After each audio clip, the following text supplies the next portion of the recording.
The Opie and Anthony Show on XM 202, featuring Opie, Anthony, and James Norton. It was coming through your windows. It was a virus. Terrible viral infection. Gives people this incurable disease, fills their veins and blood with pure rage. By the time they tried to evacuate the cities, it was already too late. Jesus Christ, 5 hours? It infects, replicates, and kills this fast? These numbers can't be right. The numbers are correct. I wish to God they weren't. What's that, Warren? There is no God. It's like some kind of horror movie. Such a great virus that you want to infect others, like your friends and coworkers. Sometimes it leaves pustules. There's nothing you can do about it. God almighty. We could have stopped this outbreak before it mutated. They're highly contagious. What's this rash from? We're facing a new strain. It can cause life-threatening bleeding or even asphyxiation. Where is it spreading? All over the place. All right, we're coming out. Here we go. Opie. Shut up. Anthony. I'm a little dirty. Wipe me. James Norton.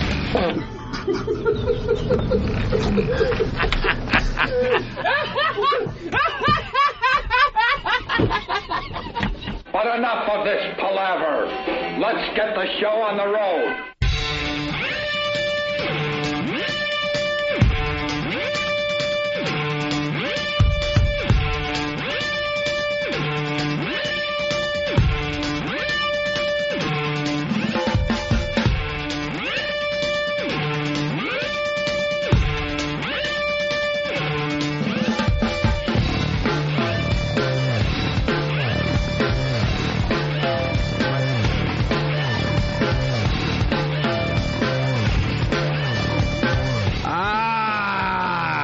Everything worked today? Everything is on and ready to roll. Rudy's set to go. Front page of the New York paper. Look at that. Good morning. It's the Opie and Anthony Show. The O&A virus spreading across America. Setting up an exploratory commission. Exploratory. And they're already saying he would be in a dead heat with Hillary Clinton. That's such crap. He would not. He would do better than Hillary would, even as a Republican. No, Hillary's such a goof candidate. No, I understand what's going on here, though. Yeah. Dead heat as it's day one for him. Yeah. He just steps in, and already it's she's been kind of hinting at it for a very long time. So of 8 course, years. Obama. Yeah, good luck with that one. You run with that. He's in the other candidate category. Well, Hillary and other candidates. What? They're actually pretty equally qualified. I mean, he was only the mayor of New York for, 8 years? And, yeah. She slept with a guy who cheated on her with everyone, including a fat chick. So right. They both have kind of equal political clout, as far as I'm concerned. I know she's a senator. Hillary's a very smart woman, Jimmy. She certainly is. But a very smart woman. She's done very little for New York. She's adult who, has done very little. She didn't hurt New York either. What has she done? Yeah, I know. Video nothing. Games. Rudy cleaned the city up. He did all those little crimes that everybody said, oh, you shouldn't worry about that. He cleaned all that up, made the city such a better place, and she has just kind of showed up and just did nothing with fat calves. Yeah, I don't know what she's done. What has Hillary done? But you don't know what she hasn't done. Yeah, what hasn't she done? You don't know what she's done, but you don't know what she hasn't done either. She hadn't made sure her husband had his fly closed during certain evenings in the Oval Office. People are looking past that at this point. Are they? Wait till the election ads. Wait till those filthy election ads come up. If she's, you think they're going to stop at that one? She couldn't even keep track of her husband's affairs. Do you want her looking after yours? I hope she's against Paul R. Nelson. I'm sure he'd have some gems. I'm Paul R. Nelson. Well, if it's not Obama, it's not Hillary, then who is it? It's Rudy. How about a solution instead of beating everybody up? Who do you Republicans want? And you really want Rudy to be the president of the United States? Yeah. As far as a Republican goes, the guy's a pretty moderate Republican. Yeah. As far as he doesn't have this crazy religious right ideology, he's pro-choice, and the guy's kind of has that regular guy attitude. You know, he knows what's good he knew it was good for the city.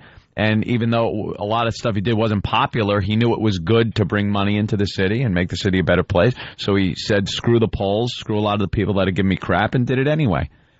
And how great would it be to have a president in the White House that we have tape of calling us stupid. Yeah, that'd be pretty Now, good. come on. All right, What president has ever called us stupid? Good point.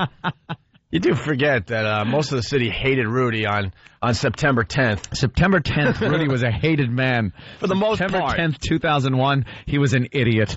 And then he became a hero. I don't think the rest of America understands that. Oh. Most people in New York did not like Rudy Giuliani. No. Until that September 11th thing. But you're right, he did have a press conference for the Voyeur bus, and he called us stupid. Yeah, stupid. It's stupid. It's stupid. They're stupid. What do you think of the shock jocks that had a bus drive through it? Stupid. Stupid. It's just stupid. I'd love that. Why aren't stupid? Why aren't the Voyeur bus clips up on YouTube? Ooh, we don't have. Should be. YouTube, we have over 900 videos up on YouTube right now. You're kidding me. But we don't have any of the really good stuff from the old days. It's mostly new stuff since we got back to radio. The Voyeur bus clips are amazing.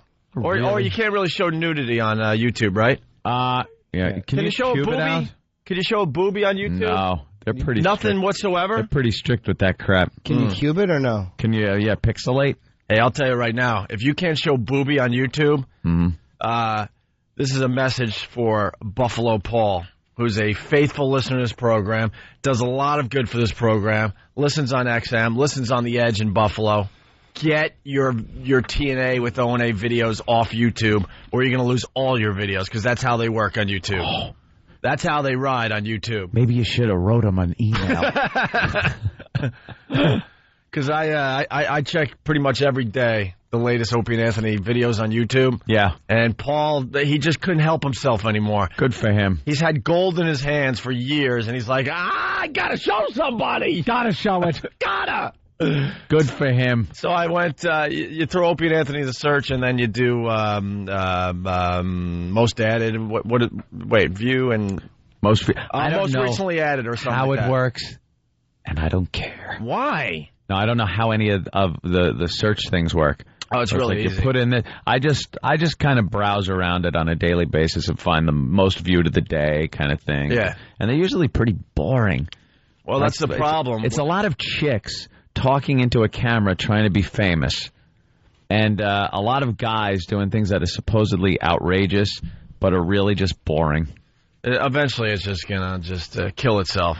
Yeah, There's gonna be so many videos up there, it's not gonna be worth going there anymore. Just garbage. Because it's gonna be watered down with so many crappy videos. The average person is gonna be like, it's not worth going here. You know, then another video website will show up where they take the best videos from the internet. That's going to be the next stage, obviously. And someone's going to have to, go through it. Yeah, but like a program director. I think it's called most recently viewed, so I check that every morning, when you throw Opie and Anthony in the search, and there, over the weekend, is Buffalo Paul's TNA with O&A, videos from Buffalo, girls just doing things. Yeah, it's wonderful. Doing things that YouTube don't like. No? No. Completely naked in the middle of a volleyball court with, I don't know, maybe 1,000 of our listeners checking that part of the TNA with O&A thing. Bet it's off now. I hope so. Because, what sucks about YouTube, if you're in violation, you're in violation! Yes. They take all your videos down. They don't just take the one video down that you're in violation with. They decide to just wipe out your account. So you might be doing all this good for YouTube. You're throwing up hundreds of really cool videos that people are really enjoying, and you make one lousy mistake, and YouTube just deletes your account. They have a one strike, you're out policy. That's bad, though. Yeah. They just don't want to get sued. They probably have that thing where we're not going to get sued for anything. They don't want to get sued. They want to be legit. Yeah. They want to they want to lay down in bed there with Google. Right. With the Google. Right. Well, so the Voyeur bus videos can't be up there, I guess. There's got to be some of them that probably could, though, no? There's a way. That was an amazing day in the city. Just an amazing day. Because it wasn't just the boobage. There's a lot of funny stuff going on. That would be great to watch on YouTube. So if any way to pixelate it or something like that. I think they go for pixelated. I think there's a news report up there on the Voyeur bus incident. Yeah, where they do kind of pixelate and make sure the boobies aren't being seen. But that's good enough for the news. But that was news. So that was just an amazing day. Voyeur bus comes rolling into town. We get teenage girls, legal teenage girls on the bus. It's just a plexiglass bus. You can see right through the damn thing and the showers and such. And they're just completely nude as we just tool around the city one day. Bathing. A few years back. Talking. We had thousands of people on the street just taking pictures. Cop actually escorting the bus. Cop escorting, and then eventually... another no-no. Eventually, 12 or 13 guys got arrested on that one? Yeah. Including our own old Jimmy Norton. Jimmy spent some time in jail. Old Jimmy on that Norton. one. I did. That had to hurt. But where we screwed up, we stopped in front of the mayor's thing there, City Hall, and the stupid CNN reporter jumps out to get his reaction on the Opie and Anthony Voyeur bus. Oops. Hence the stupid in the press conference. Stupid. Mm-hmm. It did work out in the end, though. In hindsight, it worked out relatively well, the way it should have. But at the time, well, yeah. I mean, stupid Louis Black. And also, I smoked, too. So being in jail for 27 hours with a cigarette, man. Couldn't smoke? I can't tell you how... What did Negroes take away your cigarettes?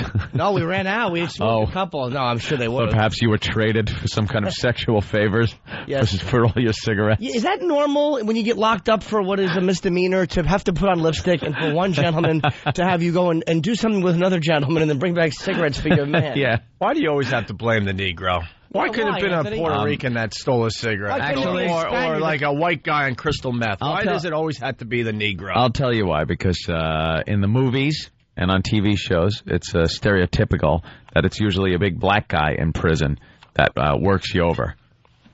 Haven't you heard that? It's usually the big black guy. Why couldn't it have been a giant Hispanic gentleman who humiliated my mouth? Oh, could have been. If that's what you want, Jimmy. If that's what you dream of. Yes. Yeah. Well, tall, strapping guy with a tattoo on his left arm. You know, whatever. Come on.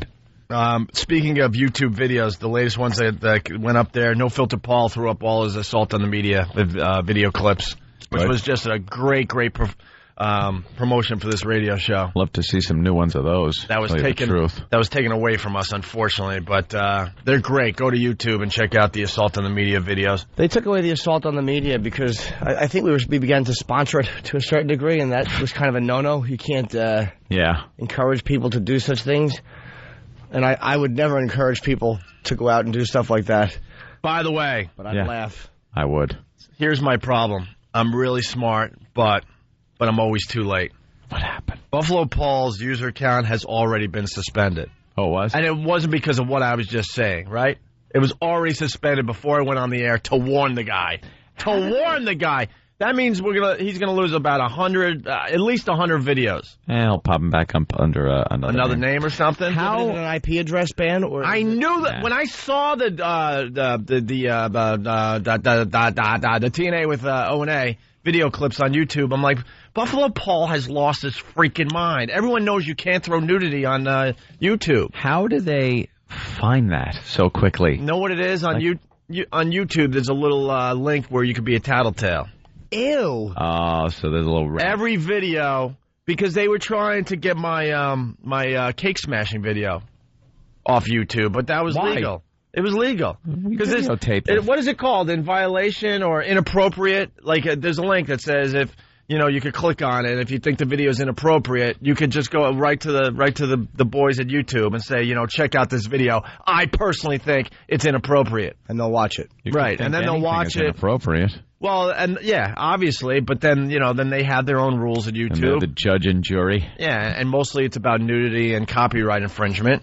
But when I smashed Homeless Andrew's cake, you should see all the people that were saying this is inappropriate, this needs to be removed. Well, I'm reporting this to the guys at YouTube, and I just sat back and laughed, going, it ain't happening. This ain't inappropriate.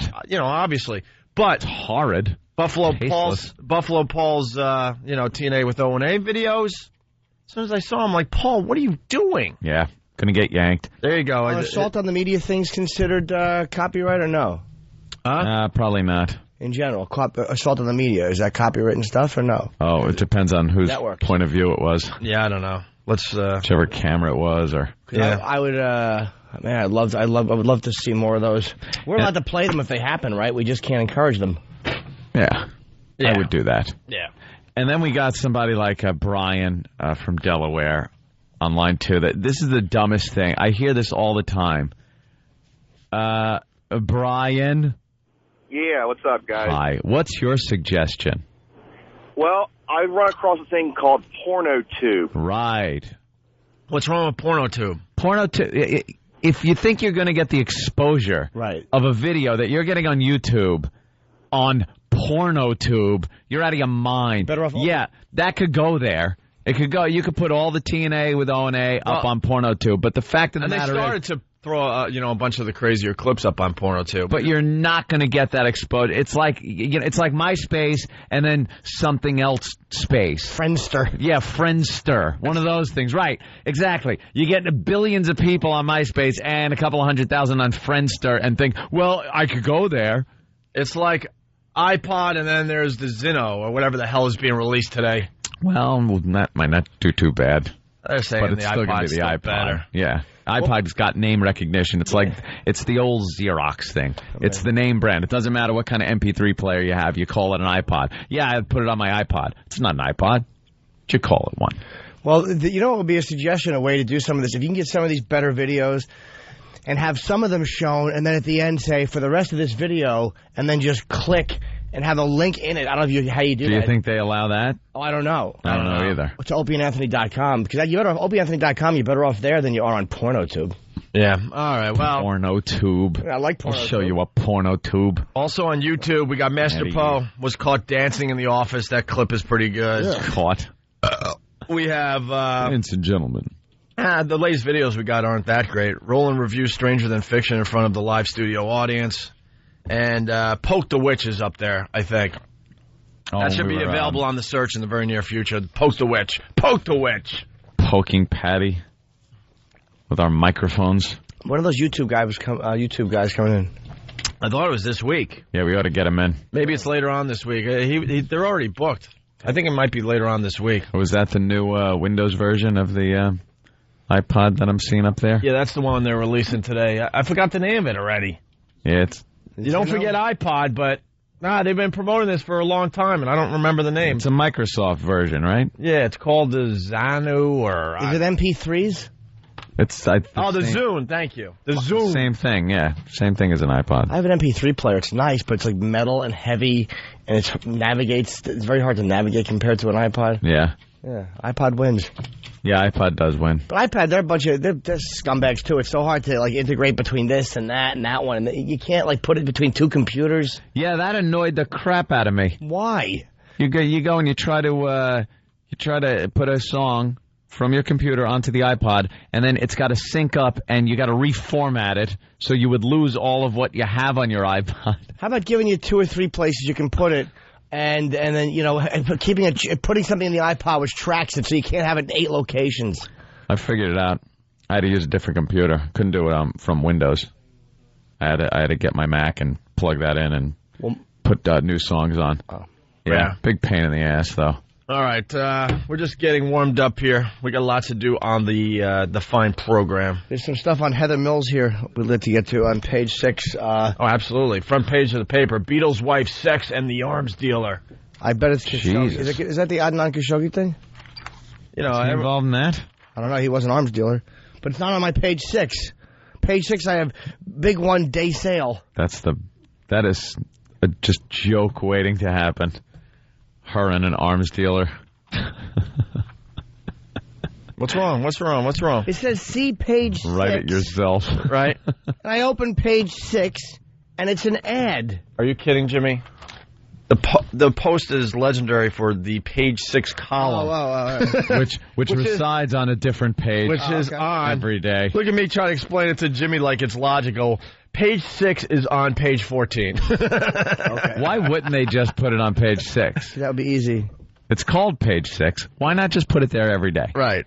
Yeah, the gossip column in the New York Post is called page 6, but it's never on page 6. No. And that confused our own old Jimmy Norton. All right, we're going to take our first break. We're going to continue, obviously. It's the O&A virus spreading across America. Hear what everyone else is talking about. O&A Uncut and Live, continuing the show on XM Satellite Radio starting at 9 a.m. Eastern. Visit xmradio.com to subscribe.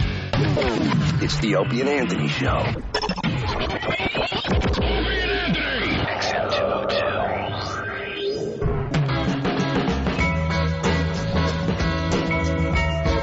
You're checking out the Opie and Anthony Show.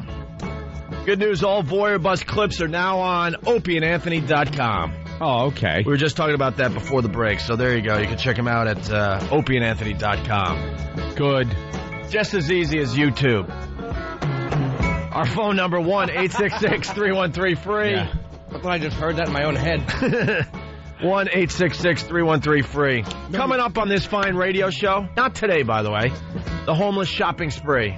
Yeah. I think we're about a month out from the homeless shopping spree. We'll have more details. I think Keith the Cop is going to start sending in or bringing in the homeless so we can interview them and get to know them. What about Andrew?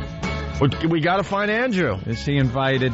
We got to find Andrew. Yes, he would be the star of the homeless shopping spree. I want to go. I earned that jacket. I think more people would be excited to see Andrew from the cake stomping incident than Tippy Tom this year. How much money he would make? People would buy him stuff. Oh, I know. How much money he would make? He's a star. By the way, later today, Mike Rowe is in studio, and also Joni. Now she's got to call herself China Doll. Well, she's not allowed to use China, so she's decided, all right, China Doll. She's here at 8:30. Really? Is she doing the walkover? We're doing somebody a favor. They wanted her a lot earlier, and I'm like, look, we'll throw her at the end of the show, and we'll see what she has. Jesus. All right, that's what you get today. I mean, she's been nice to us over the years, so we'll see what she's up to.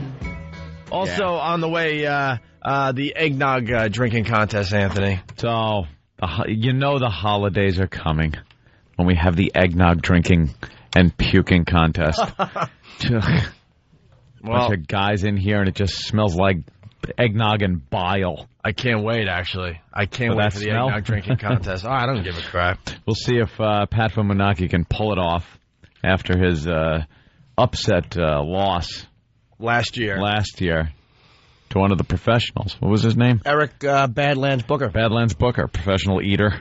Pat lost. Pat, I by think technically seconds. beat him, but I mean, even though he won the contest on a technicality, he what happened? He puked first, but Pat drank more or something like. Well, what happened was,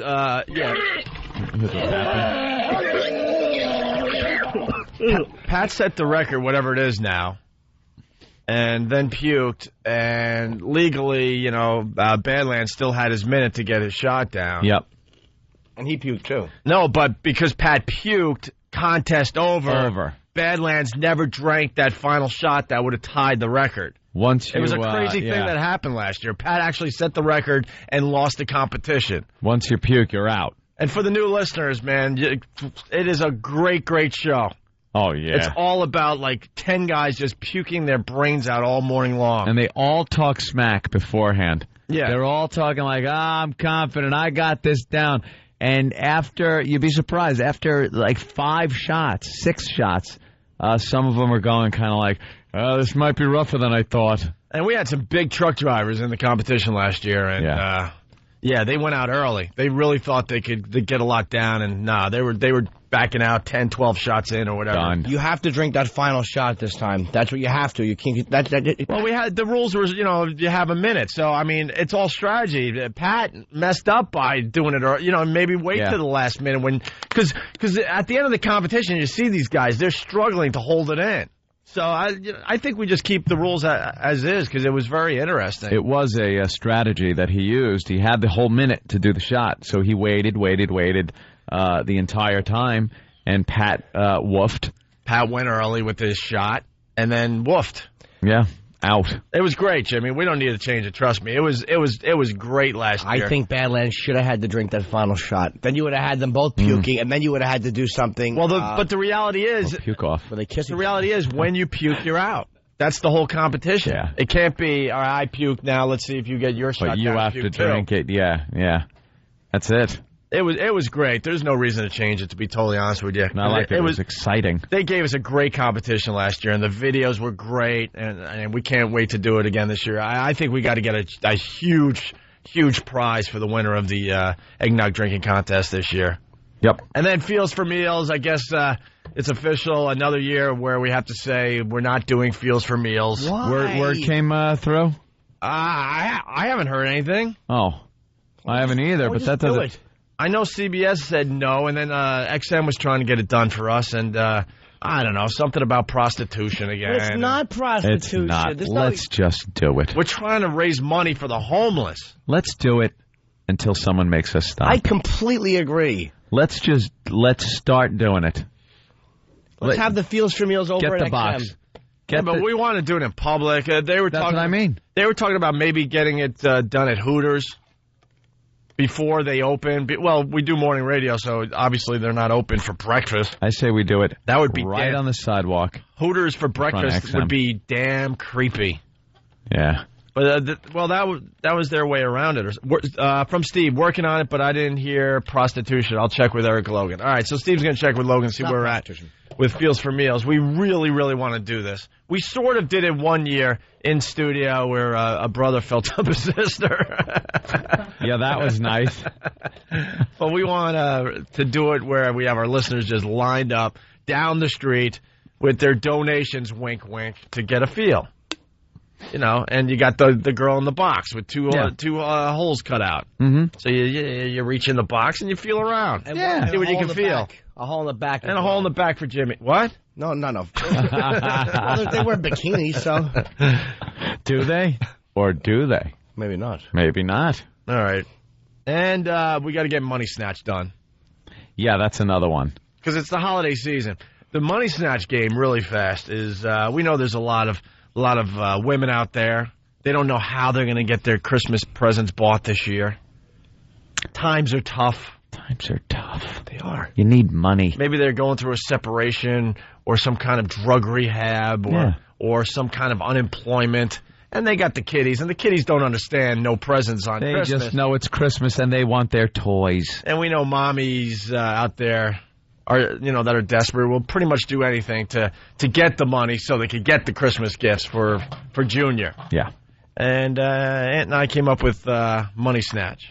Money Snatch. It's great. It's not like it hasn't been done in some way, shape, or form.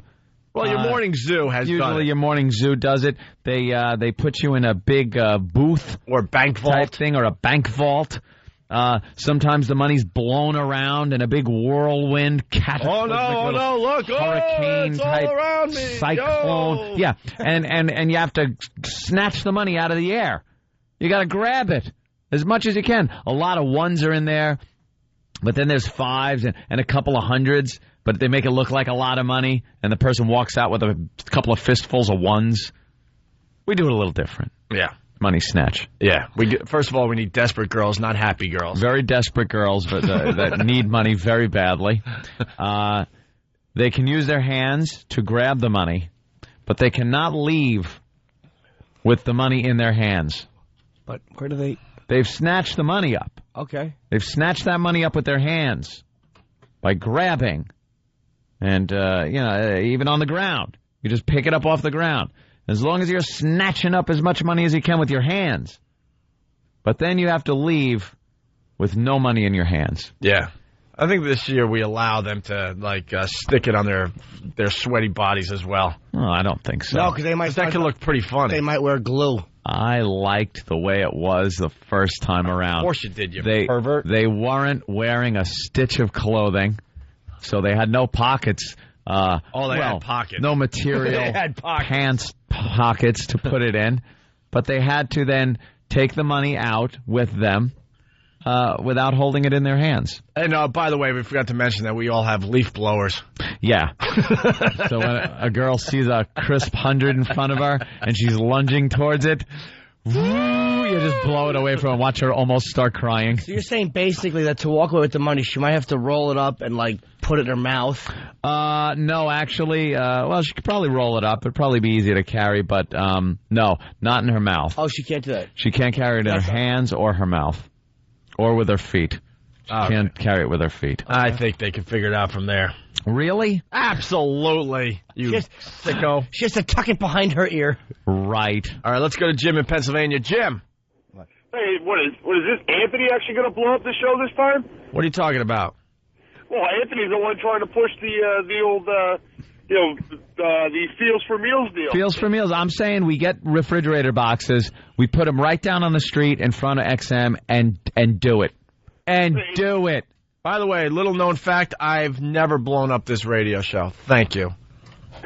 It's always been that's a folklore. Lawyers and bosses. That's a folklore. Yeah, I say we just do We it. were ready to leave Boston when we ended that run. Yeah, please. And I had nothing to do with the Sex for Sam thing. Yeah, we I didn't needed blow a up the 2-year show with the vacation. Sex for Sam thing. Although I was overly excited at the prospects of things that could have happened that day. It was wonderful. Great day for radio. All right, John in New Jersey, what's up? Hey there, Jen. What's going on, guys? Good morning. Hey, man. Hey, you guys want to see a true underdog story? Get me in that studio, and I'll take on everybody for that eggnog drinking contest. We've heard this cockiness before, haven't we? Where are you from? Jersey, in Woodbridge. Jersey. How about we have John? What could you drink a lot of? Make something. Milk. Milk's close to eggnog, obviously. Yeah, me and my boys, we always do this drinking contest every year with milk. We put fruit coloring in it, and so whoever throws up first throws up the nastiest color milk ever. How about you come in and display what you can do, and if we're impressed, we'll allow you in the eggnog drinking contest. There's only, I think, about 10 slots. All right. Every year. One is definitely Pat's from Menaki. Pat from Menaki's in every year, no matter what. Even if he gets his stomach stapled and decides that he doesn't want to do it anymore, he'll always be He's in a the legacy. contest. Is he He's a thinking about legacy. doing that? No. Good. Of course not. I was just babbling.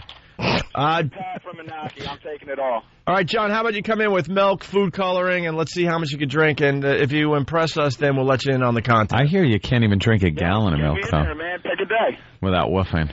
Yeah, I've heard that. Yeah. That's an old wise tale. I don't know. I've never seen anyone do it.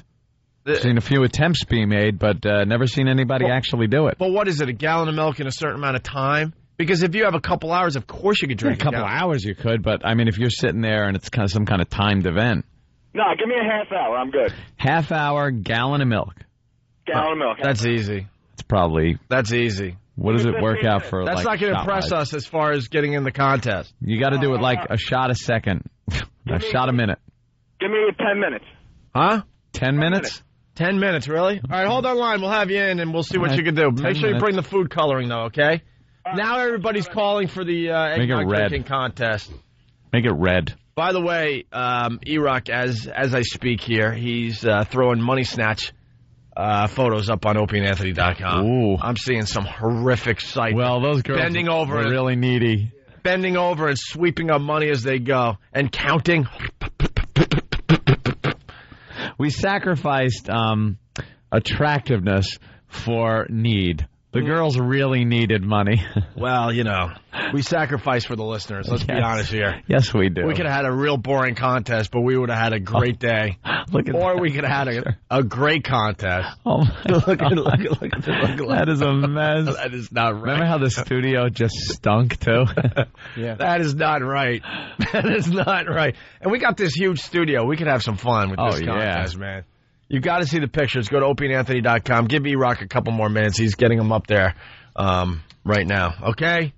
All right, so there's a few things to look forward to as the show moves forward in the next month. It's going to be a very, very busy month with Money Snatch, hopefully Feels for Meals, eggnog drinking contest, and the homeless shopping spree is just going to be amazing. Are they saying homeless shopping spree number 6 or 06? I think we've done maybe, this might be our fourth one. 4. I'm thinking about 4. All right, let's get into some stuff here. This is just a dumb story. A 10-year-old student suspended for hugging his teacher. Now, that sounds adorable. Certainly does. Probably was in the backseat of a vehicle. Yeah, it was off school grounds. Also in other news, a 10-year-old boy suspended from school after asking his teacher for a hug and calling her sexy. CBS 2's Tony Aiello has the story from Putnam Valley. 10-year-old Aaron says he's big into the... All right, going into the story, I thought the schools are, because I'm hearing things about the schools. You can't touch teachers anymore. Yep. Teachers can't hug kids. No. Back in the day, you see a kid, he's having a rough day and stuff. The teacher would give him a quick hug like it'll be okay, blah, blah, blah, right? So when I heard about this story, I'm like, this is, the school's just completely out of control, not allowing any touching or anything to happen in the schools. Obviously, the kid's just an ass. Or the calling his teacher sexy. But he was 10. At 10, you hear someone doing that, like your father hugging your mother. Yeah. You're sexy. Hey, you think that's sexy. affection. You don't suspend a 10-year-old. Well, let's see. Show him the error of his ways. You let him go through therapy like every other kid. Let's see Did how you the story find teacher sexy at 10? Yes. Huh? Yeah. Maybe not. I don't know. 10? Yeah. I didn't know what sexy was at 10. Definitely found teachers, a couple of my teachers, sexy at 10. At 10. Didn't know what the hell, you're supposed to do or anything about it. I just knew by looking at her that there was something different about that teacher than other teachers. At 10, though? What Yeah. grade are you in 10? I have no idea. 4th grade? Let's see. Is that about right? 8, 9, 10. Yeah, about that. Somewhere around there. I didn't find my teacher sexy at 10. They would, No. wear those 70s No. stupid skirts and stuff. No, man. No. It all started in junior high for me. I think I went through grammar school without even thinking that a teacher was sexy. No. No. I found a couple of them like, well, she's attractive in At some 10? weird way, but I have no idea why. But you knew why, or you were just getting the feelings? No, I knew, because I had already been making out with chicks at 10. What? When down in the basement of this apartment complex in Central Islip, there was this girl, and we would go down there to make out, and that was when I was about 10. So I knew what that was all about, those weird feelings. So yeah, you could see a 10-year-old saying that. Hey, you're sexy. Can I have a hug? All right, let's see what this is about. CBS 2's Tony Aiello has the story from Putnam Valley. 10-year-old Aaron says he's big into the JETS, not SEX. His parents say he meant nothing inappropriate when he told his teacher at Putnam Valley Middle School she looked sexy. At the house, at home, the word sexy to us is beautiful, and you look pretty today. He's heard it on TV. Just yesterday, we heard it on 3 commercials. I don't understand. If she wanted to punish him, I would understand if he did something of a sexual nature wrong. But to say that someone is sexy, I mean, we hear it on the news, we hear it all over the place with the celebrities and things of that nature. Boy, are they blaming everybody. Aaron was reprimanded for the sexy remark in September, then suspended last week when he asked the same teacher for a hug. But I got scared when I got suspended. Scared? And the reason why I asked my teacher for a hug is just to wish her a good weekend. Oh, just to wish her a good weekend. That's how it starts. God, I don't know. What do you think? Don't know. He's 10 I don't years know. old. He's 10. 10. But asking for hugs from a teacher? That's fine. That's a way to not destroy a kid's sexuality. You ask a woman for a hug, and this paranoid, disgusting society boots him out of school. Just shoots him down right there. Yeah, believe me, he'll be lopping a leg off and putting it into a suitcase like Henry Lee Lucas because he couldn't get that hug. He just wanted a hug. You paranoid adults. If you can't separate a 10-year-old asking for a hug from a 16-year-old high school student sexually assaulting a teacher in a broom closet, then we're finished. Yeah, there is a line here. This no tolerance policy with everything doesn't work. There's a gray area here. If this kid, and the teacher should know, the kid should have some kind of a little psychological profile on him to know if it's an innocent kid that really just does need a hug, or if he's kind of weird. Like the one they talk about in the teacher's lounge. Yeah. Hey, did you see that guy walking around with a pup tent all day long? That's maybe they got to worry about him. But there's got to be some kind of gray area. Here's why there's no tolerance policies, because we're such faggots, and we're so afraid of being accused of being discriminatory that we don't ever want to, say, well, one kid, we understand why you did it, but we don't understand why the other kid did it. When in life, that's the way it works. That's why, if you step on somebody's foot by accident, you know that you're not going to get punched in the face like if you step on somebody's foot on purpose. Should we all have a no tolerance policy for having our toes stepped on? If someone does it, you knock their teeth out immediately. I like it, Jim. I do too, especially if it's at home and you told her that you wanted supper a certain way and she steps on your foot and dinner's cold. That's right. More domestic violence humor. I'm still pissed off about what happened this weekend. Ooh, yeah. You know how we can answer this, by the way? How? We need a picture of the teacher. Yeah, you're right. We need a picture of the teacher. That settles it right there. That would You're solve right. everything. You're right. If it's some kind of buxom, looks like that blonde. What was her name? The one from Florida. Lefavre. Right. LaFave, wow. Or if it looks like Nurse Ratched, then we know it's an innocent thing happening. Problem. The teacher complained the boy was acting inappropriately. Parents and older students are following the case closely. Actually, I think it's all out of innocence. Well, it depends which way the hug he asked for. You know, it's a lot of way to ask for a hug. From I mean, if someone said that to me and I was a teacher, I would do the same thing. Today, the family sat down with Superintendent Gary Tutty, hoping to clear the air and Aaron's school record. The school district did grant Aaron's request to transfer to another class with a male teacher. His parents say they have the name of a good lawyer, but they're holding off on any legal action. They still hope to work things out. In Putnam Valley, Tony Aiello, CBS 2 News. Aaron's parents say they were upset they weren't able to talk to the offended teacher directly today. The superintendent agreed to set up a phone conference with all of the parties involved. It's just an uptight teacher. That's all it is. You know what? I've had enough of teachers, too. Some of you do your jobs, and some of you stink. And this woman stinks. Yeah. She runs to, hey, tried to hug me, help! How about just handling it, adult? God almighty, he's 10. Aren't they supposed to know this kind of thing, how to deal with situations like this, teachers? Aren't they supposed to know? It's not like making a big federal case out of the whole thing. I think what they know is that there's no tolerance, and they got to report all incidences at this point. Right, because there's no difference when any of these things happen from one to the other. A little kid asks a girl for a hug. There's no difference between that and sexually assaulting her. No difference whatsoever. All right, let's. Kids have gotten in trouble for using like their lunch as a gun in the cafeteria. Like they take a pretzel and point it at somebody and go bang, bang. Absolutely. And with their zero tolerance policy in school, he gets suspended as if he had some type of real weapon. Yeah. Using how many times, growing up, did you just do that? You play guns, or you just use something as a gun in school.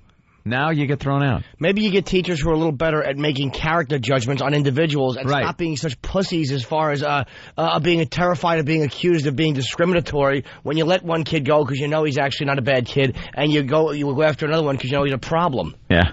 Stupid. All right, let's say hi to Paul in Queens. Paul, what's up? Hey, good morning, guys. Good morning. Yeah, well, you know what? I think it's pretty innocent, too. I mean, kids nowadays pick shit up. Sorry. Sorry. Kids pick things up. Go ahead, Paul. They pick things up pretty easily. My 7-year-old cousin was in school, and some black kid pushed him, and then he called him a smelly pirate hooker. Your kid called another kid a smelly pirate hooker? That's from Anchorman, right? Yeah, at 7 years old. Well, all right. Well, that's kind of cute. Yeah, why not? All right, let's say hi to a teacher here before we take a break. Chris in Jersey, what's up? Hey, how are you? Hey. Just calling. Actually, I'm a teacher, and it's a lot different now. Growing up, the way it was, I guess maybe you were growing up or I was growing up. 10 years old is now like 13 years old. I mean, I teach the 6th grade, and the things that these kids say, even at that age, which is 11, 12, things are unbelievable. And it's a very real and very scary threat, the idea of a kid hugging a teacher or wanting a hug, because, in this society, it's just, if a kid says something, that's it. Especially as a teacher, your career is over. There's no defending yourself. You'll never get another job in the industry. All right. I agree with that. Yeah, so there's a paranoia out there, so the teachers, they're protecting their own jobs. That makes sense, but the suspension is ridiculous. Maybe that's just the school board being a bunch of douches. There's no reason to suspend them. Just punch him in the mouth. That's how you straighten a kid out. Good with sock a to the smack, face. A backhand. Yeah, newspaper rolled up right across his teeth. Across his snout. Get the homoerotic gym teacher to give him a spanking. Right. His shorts pulled up way too high. The gym teacher that really wanted to be in some kind of professional sport. Of course, and look where he ended up. Couldn't make it, so he has to be a gym teacher.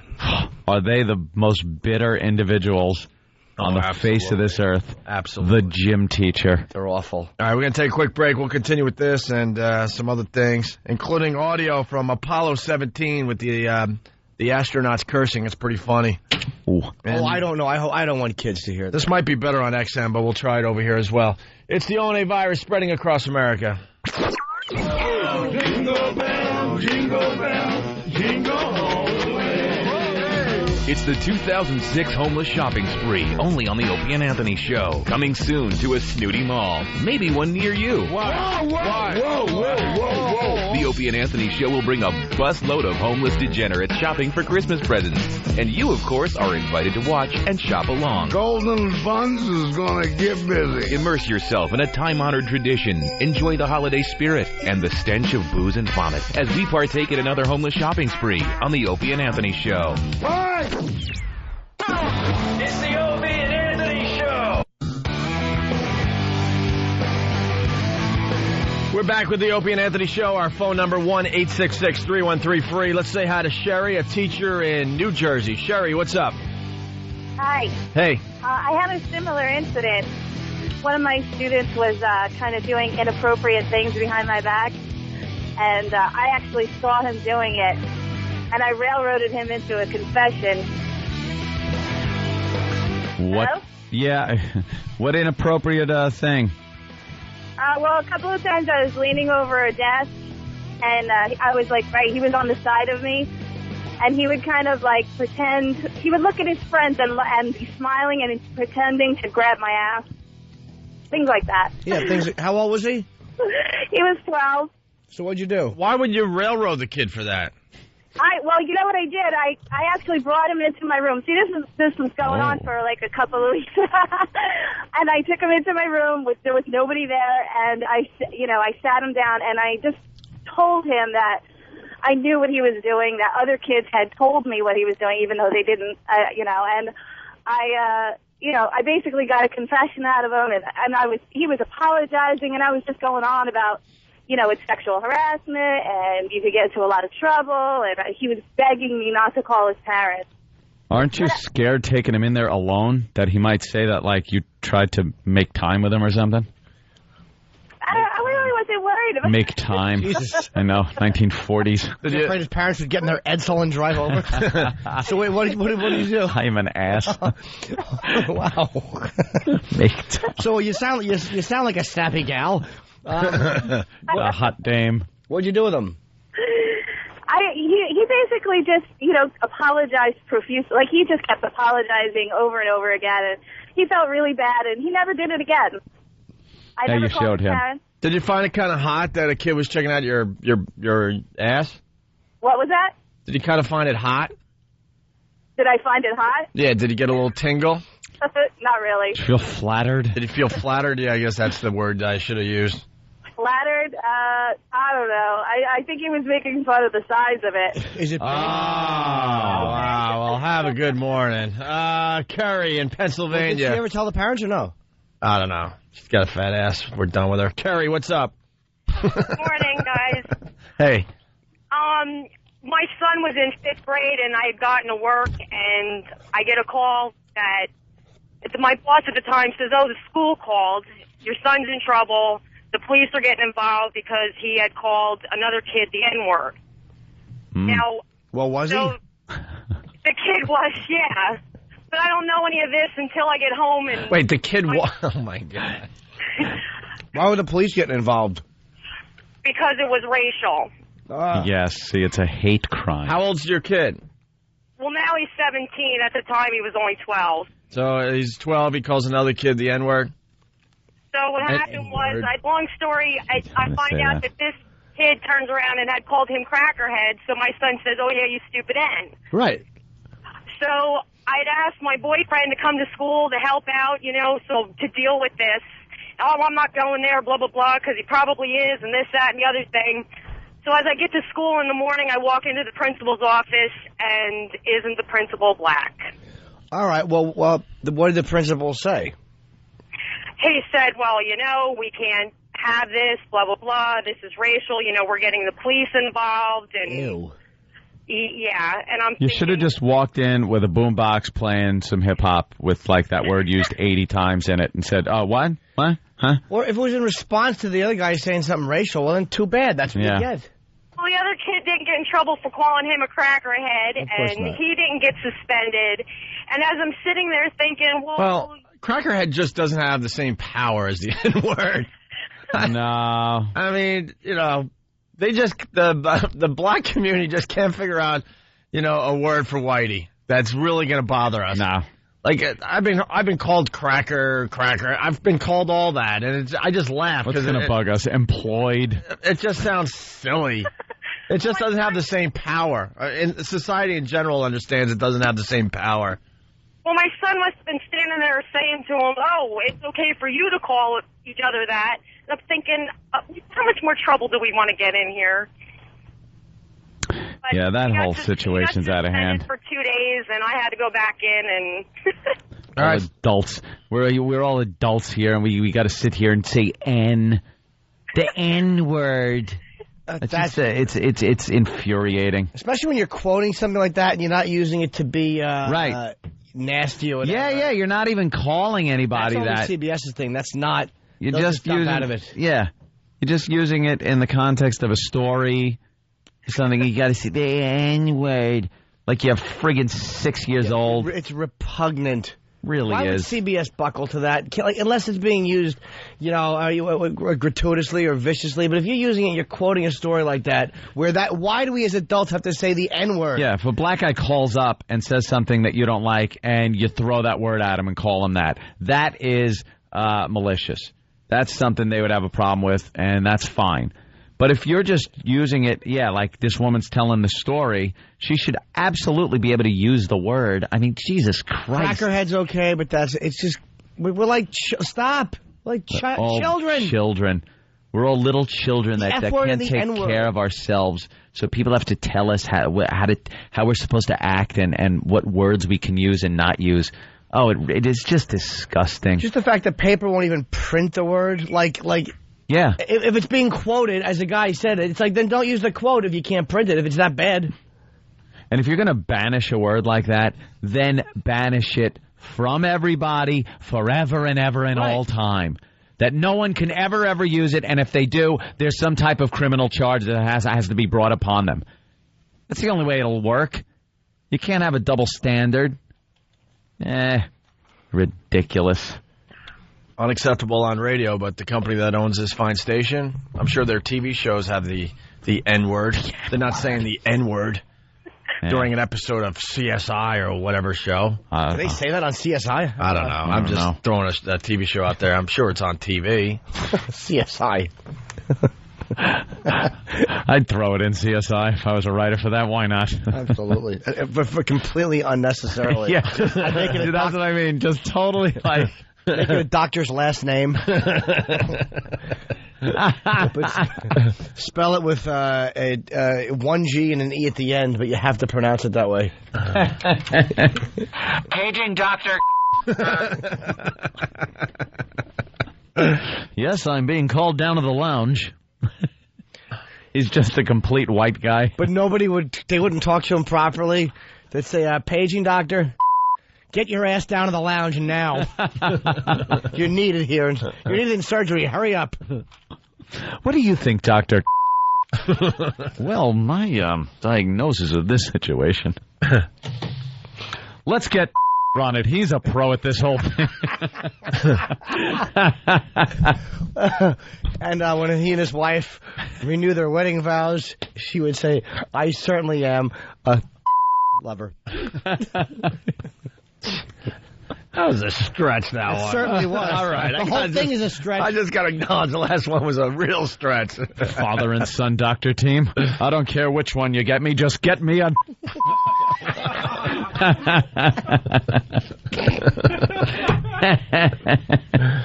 Oh, God.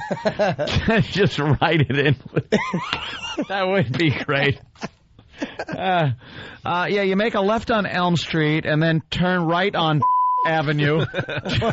Or, you know what it is? Because he's a doctor, he makes so much money, and they always have the brand newest product, and everybody has to play, what is it, Keeping Up with the... I wish I was rich, because he's got a lot of money being a doctor. All new house. House is working with Dr. We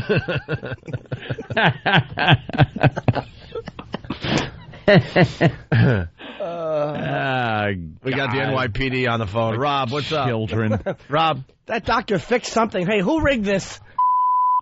Oh. Hey, Rob, what's up? How you doing? How's everything? Good. Yeah, listen, I'm on that job in the city NYPD. Using the word, the kids saying like nigger in school, you didn't have to bring the cops in. I love how he says it. Well, he should, because it's He absolutely it's an adult should. discussion. Look, I understand he absolutely should. But we're sitting here explaining why we can't possibly do it. Listen, yesterday you guys were talking about midgets. We have one in the city now, too. Oh, really? Yeah, they had it. She was high. She couldn't, when you had to pass the physical to the police department, you had to jump over a 4-foot wall. 3 times she couldn't make it over the 4-foot wall. She was like 5'3", and all of a sudden when no one's around, she passes the physical. We did hear that they probably brought a stepladder or something. We heard this yesterday, I think. Yeah, we heard it yesterday with someone that's actually under 5 foot. You know, unfortunately, the NYPD had to lower their standards to get, everybody a chance to be a police officer. Yeah. That's what you need, more short people. That just amazes me. Aren't there certain jobs that are just cut out for certain people? Like cops, you want people that are pretty much in shape, can chase down a perp, rack a little head if they have to. That should be one of the qualifications for the job. Not that, like, everyone wants to be a... Hey, I want to be an astronaut. Sorry, it just ain't going to work out. You know, there are some jobs that some people shouldn't be able to do because of their physical stature, or maybe a mental problem, or what the hell else. Just keep cops big. Them and firemen. Firemen's another one. Big guys that if they get up and somebody's dying of smoke inhalation on the floor, they can bodily pick them up and carry them down the stairs. Not have to sit there and go, I need some help here. This guy's too big. Thank you. And he's gone. But everyone needs a chance these days. Everyone needs a chance. Let's go to Seth on Long Island. Seth, what's up? Hey, how are you guys? Hey. You were talking about the N-word. There was on Dave Chappelle's show, there was an episode. Yeah, the N family, I know. Oh, yeah, the whole family, yeah. Oh, it all funny. day. They were white guys. Yeah. It was a whole family of white people, but that was their last name. Really? Yeah. I never saw that. I'm really glad I didn't make it into a bit on stage where I thought I ripped off Chappelle. Yeah, it was pretty funny. All right, let's go to Al in Westchester. Al, what's up? Hey, what's up, guys? Hey. This happened a few years ago. My son was out in the schoolyard with one of the girls in his class, and he flipped up her shirt really quick. You know, like waving it like. And we got called into school, and he got suspended. We had to go to court and get a lawyer, and he was 7 years old at the time. That's a little odd, though, dude. Yeah, I mean, I can see getting suspended for that. You can't lift a girl's shirt off. Why was he... Where would he get this idea there, Al? I don't know. But, but the whole thing was, 7 years old, he had to get a lawyer. Then, not only was he suspended, after the court was over, we had to change schools. He had to go to a different school. Wow. He wasn't allowed back in that school. Yeah, something like that is a little weird. Maybe counseling. He had to do it. He had flipping girls' shirts off. Yeah, I know you're trying to defend your son, but it's not like that's an epidemic in the schools. Yeah, if you're flipping up girls' shirts, there's going to be problems later on. Yeah. Unless you nip that in the bud. All right, Al, thanks for the story. Let's say hi to Chaz. What's up, Chaz? Morning, fellas. Hey. My stepdaughter when she was a freshman in high school last year, she had a teacher who wanted her to adjust her uniform. She was going to Catholic school. And her uniform, her blouse was just hanging out of her skirt. It wasn't supposed to do that. No, it wasn't.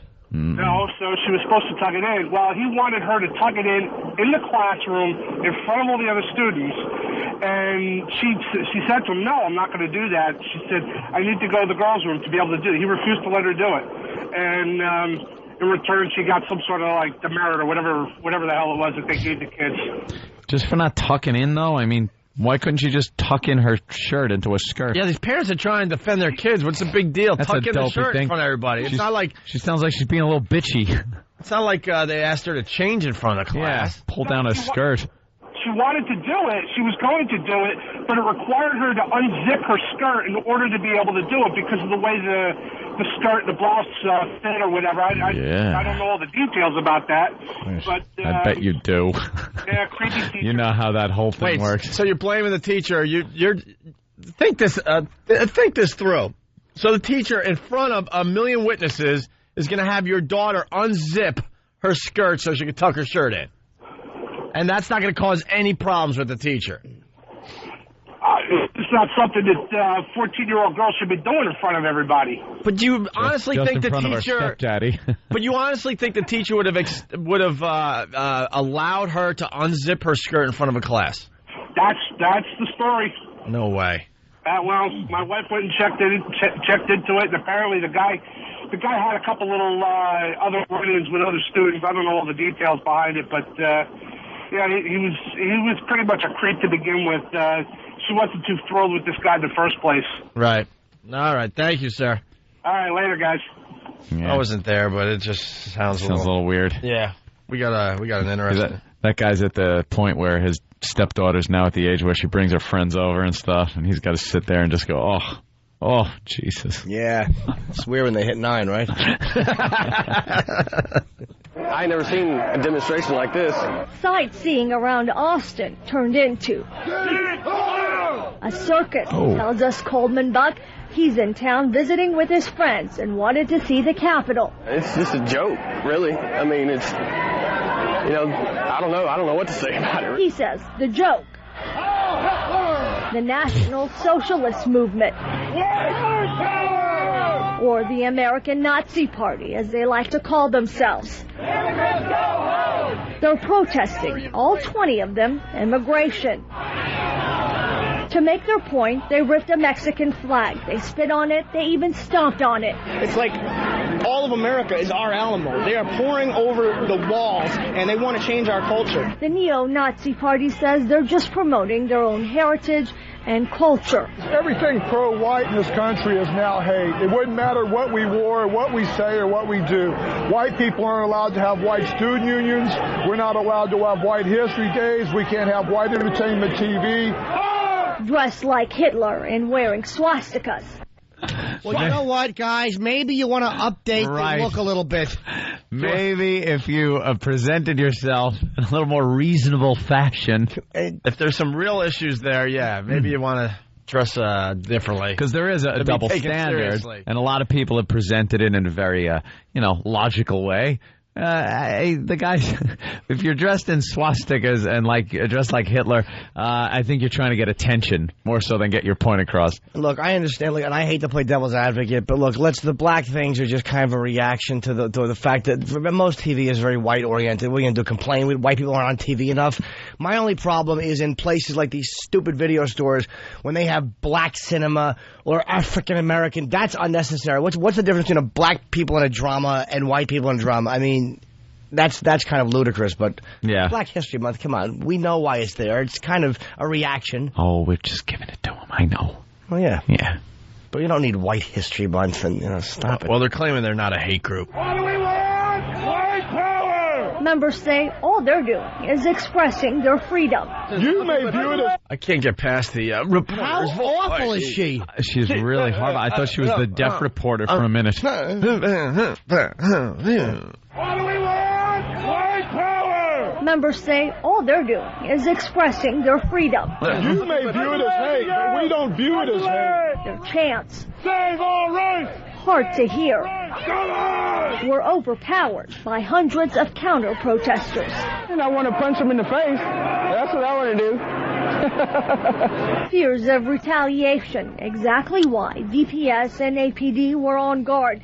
They could be seen in the air, on rooftops, and All the way to the sidewalk right there. in masses on the ground. Their entire afternoon, keeping the two groups away from each other. Nobody's listening to anybody. And Capitol visitors safe, you could say amused. By the way, the pad data on XM, yeah, they're naming this Ants Friends.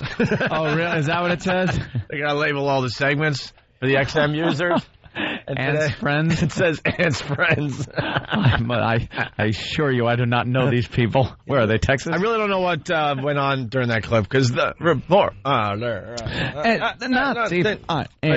from the air and oh, was she annoying? Isn't that a great country that lets those jackasses protest, though? And I mean, let them. Yeah. There were 20 of them. 20 of them standing there yapping. But by the way, to the pukes at Columbia University that with just another cesspool of just obsessive liberal ideology, whoever overran that speaker, the guy from the Minutemen, they wouldn't let him talk. As repulsive as you might find his views, that's what freedom of speech is. Those guys, as jackassy as they are, those 20 Nazis, they got the right to say it if they're being peaceful about it. And that's what colleges have lost, is they have no ability to listen to unpopular speech anymore. Speech! Why don't I shut my fat mouth? They will not. Why? You are absolutely right. It's common sense. Everybody knows it. I'm just reiterating nonsensically. Everyone knows it, but no one addresses it. You're right. A lot of people, they hear stuff like that and go, they shouldn't be allowed to march or talk or anything. That's hate speech. The whole thing of what this country's based on. What's wrong with saying you hate people, by the way? As long as you're not inciting people to riot or scream something, what's wrong with saying that you hate people? You're allowed to say that. It's not illegal to hate people. It's just not nice. And with that, we'll take a break. We certainly will. Hey, we got the retard hosting the public access cooking show. Oh, we heard him cooking chicken. We got Uncle Willie's Tickles. We still haven't done that. We have China Doll coming in today. You might remember her as China from the WWF, which is now the WWE. Can't sue us. And China's now known as China Doll. An awful song by David Bowie that was, by the way. Oh. China Doll. Is it true she tried to call herself Let's Get Ready to Rumble? Didn't pan out either. Also, Mike Rowe with the film crew, coming in. I better take my nose strip off. I'm going to be on the television. From Dirty Jobs. I guess they're filming something. I don't know. A little behind-the-scenes stuff? Maybe behind-the-scenes stuff for a DVD. Iraq. They're probably profiling Iraq. Dirty Jobs? Yeah. It's the ONA virus spreading across America. I can walk on my hands. I can fart and chew gum. I play the oboe. I can ride a unicycle. I wear a bra and lace panties.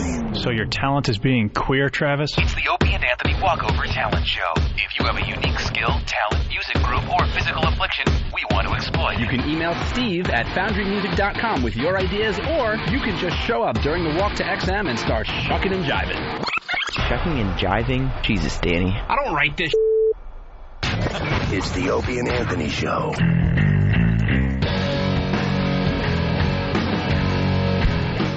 Good morning. You're checking out the Opie and Anthony Show. Mike Rowe is here. He'll be joining the program in a few minutes. From Dirty Jobs, of course. Also, China Doll at 8:30 this morning. I can't get past that. What? Joni, China Doll. China. You know. She's reinventing herself. She can't use it. Why? Because she'll get sued by Vince, I guess. But it's China. What the hell are you going to do?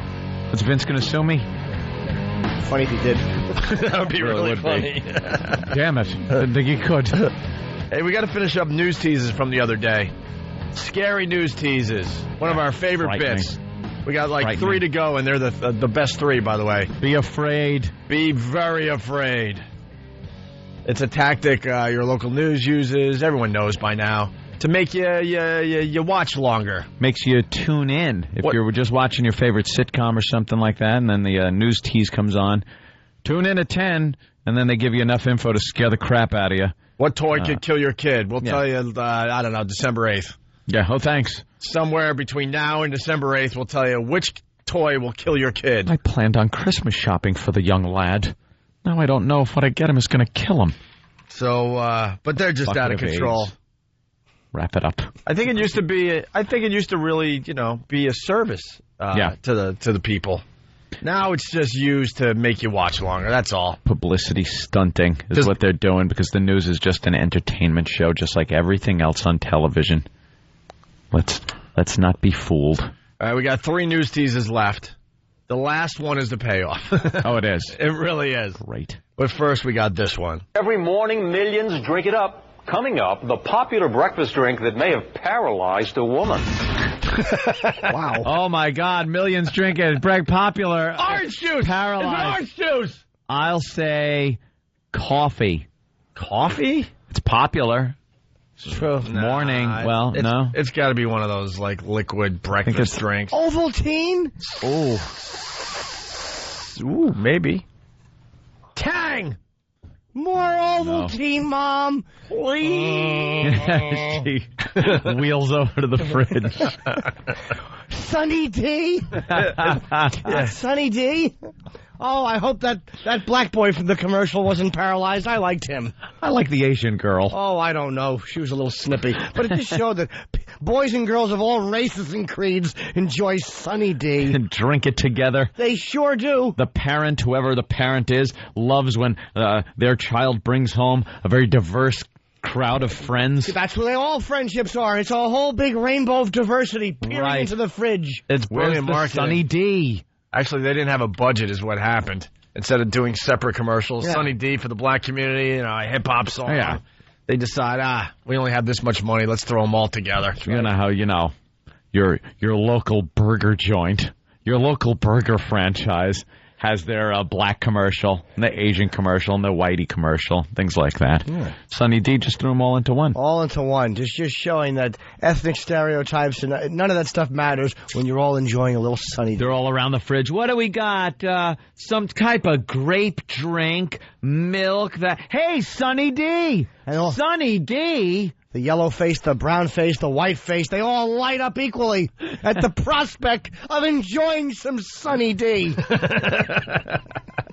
They have to tell one of them that there is Sunny D in there because she can't see so good. It's never sunny for her. No. Thought she was squinting at the light in the fridge. She wasn't. All right, we need the answer finally to this. Every morning, millions drink it up. Coming up, the popular breakfast drink that may have paralyzed a woman. Methadone. I'm going to go with some kind of Slim Fast, but I don't think it's Slim Fast. But it's going to be one of those meal options or meal liquid meal things. No, it's not. It's milk. Milk. Ooh, that would be scary. She had some and then dropped the gallon on her foot and fell and paralyzed herself. Yeah. God. Nothing to do with drinking it. No. God, please make it Lactaid. Please make it Lactaid. Oh, why? You don't like that stuff? No, because I always drink it. Jimmy drinks it every morning. Jimmy. Or maybe Lactaid paralyzed her because you can't get that stuff without it smelling sour. God almighty, how cold does your refrigerator have to be for Lactaid to survive? I don't know. Hey, could you bring Pluto so I can put my Lactaid on it? Lactaid sucks. I've had enough of Lactaid. I'm just going to drink milk and then snort the whole time. All right, Danny, what is the answer to this scary news? Yeah, I'm frightened. Oh. Well, this is actually about some tainted carrot juice. Are you kidding me? How many? Wait, first of all, popular. Yeah, carrot juice is not a popular morning drink. I understand some people have, carrot blended, juiced into something else. Carrot apple's terrific. Yeah, but let me tell you something. It's not popular. Stop it. But there's a perfect example of what the news does. Yeah. It's something people do drink in the morning, but not a lot of people. And it's tainted? It's the wheatgrass crowd, man. Yeah, man. They're drinking the carrot juice, man. Stop it. I don't know anyone that drinks carrot juice. No. Kids enjoy it over their cereal. Carrot juice. It's the first thing you think of. When you think popular morning drink... Carrot juice. Carrot juice. See, they had to say popular morning drink to get as many viewers as possible to watch the rest of the news. If they said an obscure, rarely used drink ever, you'd be like, I don't care if they're paralyzed. How about if they said a morning drink for hippies, Yeah. Well. Wait, a woman was... How did the wording on that one go? How did the wording on that one go? Yeah, now that you know what it is, listen to this line of crap. Every morning, millions drink it up. Coming up, the popular breakfast drink that may have paralyzed a woman. Now, how many words are in that, and how many words in, apparently, tainted carrot juice paralyzed a woman? Tainted may have, carrot by the way. May have. Okay, 3 words. Yeah. Tainted carrot juice. They stink, the media. Why yelling? Why are they getting paralyzed by the carrot juice there, Danny? No. Do we know? She forgot to grind it up, and she just drank it as a whole carrot, and it got lives in her spine. She drank it sideways. You mean you're supposed to blend it first? She said as she blew into a straw. Was it from the waist down or from the neck down? What type of paralysis are we talking about here, son? Well, I don't know, but apparently the carrot juice was tainted with botulism. And she had an allergic reaction to it. To botulism. Oh. So this could happen with anything. Yeah, exactly. You could get botulism from pretty much anything. Carrot juice, you can get botulism? Of course. I don't know that. You get botulism from any food, But how do you right? know if carrot juice has botulism? Now I'm all paranoid. You don't, Jimmy. You just Remember the Quincy don't. episode where he was the investigator and he went to the stadium? Because millions of people will be here, Sam. And his homoerotic Asian friend who would always help him. Great Jack Klugman. I do, because I do the teeth. You can't do see the it. But face. Yeah, you make the face. It's perfect. Yeah. That's a stop him in his ridiculous hand. story. His left hand would always go, stop him. His left hand would always go out like a claw. And then Sam would rub his back with scented marmalades and oils.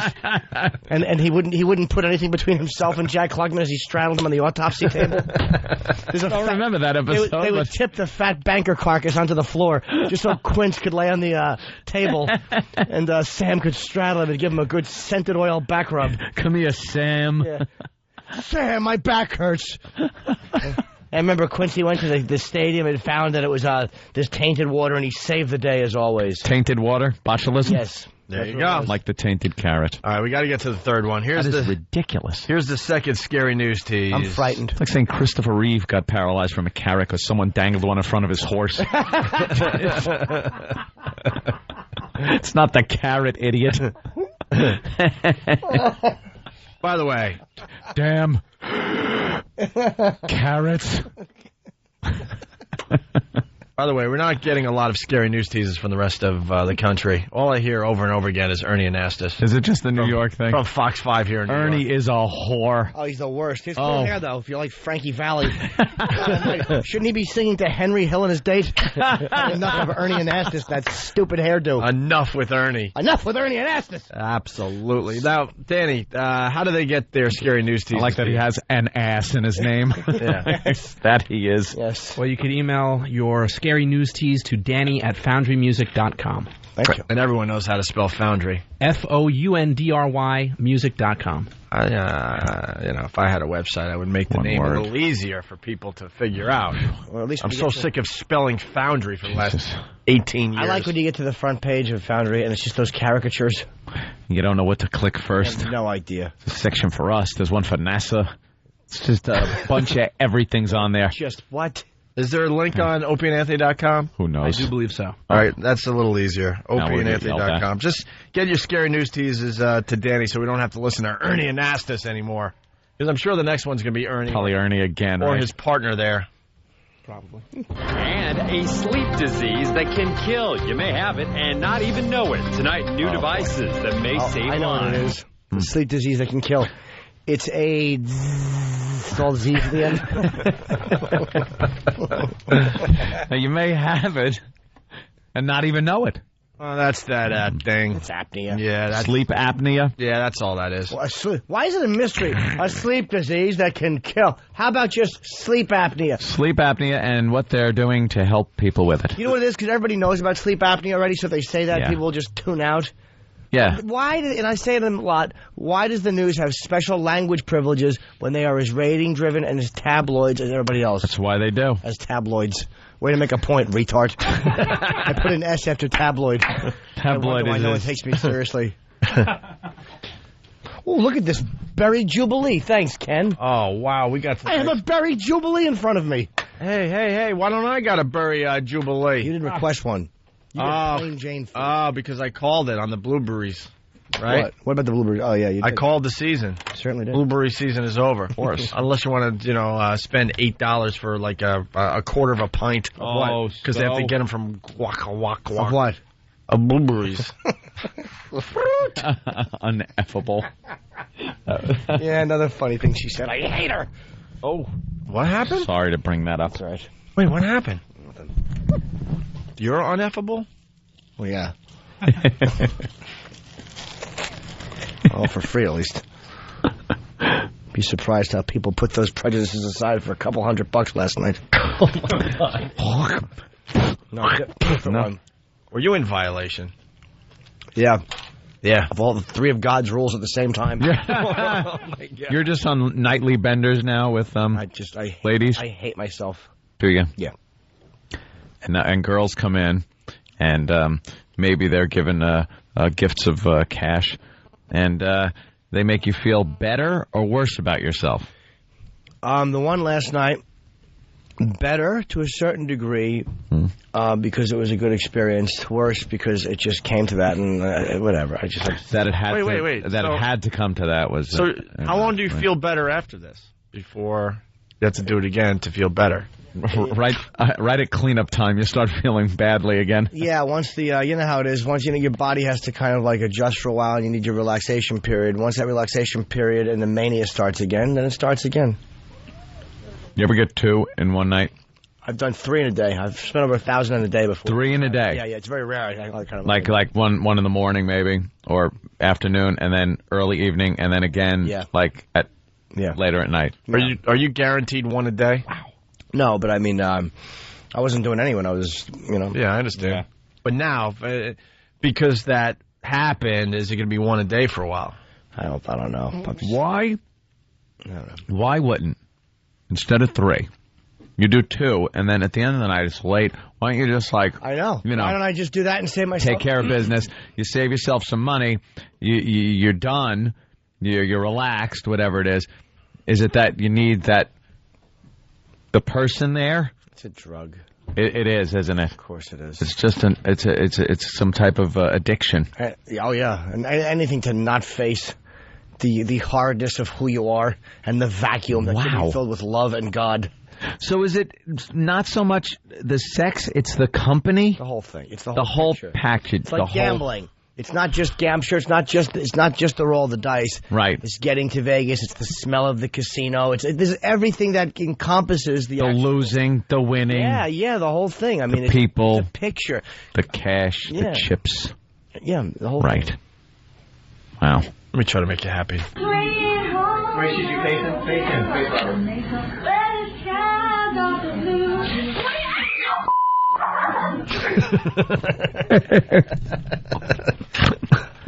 Hey, you're smiling a little bit. See? That made me happy. A little bit. A woman got zapped. They tase her? Yeah, they tase her as she's singing, obviously, Sweet Home Alabama. All right, so what's the answer to the sleep apnea? It is. Yeah, that's obvious, but they got new devices. What's the device? They got some kind of mask where... My dad wears that. That's an Uncle Junior mask you have to wear over your face. It actually blows air in. It helps you sleep. You look like an ass, but I mean, you sleep better. How does your mom handle that? I always thought about that when you had to do, crazy stuff like that to go to sleep and stuff. If like your partner gets turned off and all that. You mean when she wakes up and realizes she's sleeping with someone dressed for an anthrax attack? Right. I mean, it might take. I'm assuming it takes the sexiness out of a relationship. Yeah, the fact that my father is dressed like a Kurd right after Saddam hit them. Probably that or his awful snoring though, which I imagine was even louder than this. Because I've heard my father snore. Actually, since they've been down by Atlantic City, I've caught it a few times. Nothing really? That one. That's no. Okay. Just a car spin out. Yeah. Yeah. There's something I've thought about over the years. When like you're in love with somebody and something happens, and now like your significant other like has to poop into a bag or something. Oh. Does that take the sexiness out of a relationship? Well, certainly. Or do you try to hang in there for a while? What? That doesn't add to it. Yeah, the old. No, I understand that, but like, you know what? Old bag. You meet a model, and then 3 weeks after you get married, when you're 23, she's involved in a head-on collision with a gas truck, and the next thing you know, she's wearing a bag, and and a wig. Yeah, she looks like Robert Englund, and she has like the long askew wig. I can't believe she was a model. Now she's a BV. BV. Oh, no. The old BV. Oh no, the perpetual all lips. What happened? Oh no, you can't leave right away because you don't want to be like a creep. You got to tough it out for a while. Constantly looks like she did when that truck was coming right at her. Just eyes agape. Here's what you do when someone has a horrific accident like that. You got to tough it out through their hospital stay, and then the first thing they do wrong, you use as an excuse to end the relationship. Like, I told you to stack the VCR tapes properly. Pick up all your medication and get out. Pick up your salve-covered cloths and get out of here. Oh my God, that's hilarious. Pick up your soothing salve-covered towels and beat it. Yeah. Gotta fill out a change of address for the FedEx truck that brings the gauze every day. All right. That's all it would be, boxes of gauze and salve. You ready for the last scary news tease? Yes. And, of course, we're looking for news teases that we could enter into the News Tease Hall of Fame here. This might be good enough.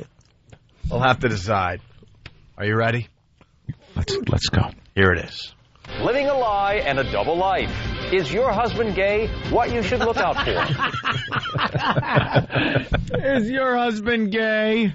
Do we add that to the Hall of Fame? I think so. What you should look out for, how about if he burps and it smells like bleach? that would be an indicator. How about if you kiss him and there's tapioca on your face? Wow, they're running out of things to scare us with, huh? Wow. They're going that route. If you have no children, yet it looks like one was eating a fudgicle in your bed.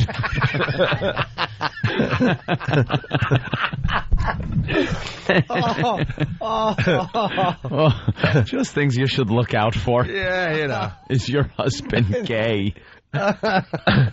Is this a big problem? Danny?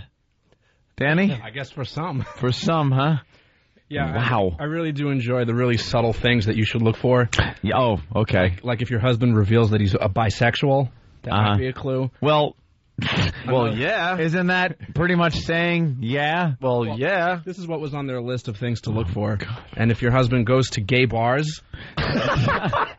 All right, man. This is the dumbest report ever. What other reason could he have for going to gay bars? Sam. Yeah. They have good there was botulism in the water, Sam. They got good chicken wings at the gay bar. Goddamn Quincy impression. Just the left hand. I love it. He does the teeth and the hand. Oh, I need video of that. Sam, bring your camera. What else is on the list? Well, one more subtle thing you might want to look for. Subtle. Is if your husband watches gay porno with other men. Wow. Are you kidding? Did they actually have those? As subtle little clues. There's a whole there's like a little checklist. Wow. We got to see the checklist. You really got to be a detective to uncover those subtle little clues. I want to hear it. Can we hear it? I mean, I would love to hear that. Love to hear that report. Yeah, please find the full story. What wife actually went, oh my, you're kidding. I didn't know.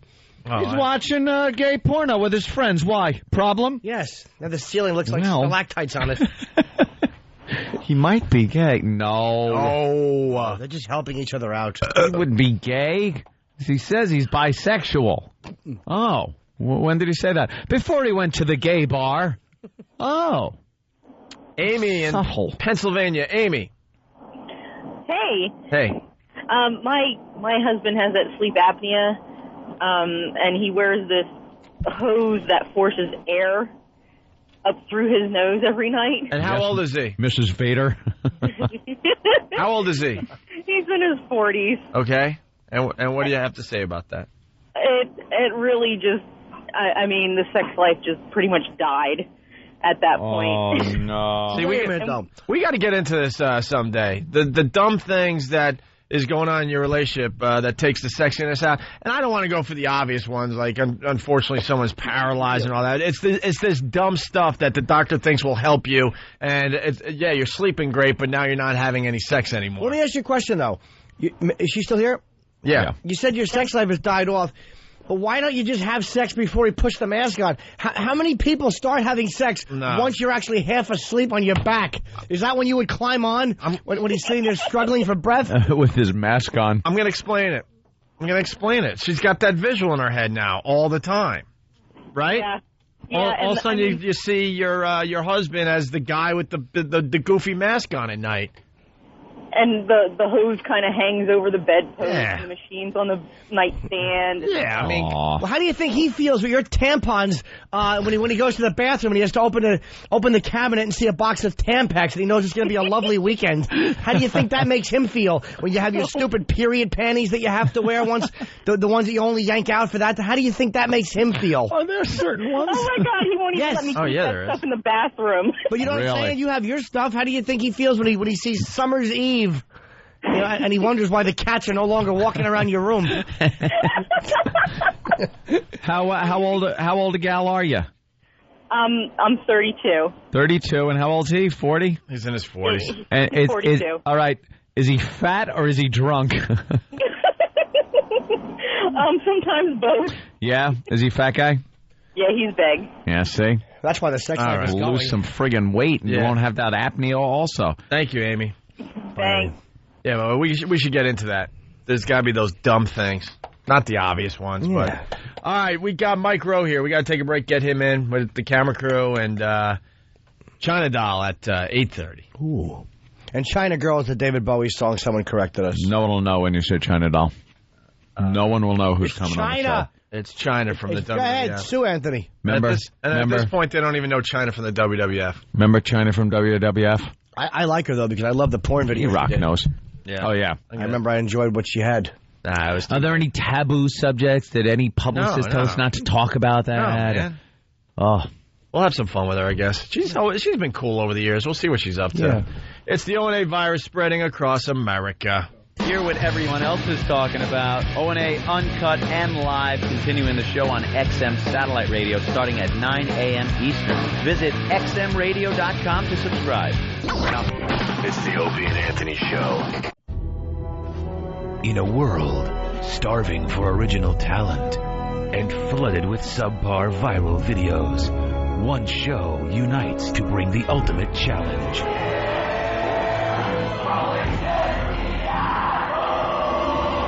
The Opie and Anthony Video Contest, sponsored by HotMovies.com. Searching for original videos or animations no more than 3 minutes each. Submitted by email, VHS, or DVD that are centered around the cast and crew of The Opie and Anthony Show. The best Opie and Anthony themed video at the end of the contest wins $1,000, courtesy of HotMovies.com. Open to listeners 18 years of age or older. Videos will be judged on originality, humor, and relevance to The Opie and Anthony Show. It's the Opie and Anthony Video Contest. Go to opieandanthony.com for details. Opie and Anthony. Opie and Anthony, XM202.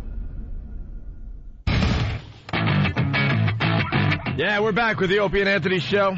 Got to say hi to Mike Rowe in studio. Mike. With some camera guy. That would be Eddie Barbini. Eddie. Why is Eddie filming us?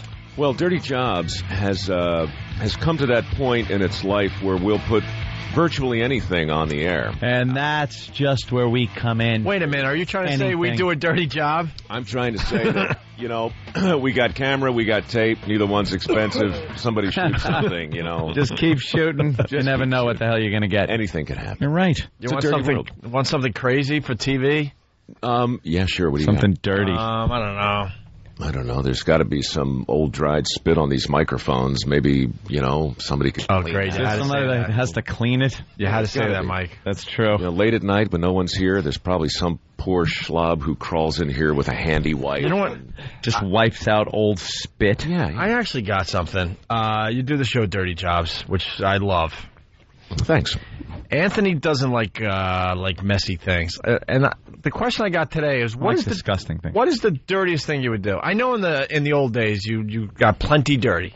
Yeah, because dirty didn't bother me. I would crawl through. The worst thing I ever had to do, and this is something that I think I could have gotten ill from, is crawling around in ductwork in a hospital.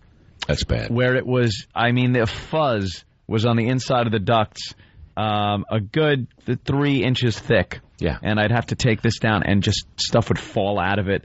And you don't know what. Could have been a TB ward that it was connected to or something. I don't know. But that was really probably the most disgusting thing I ever had to do. Hospital ductwork.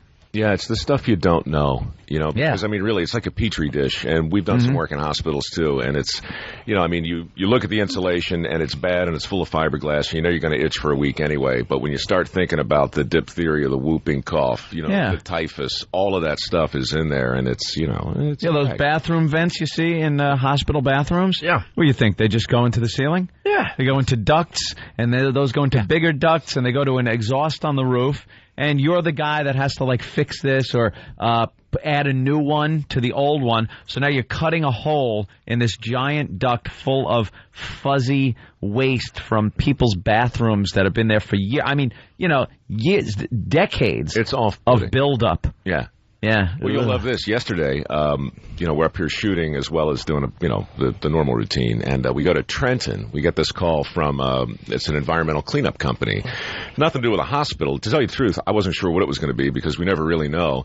And it's this old abandoned building. And in front of the building is this little pipe. And I'm thinking, what can this possibly be? Well, underneath in New Jersey, there are like 70,000 oil tanks. Okay, that hold old heating oil. And this one is about 5,000-6,000 gallons. It's been buried for 30 years, and it's 3/4 full. And it's been sitting there like a time bomb. These guys dig this thing up, carve a hole in the top of the steel, go in up to their waist in oil, suck all the oil out, then drag the old drum out of the earth, then cut it up and haul it off. And by the end of the day, I mean, it's just unspeakable. You look and smell like something not in your own species, Yeah. And, they're just kind of whistling and cracking jokes. It's the only way you get through that. Yeah, it's just hell. And that just reminded me of another thing that I had to do when I was in the wonderful world of air conditioning, heating, and ventilation work. There was a mansion, North Shore, Long Island, that was being gutted and renovated into some type of big tourist attraction. Oh, yeah, thing. I remember that place. Yeah, big place. I did the work on that. Okay. Had to go into the crawl spaces between like the basement and the house itself was this heating crawl area, dirt floor. It was like old catacombs. Rats? And pull out rats, big rats. What do you mean you pulled them out alive? No, we had to pull out these heating coils Yeah. From these big furnaces, and they were made out of cast iron. Yeah. And you couldn't get them out. They were put in there before the house was built. They built around it. Yeah. So we had to bust them up on our bellies, swinging sledgehammers to break cast iron and get whatever's in them and all the old soot that would be in there would just cover you. I had no idea. Oh. You've paid your dues, dude. Oh, man. Because that's some of the worst jobs ever. No, I know that job. Okay, I got one for you. Hurricane barrier cleaner. It's another one of these things. What? Okay, a month ago, I go to Stamford, Connecticut, right? And I don't know if you've ever been up there. They've got this harbor. It's all very civilized and very nice. But at the lip of the harbor, the opposing sides of the land kind of come together. It's about 50 feet apart. Well, on the floor of the ocean sits this giant hunk of steel. Picture the cover of a book that's closed, all right? And if you very slowly open the cover, that's the way the hurricane barrier stands up. So it's perpendicular to the ocean floor. And it's about 4 feet wide. It's about 60 feet tall. And every 5 years, the Army Corps of Engineers has to clean this thing. Why do they have to clean it? Because the interior of it is a series of catacombs. Each steel cell is about 6 by 6, okay? And there are maybe 200 of them in there. And inside of each one of these catacombs is a zinc anode, and the anodes are there to create a small electrical charge which draws the salt water to it, thereby eroding the anode and not the hurricane barrier itself. Horrible, ridiculous, scientifically obtuse job, right? So divers swarm all over these things replacing anodes. I go through a manhole cover in the top of the hurricane barrier and descend literally to the 7th level of hell with this sweet little park ranger named Diane, who is covered with muck and mire and dead fish and sediment, and it is so unspeakably bad because you're surrounded by steel, it's hot, you're up to your waist in this stuff that surely must be toxic. It's been in there for 5 years. And again, they're whistling while they work, just pulling all of this stuff out, dead fish, starfish, dolphin, whatever. Everything swims into this thing and dies so the people in Stamford can be protected at high tide. Wow. Yeah, it's crazy. Who the hell knew that was going on? Who knew? Who knew? That's what dirty jobs has become. It's not just, oh, my God, that's kind of bad. Maybe I'll put my hand in it. It's like, who in the hell knew that you have to squeeze the poo out of a 24-hour-old baby chicken to look at its butt to see what sex it is before you can sell it? No one knows these things, but it's happening. It's critical, Opie. You can't mess around with your chickens. That's great. Jimmy tried to go to the hospital and find out what regular children were. Same technique. It's a boy. What's the most squeezing my son? What's the most obscure job you've come across? The most obscure, like just no clue this was going on. Yeah, I mean, chick sexing was a big. Is right up there. Yeah, anything it's worse? worse, good, bad, favorite, and least favorite have all become interchangeable. You know, they've all lost their meaning. Just reaches a point of they're all just disgusting. Well, good is bad and bad is good for our show. You know, I mean, replacing a lift pump. Well, the short answer is we've done 125 jobs, and they're basically three categories. There's dangerous dirty, there's obscure dirty, and there's poo-related. Now, poo-related has become... You know, and animal related, I suppose, but you can't have an animal without poo. So it all, you know, it's a terrible circle of life. They call it. It's actually a circle of feces, but let's not split hairs. The thing is, I would say replacing a lift pump in a wastewater treatment plant has got to be. A lift pump is 4 tons. It resides at the bottom of a 5-story shaft. When the lift pump breaks, the shaft fills with raw sewage. The men who replace the pump need to get to the top of the pump through the bottom of the shaft. So they literally crawl their way through just an unspeakable and disappointing series of fluids. How do they find their way?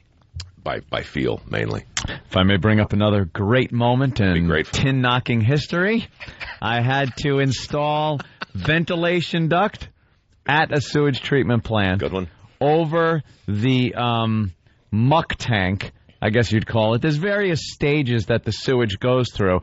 Comes in, and it's pretty liquidy when it comes in, and then they separate the liquid from the real solid stuff. Absolutely, yeah. And the solid stuff is thick. It looks like chocolate cake mix. Lovely. It is that. It doesn't taste like that at all. No, I wouldn't guess it would. No, I never took a slice and tried it. But I never did intentionally either, but it happened. It does get flung around. It can get flung around. Then there's the different tanks that it goes along and gets more and more purified as it goes. But even in the last one, before it goes to some underground secret place where it really gets purified, a lot of this is done outside. Sure. There's tanks with these skimmers on top that just are constantly spinning around, and any stuff that floats to the top gets spun off. And that's where you see, like, oh, there's a condom, there's a tampon, and, of course, the ever-present, always floating corn. Yes, the corn. I swear to you, it is amazing how much corn is just floating on the top of these things. I have never met a creature with a colon capable of handling corn. No. It is remarkable. Isn't it an amazing kernel? You don't know what to say. One word about the device you're describing. It's an aeration chamber, essentially. Yeah. And at a glance, it wouldn't strike you as remarkable, but the final step in processing the poo involves pumping tons and tons of O2 into It looks like a giant, a huge, bigger than Olympic-sized swimming pools. Yeah. And it's just a bubbling mess. It's almost inviting in sort of a chocolatey jacuzzi way. I mean, at a glance, you could look at this thing and go, you know what? I could sit in there and be very, very comfortable. But here's the thing. There's so much air in it. If you fall in, you will immediately perish. No buoyancy. You cannot tread water. They can throw you. That's why they have life preservers all around it. It still doesn't matter because it would be like jumping into air. Except it's so full of moisture, you will drown. But you will sink to the bottom. You will fall to the bottom just as quickly as if you jump out the window right here. Yeah, you can't swim in it. And every year, every couple of years or so, you read these stories about someone goes. What happened to Frank? Frank. Filter, aeration chamber, hell of a thing. By the way, this is Ant's old life. Now, if a little kid leaves a booger on his couch, he gets rid of the couch. Throw it away. But Opie, I got to be honest. Sitting here watching him talk about it, there's a certain nostalgia, what the French would call ennui, a Vertschmalz almost. That, frankly, I'm going to call it a yearning. He's a lot different now, Mike. Maybe not a yearning. He's a lot different. I dropped by the old place a couple of weeks back to see some of the old crowd, the old crew I used to work with. Bittersweet, wasn't it? Yeah. Well, I had just picked up a brand new sports car and I had to take it by. I'm sure they love to see you. Rub it in a little bit. I had to rub it in. You didn't want to say hi to anybody. Someone look, I've made something of myself. Smell my hand. Damn you. Not a callus on here. Smells like cologne. Yeah. I'm sure there's a bunch of people you made sure saw that sports car. I was just there to say hi to the guys. Sure. Some of them still same guys, just knocking it out, What'd you buy, by the way? Oh, GT 500 Shelby, the Mustang. That's nice. You like that sort of thing, I suppose. 500. Why? What do you drive, my friend? I'm sure it's... I got myself a 98 Solara. Toyota, baby.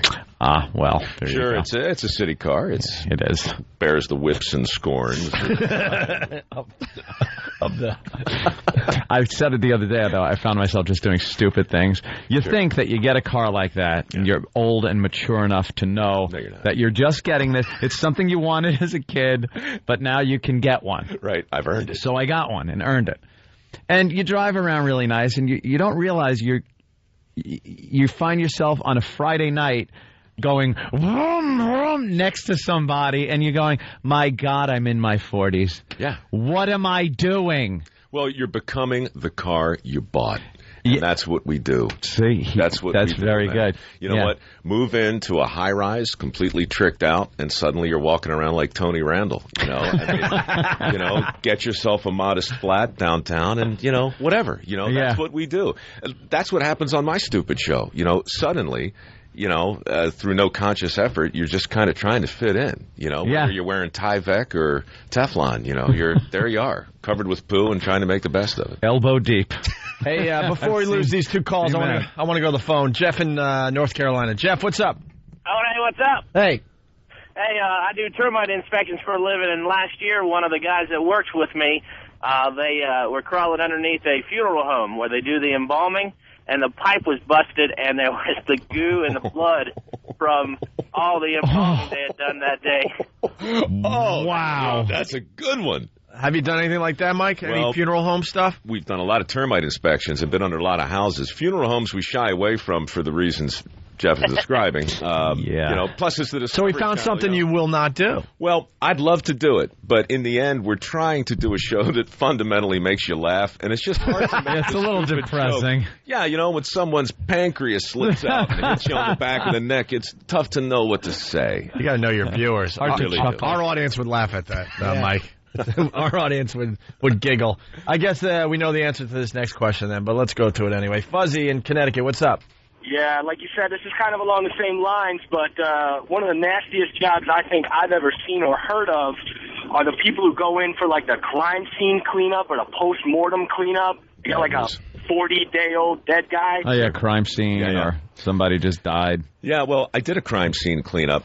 Dirty Jobs came out of a show I used to do in San Francisco, a smaller version of it, and that's one of the first things we did. And, it's as bad as you think. It's actually worse, because the thing about fluids is, the ones we're all walking around, left completely untreated, they will seep through virtually anything. I mean, carpet, wood, concrete. And just keep going.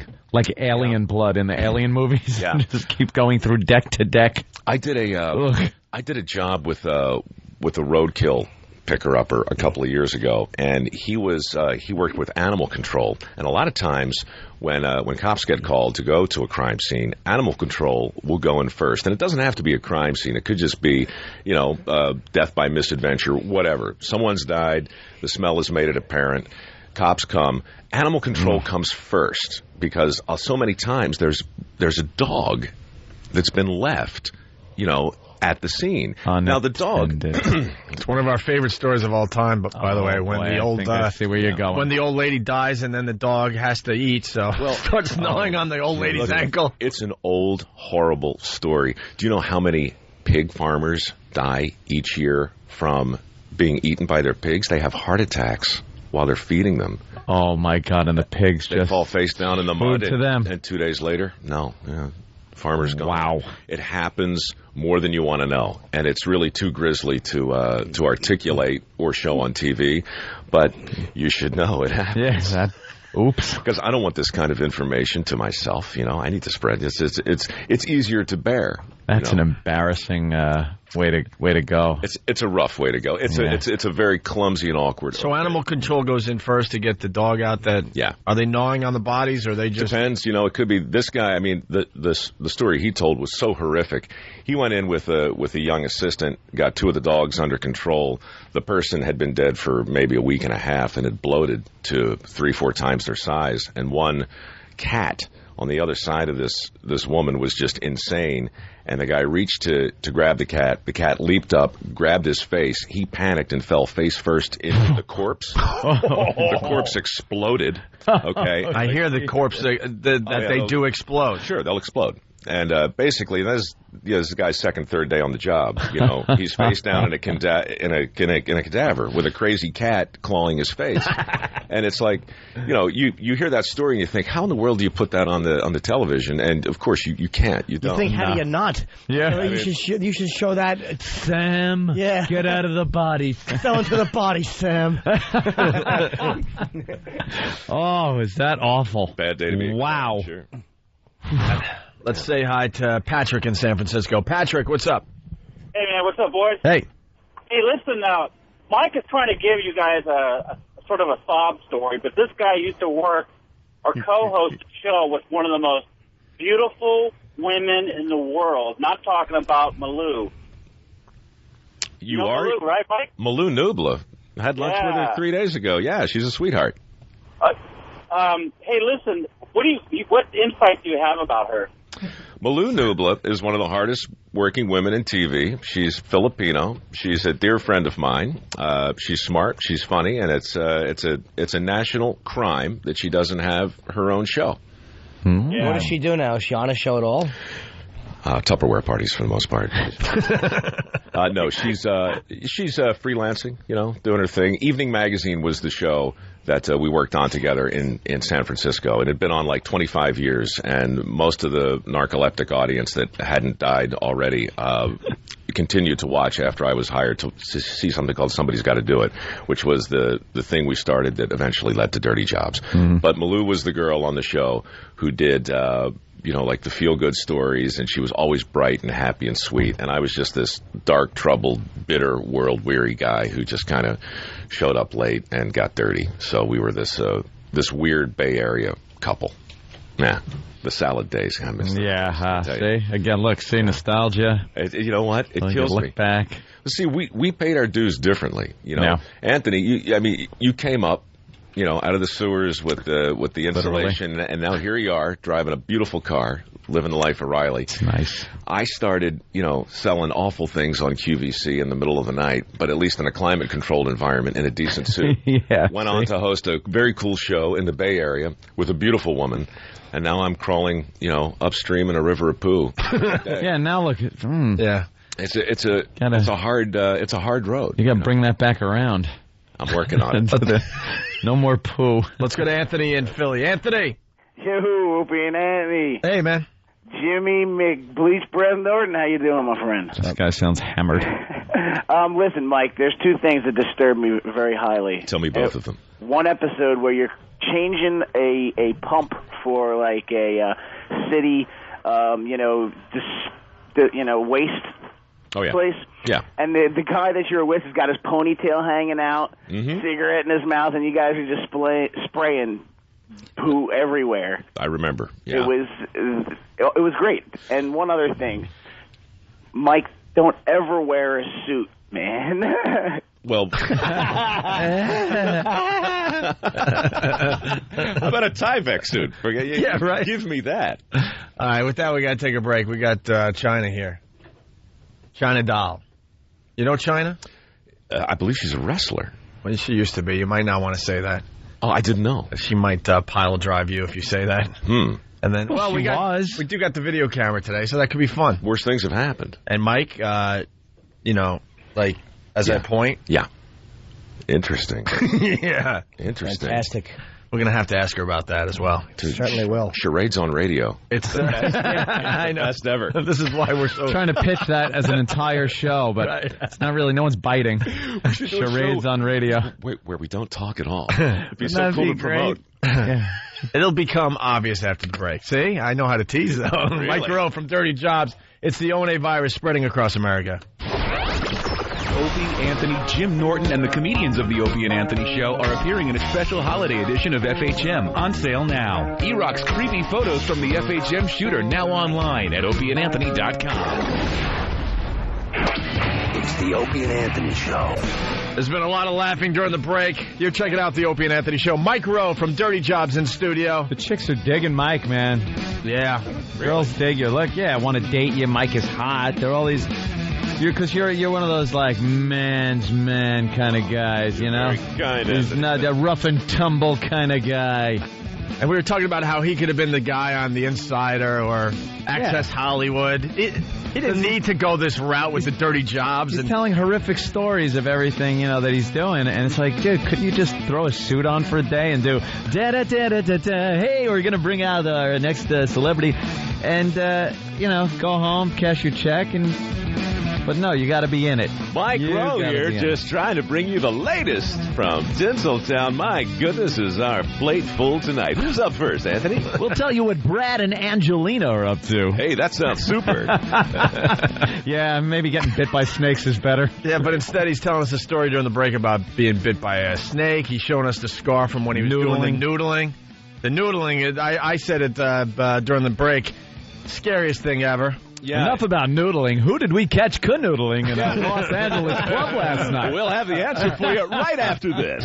Oh, God, that's got to be the scariest thing, though, this noodling for catfish, where you're just reaching, you're, waist high in a swamp, right? Yeah. And then you're reaching into these tunnels, or what do you call them, little caves? Well, catfish are bottom feeders. They live in the mud. They live in rocks. And basically, noodling is the oldest form of fishing there is. And it's just barehanded, all by touch. So you stick your hand in a nasty, dirty hole, and if something bites you, you grab its jaw, you pull it out, and congratulations, you've noodled. I would never be able to do that. You're using your fingers as bait.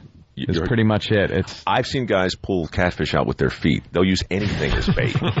Anything. And then he showed us the scar. He got bit nice. Yeah. And then the snake story was pretty good, too. But Kristen, the snake lady at Put-in Bay, Ohio, is going to be coming up next season, I guess. But she throws her body on indigenous water snakes in an attempt to catch them, take them back to the Ohio State lab, shove some sort of probe into their bottoms, make them puke, analyze their vomit, and then release them back into the wild. This is a bad job. We federally grants the federal, so taxpayer dollars. Literally hundreds of dollars, Anthony. It's literally in the hundreds. It's a major program. In the hundreds of dollars. We're deep in four figures. Yeah. Well, and so you got to kind of headlong charge these snakes. And you find a snake, you see it crawl out of Lake Erie, you charge it, you throw yourself on it, and it bites you. And non-venomous is the good news, but they have teeth, Yeah. I mean, not necessarily fangs, but they have a mouthful of teeth. And they're snakes. They're snakes. It's naturally scary things. Every sane person in the reptilian part of our own brain knows. Don't chase a snake. No. And if you do, don't grab it. And if you do, don't let it bite you. So there are three fundamental rules you have to break in order to do this job. And, this woman does them hundreds of times a day. I spent a day with her. I'll never go back. Now, I hear, and I can't wait to see the episode, but I hear you might not handle this as manly as you would have liked to. It's not my finest hour. And to suggest that I scream like a 10-pound baby girl would not be to overstate it. All right, that I can't wait to see. Yeah. But on the positive side, I bleed a lot. Oh, good. That's always good for TV. Bloody. It's a sweeps period. We're doing what we can. Hey, with that, we got to say hi to China, sitting over there. Hi, guys. What's up, China? Do you know Mike Rowe from Dirty Jobs? No, I don't. Oh, my God, China, at the Discovery Channel, Tuesdays at 9. Where you been? All over the place, really. Quite honestly. Yeah, he does Dirty Jobs. Yeah, it's been a crazy month for me. Yeah? Why has it been crazy? Well, I'm sorry, I haven't been watching the Discovery Channel. No, that's okay. I'm not keeping up with your work either, but I've been I'm out interested. for like days at a time with my girlfriends. Is that what you do? Just hang out? A lot of partying? What do you do these days? I have been doing a lot of partying, actually. Yeah? I did. I'm coming out with 3 movies. I got 3 big movies coming out. One is just another romantic wrestling comedy where I actually do some of my last wrestling there with one of my Japanese friends, Kenny Yasuda. And I did Illegal Aliens, easy for me to say, with Anna Nicole Smith, which is due out in the spring, I believe, and Surreal Life, and then another movie called The Cougar Club with Faye Dunaway and Jolie Fisher. Surreal Life. And so excited, but I've been doing a lot. So The Surreal Life, and it was kind of a change from the person that we had seen in The Ring. Yeah, it actually was a total change, and there was a confrontation with the ex-boyfriend, and it was really... Well, more so that in The Ring, you came off, like you did. You're very powerful, very strong, intimidating, and on Surreal Life, kind of crazy. Yeah, absolutely. I went into Surreal Life thinking that I was probably going to be dead by the time I came out. Really? Crazy and crying a lot.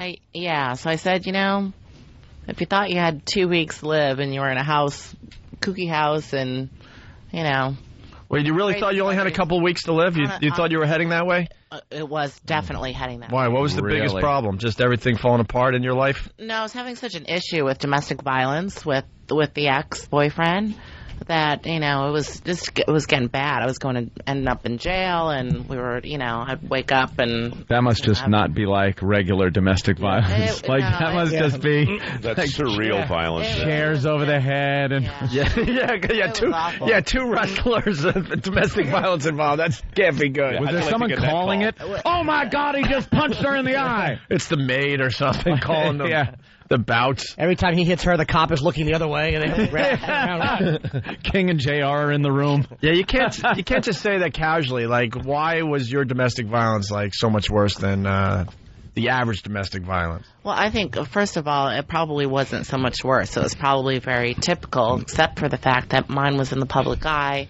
And, it was a really difficult experience. And all the laws had changed after the O.J. Simpson and we were talking about X-Pac? Changed, yes. Yeah. And, I didn't know how to deal with all that stuff. And so it was very difficult. So... Now, the odd thing is... It was a long time. It might sound weird that I kind of want to know this, but the fighting in real life... as opposed to in the ring, which, you guys would get physical and stuff, but domestically, at home, with X-Pac, who was beating who? Who, were you able to put a hurting on him? No, I was able to, in the heat of the moment, I learned, most people don't know this, but after WWF, I trained with New Japan Professional Wrestling. I trained for a year and then went to Japan and I actually grappled in front of 82,000 people at the Tokyo Dome. And I think that really saved my life because I was able to defend myself, and in the heat of the moment, he'd be so freaking whacked out and so technically good and stronger than me. I mean, Yeah. When you see me in wrestling, you think I'm, 6'2" and the Jolly Green Giant, Yeah, that's why, you come across she could take care of herself. Right, and I did. I was lucky enough to be able to defend myself. Well, the house must have been a wreck.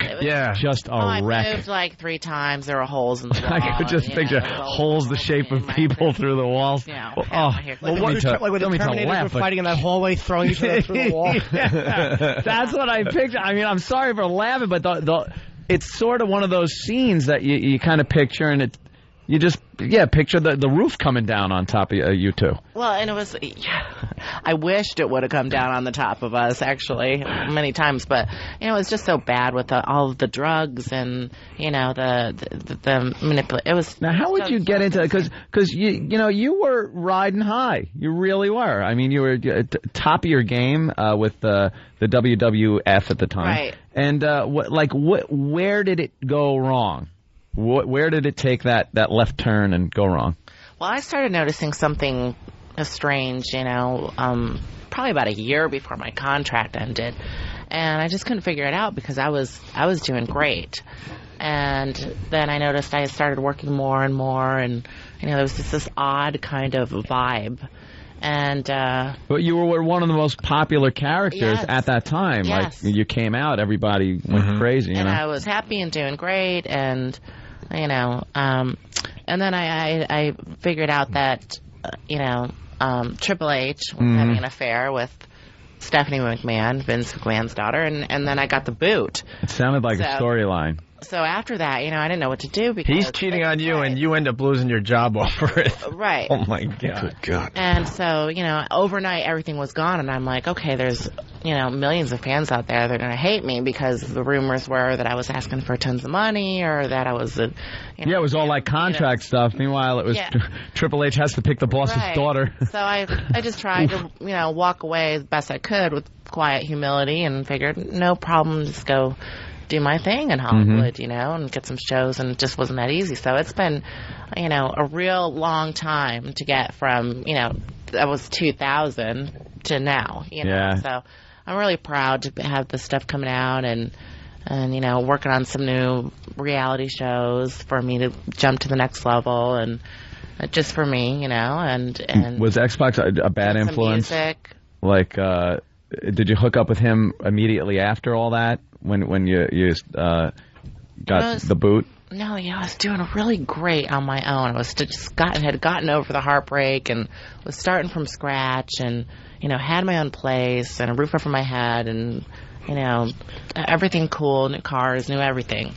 And then he showed up on my doorstep one day, and I was like, oh my God, we'd been friends for so long. He said, I got a divorce from my wife, and I was in love. I thought, gosh, he walked away, and hey, I'm the only one that's, stuck to my guns and said, And how does, but how do people that are kind of into their physical health and everything get into drugs like that, I didn't know. I was not, during the whole time I was with WWF, I was with Triple H. Mm-hmm. I was with Paul the whole time. So I would go, do my job, go back to the hotel room, I was totally naive to half the stuff that was going on until I got together with X-Pac. And when I first saw X-Pac, he was in the best shape I'd ever seen him in. He was, I thought, going to a different wrestling organization. He, looked great. He was happy to see me, and it was instant love. And then a month later, he asked me to marry him, and then, and then I got clotheslined over the kitchen table. I'm sorry. Wow. I'm not a good cook. I made the steak. Hey, do you regret the release of One Night in China? Do you regret that? Oh, it was horrible. Do you know he actually went to the country of China? First of all, I consider that his tape because I had filmed a bunch of stuff, kind of wanting to do a reality type of show because some of the stuff we did was so freaking funny. So I had these tapes. There was a little bit of kind of risque content on it that we had played around and stuff, but nothing too big. And then he actually then took those tapes and brought them to Red Light District and sold them out from underneath me and made a deal for more content, basically. And so then when I had him on my back and I thought other people were involved in the porno industry, and I was like, okay, well, I'm just going to finish this off and then try and not let it come out, And he actually went to the country of China so that he could claim rights to the name. And did he had to go to China? That's what he did, yeah. To claim rights to the name. And so I have, I have not collected a dime of it. And, really? You're very thorough. I haven't seen it. I don't want to see it. It's in your credits, though. It keeps popping up there. I got a one sheet on China Doll, and it says One Night in China, 2004, along with her credits. Well, it's probably movie credits. I'm sure it isn't from her people. For a while, it really bothered me. It was like, you really haven't seen the movie? No, it's great. I laughed, I cried, I felt great about myself. It's a feel-good hit of the summer. Yeah, really. I was a fan. I got to be honest. I'm not a wrestling fan. I don't really watch much wrestling, but I saw that tape. I was really instantly attracted. It was very much. China, I got to explain. Someone has to hear. What you got going on down there? Oh, you're lovely. Jimmy is beyond happy. Yeah, you're the greatest. He likes when it's the size of large. Yeah, I was a fan. I just was very, very much. I didn't want to look at it. I'm kind of embarrassed. It was a fantastic. You never came off. I like when they're large too. Are you?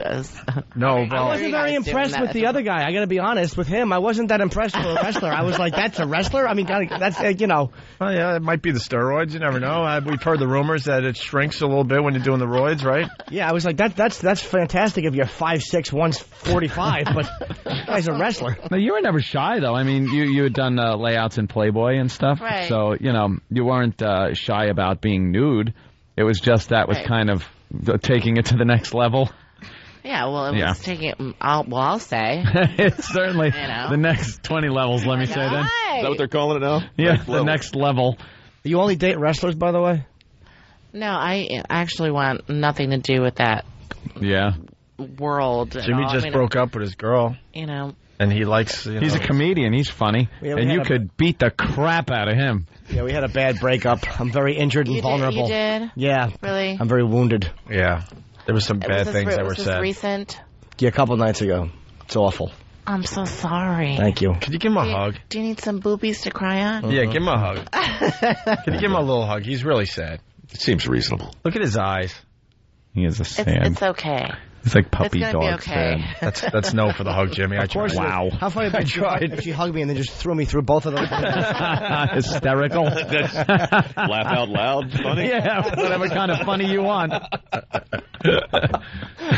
Oh, my God. So we've talked before, but we haven't actually really...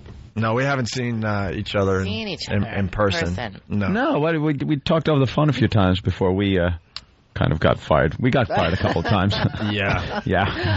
They had to go to China. We got thrown out. Yeah, had to go to China to justify the name. Oh, the humility. And, that amazes me that he actually had to get a ticket, go to China. What, did he have to, like, film the Great Wall or something and then throw it in there? Or else Vince would have been all over him? Yes. Was that the whole thing? Like, Vince owns the name? You know, who knows? It's who cares? That's what we're working on. But besides, I mean, people still call me China. I know, that's just it. It's like call me Joni semantics. Now, and it's ridiculous. China doll and whatever, But I don't know. This really doesn't matter. Mike, I'm cool with it. And Mike, you got a question for China? I've been making a list. An amazing story, right? I mean, you sure you haven't seen the show? Dirty Jobs? He's wondering why she hasn't seen the show. I don't want to talk out of school, but I believe you'd like it. I think you'd find things in it that are inherently relatable. I think you'd laugh. I think it'd bring a certain measure of peace. I mean, it's a very cathartic hour, and it's on the Discovery Channel, so it's good for the whole family. Jumping snakes with teeth and it's dirty jobs. It's dirty. He does like jobs that no one else wants. Why don't you marry X-Pac? That sounds like I mean, we're coming into season 3. All bets are off. Just for the record, you might be interested. You could burn the waffles and he can punch you in the face. There's something like that right there. Really? Yeah. Really? Interesting. Did he ever, well, not that you would ever admit that, but did he ever say, like, hey, there's a cool piece of equipment you could put around your waist and attack me with? Maybe you could. Curious. No, a lot of guys I think he probably had plenty of other volunteers. Oh, really? Other gentlemen that may have been around the... It's just nothing like the real thing. Yeah, well, that's what they say. Wow. Oh, wow. Look what China's saying. It's a bit of a revelation. The gloves are off. Yeah, did he ever get a little hammered, maybe? They were never on. There you go. Did he ever get a little hammered, maybe, and like tell you things like, hey, there was one time this dude may... Anything like that? No, that would lead you to believe? But he used to say, like, oh, this guy hit on me, or... really? I think he was hitting on me, and then I started thinking, okay, something's just not right here. That is odd. Guys don't usually... Just Mm. speculation, but my intuition's pretty good. Yeah. You have good gaydar, and you're with him. Yeah. You're with him. How long were you actually with him? Well, a month every day, and then I gave him back his ring, and I was like, get away from me. But and then I referred to him, a.k.a. the seed of Chucky, came back like for 2 years. I dealt with kept this. coming back. And it was just... Wait, in the first month, you had domestic violence and a porno tape made? In the first month you guys were together? No, the tape was made actually later, because I would take him back and then go back, whatever. Oh, you were like the textbook... it's a makeup sex. Take him back. Absolutely. From the makeup sex. Might lose a wall or two, but the makeup sex was great. It's tremendous. It's so confusing, because you're in athletics, you think, they're hurting, or, they're doing certain things because, their bodies are sore, or whatever, and that just wasn't the case. The drywall contractors crying when they finally broke up. I was going to put a wing on my house. Wow. There goes the skylight. Yeah, that's probably what they just did. Just kept putting in skylights. Another skylight. Wow, that just sounds like a brutal relationship. Oh, man. God.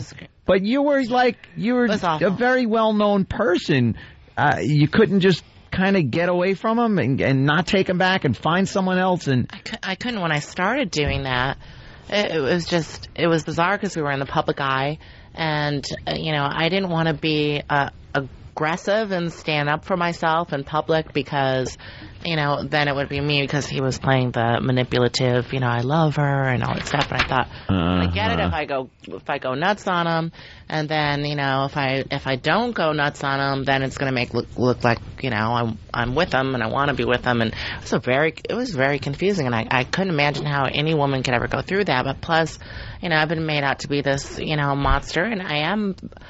The truth is that I am very technically trained now, and I'm very good at what I do. But I've never been physically violent ever in my life, and especially after learning technically, I wouldn't use that just out of that is such a misconception, because you would think if there's no way she's being abused domestically. Would you say you're more dominant or submissive sexually? I'm only asking that because you're such obviously you probably are just a kick-ass person, and a lot of powerful women very, very submissive in that area. So would you say that you would go more submissive, or you just what everybody would think, which would be that you're very dominant?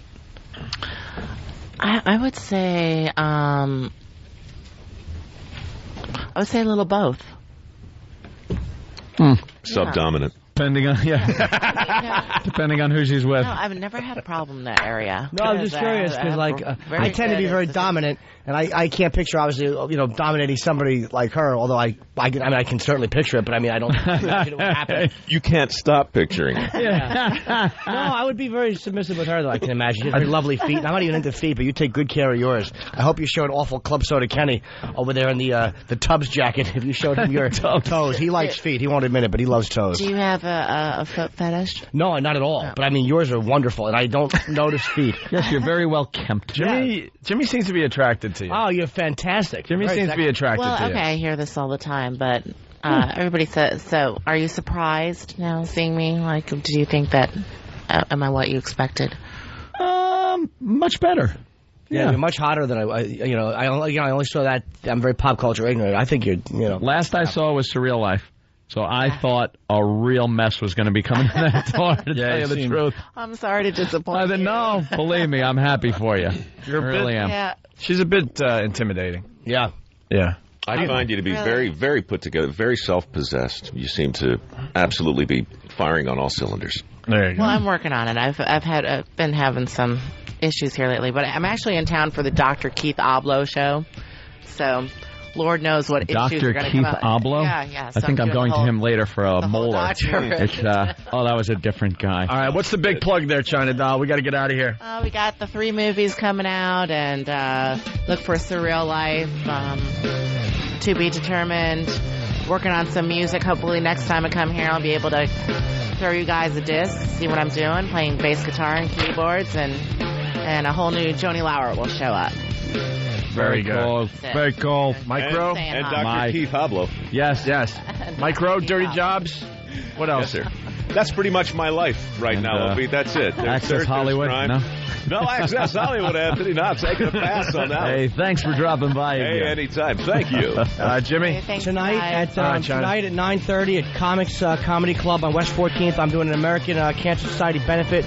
Myself, Bill Burr, Colin Quinn, Fat Bobby Kelly, Keith Robinson, and Corey Kahaney. We're giving away some tickets on the walkover. 212-524-2500 tonight. It's for a great cause in a really beautiful comedy club. There you go. We continue on XM. Have a great day. Thanks. Yeah.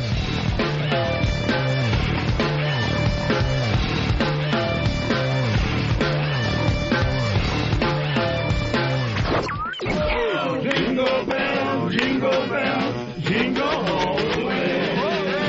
It's the 2006 Homeless Shopping Spree, only on the Opie and Anthony Show. Coming soon to a snooty mall. Maybe one near you. Whoa. The Opie and Anthony Show will bring a busload of homeless degenerates shopping for Christmas presents. And you, of course, are invited to watch and shop along. Golden Buns is gonna get busy. Immerse yourself in a time-honored tradition. Enjoy the holiday spirit and the stench of booze and vomit as we partake in another homeless shopping spree on the Opie and Anthony Show. It's the Opie and Anthony Show. The Opie and Anthony XM walkover begins now.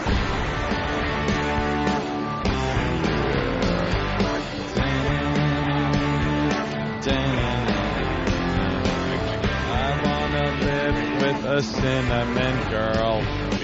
That's what this song is, right? All right. the rest of my life with a cinnamon. That's the song, right? Hey, let's get right into it. Club Soda Kenny saw it too. Hi. There was love in Jimmy's eyes up there. Let's be honest, Jimmy. Yeah, she's really sexy, man. I mean, she's really sexy. Talking about China from WWF. Fuck yeah, man. Right. Well, we noticed that when we first watched the porno tape. Right, I was telling Mike Rowe in the elevator. Yeah. Like, our reaction was, holy shit, what the fuck is that? And Jimmy's like, I'm in love. I'll take better care of that than that fucking jackass she was dating with his fucking mediocre dick and his punch her in the face routine. Perhaps she did burn that steak. Oh, she's lovely. How tall is she though? She's not as big as I thought. She used to wear big heels. She's solid, man. It's density. It's bone density. Nice hug too. Yeah. Nice hug. She smells really good. Lovely bosoms. She used to wear big heels, I think. Yeah. Jimmy, is there anything we could do to help you out here? Because you really, really are into her. Nah, I saw it in your eye. There's nothing I can... You're thinking maybe you could get, I don't know, an afternoon out of it. I'm wondering if I should do Pilates to help my abs. She wrestled in front of 80,000 people. Invite her to the show tonight. Invite her to the show tonight. No, she wants to come. She'll show up. Yeah, she'll come. A lot of fans getting They're loving the China over there in the breezeway. Wrestling fans. Jimmy, what is it about her though? She creeps me out. I think she's pretty. I don't know. I'd like to make out with her. Really? Want to make out with her? Yeah. Is there something? Let me just. I'll ask you this, Jimmy. China. Is there something a little tranny about her? Jimmy, oh yeah. What isn't? Yeah. Jimmy wants to make out with you. Her voice. Remember Jimmy? Jimmy got his hug, by the way, after the show. I really good one too. She was very nice. Mike Rowe in the elevator is like, you showed a lot of restraint with that interview. I'm like, you know what? I wanted to say some things, and I'm thinking, I'm fast forwarding in my head that I get beat up, and I don't care. I would be beat up by a girl. Yeah. I don't care that she's professionally trained and all that with Japanese guys. In the end, I get beat up by a girl. I hate these fucking eBay autograph guys. What are you talking about? I don't mind you getting something signed because you want something signed because I love getting shit signed. Yeah. But these guys that show up with 30 things for someone to sign, I'd like to fucking smash their hands with bats because they fuck it up for the rest of us who buy stuff, who get stuff that we love signed. These fucking jerk-offs. Is mic working? Yeah, Mike's mic is not working. Get Mike's mic working. Get Mike's mic working. I hate eBay guy. How many things do you guys bring? Fucks. Holy shit, do I hate those motherfuckers. I hate them. 30 things for the girl to sign. You know what? How about one picture for your own collection? Jimmy doesn't care. There's a guy that does annoy me. They do it to everyone that comes. He's got a huge plastic bag, and he just keeps pulling shit out of it. Why would you keep signing that? Just tell him to fuck off. Fucking cocksucker. He's going to sell it all on eBay. Jimmy's. Oh, I hate those fucks. Jimmy is. I know what's going on though, Jimmy. Because she's doing that, she can't be over here talking to us. They do it to maybe Kevin some magic Smith. will happen between you and her. Nah, she's gonna leave. She's not coming with us. But they do it to everyone that walks out the door, and they fuck it up for everybody that wants a legitimate thing signed. They're cock blocking. They are. That's why celebrities don't want to sign shit. Talk to China, Jimmy. How many things did they just ask you to sign that they were? Whoa! Well, I think there's a love connection. Oh, she is fantastic. Wow. What just happened there, Jimmy? They dropped their pictures. That was just crazy insane. They were bugging me asking me to sign all that shit. Yeah, he really digs you, man. Look, those two creeps show up all the time, and they just sell it on eBay. China, would you sit on Jimmy's face? Yeah, not right now. No, I can't do it here in the street, but back at XM I could. Really? Oh, I love her. I have a tremendous crush on her. I think she's fantastic. Mike, would you like to see that? Yes. Yes. Would that be considered a dirty job, interesting job? What kind of job would that be? It's the kind of job you have to wait before you pass any kind of judgment on. I'd be curious to see how it plays out. Yeah. I know what kind of job Jimmy's hoping for. Language. I'm a fan, though. She's great. Yeah, he really... we saw... Wait, where's Club Soda Kenny? Kenny hangs out with Jimmy a lot. What did you see up there? The look of love, the glistening in his eye. Yeah, you're his type. Really? Yeah, he's got a thing lovely. for you. Yeah, she's lovely. This is the thing. What type is that? I don't know. I don't have a type. He just means I like you. I wouldn't say I have a type. I mean, I don't care blonde, brunette, tall, short. I think you being taller than him helps. I think you're powerful. girl. I think that takes that very helps good care too. of herself. Yeah, Look you're at very her feet, how you're sexy very and well taken how care of. How lovely is that? China, how tall are you? 5'10". I was right. Okay, it's the heels there. Yeah, that's right. She's not. Always got to wear the heels. You know, She's a little bigger than me. in case you have to stab somebody and look feminine at the same time. The only problem would be the nudity thing because you're in amazing physical condition, and I'm working on it. I'm trying to work on my abs, and I'd be very embarrassed to be You know shirtless. what? You can always change the outside, but it's the inside that counts. That's true. Women say that when they're not fucking you. That's what women always say when they're not fucking you. Yeah, it's the inside that counts, but when you're in bed, it's a little different. Does Jimmy have a shot on any planet in the known universe? Yeah, you know what? All guys have a see? shot if they can be charming and, you know. Jimmy is charming. Do the right I'll give him that. She's a tremendous. Because you don't find that too much these days. She's very diplomatic. You know, Well, he has like a to shot. be romanced and have a good time and, you know, have some fun. Yeah, I'm fun. I like to eat a lot. Do you like oysters? I've been on an oyster kick lately. It's all I eat. I do. I hear they help your libido. They help your sexual drive. Yeah. I do. Yeah, and the pearls in them, too, are awesome. I've never found a pearl in them. So, yeah, But we might want to start. Maybe we could go out for oysters sometime. That's a hell of a asking for a date there. Yeah, Good go out job. for oysters. Good job, Jimmy. Maybe oysters. I'm a little nervous. Sometimes they like it when you're shy. That's not shy. Shucking. That's shucking. What are you guys doing out here? Are you out here picking up chicks? Isn't this or- ridiculous? They throw us out of that studio at 9, but we continue to do radio. Yeah. We broadcast now we're uncensored at XM, which is why we can curse and we walk over and do uncensored radio on XM. We do 5 hours a day. Satellite radio. Oh, So okay, we do you're- broadcast radio, and then we You're do walking satellite. over to go curse and... Yeah. Oh, we already started the fucking cursing. Yeah. That's when you get the chicks. Yeah, they can kind of let you see it all. And the face plant, because Jimmy wants a face plant badly today. What's a face plant?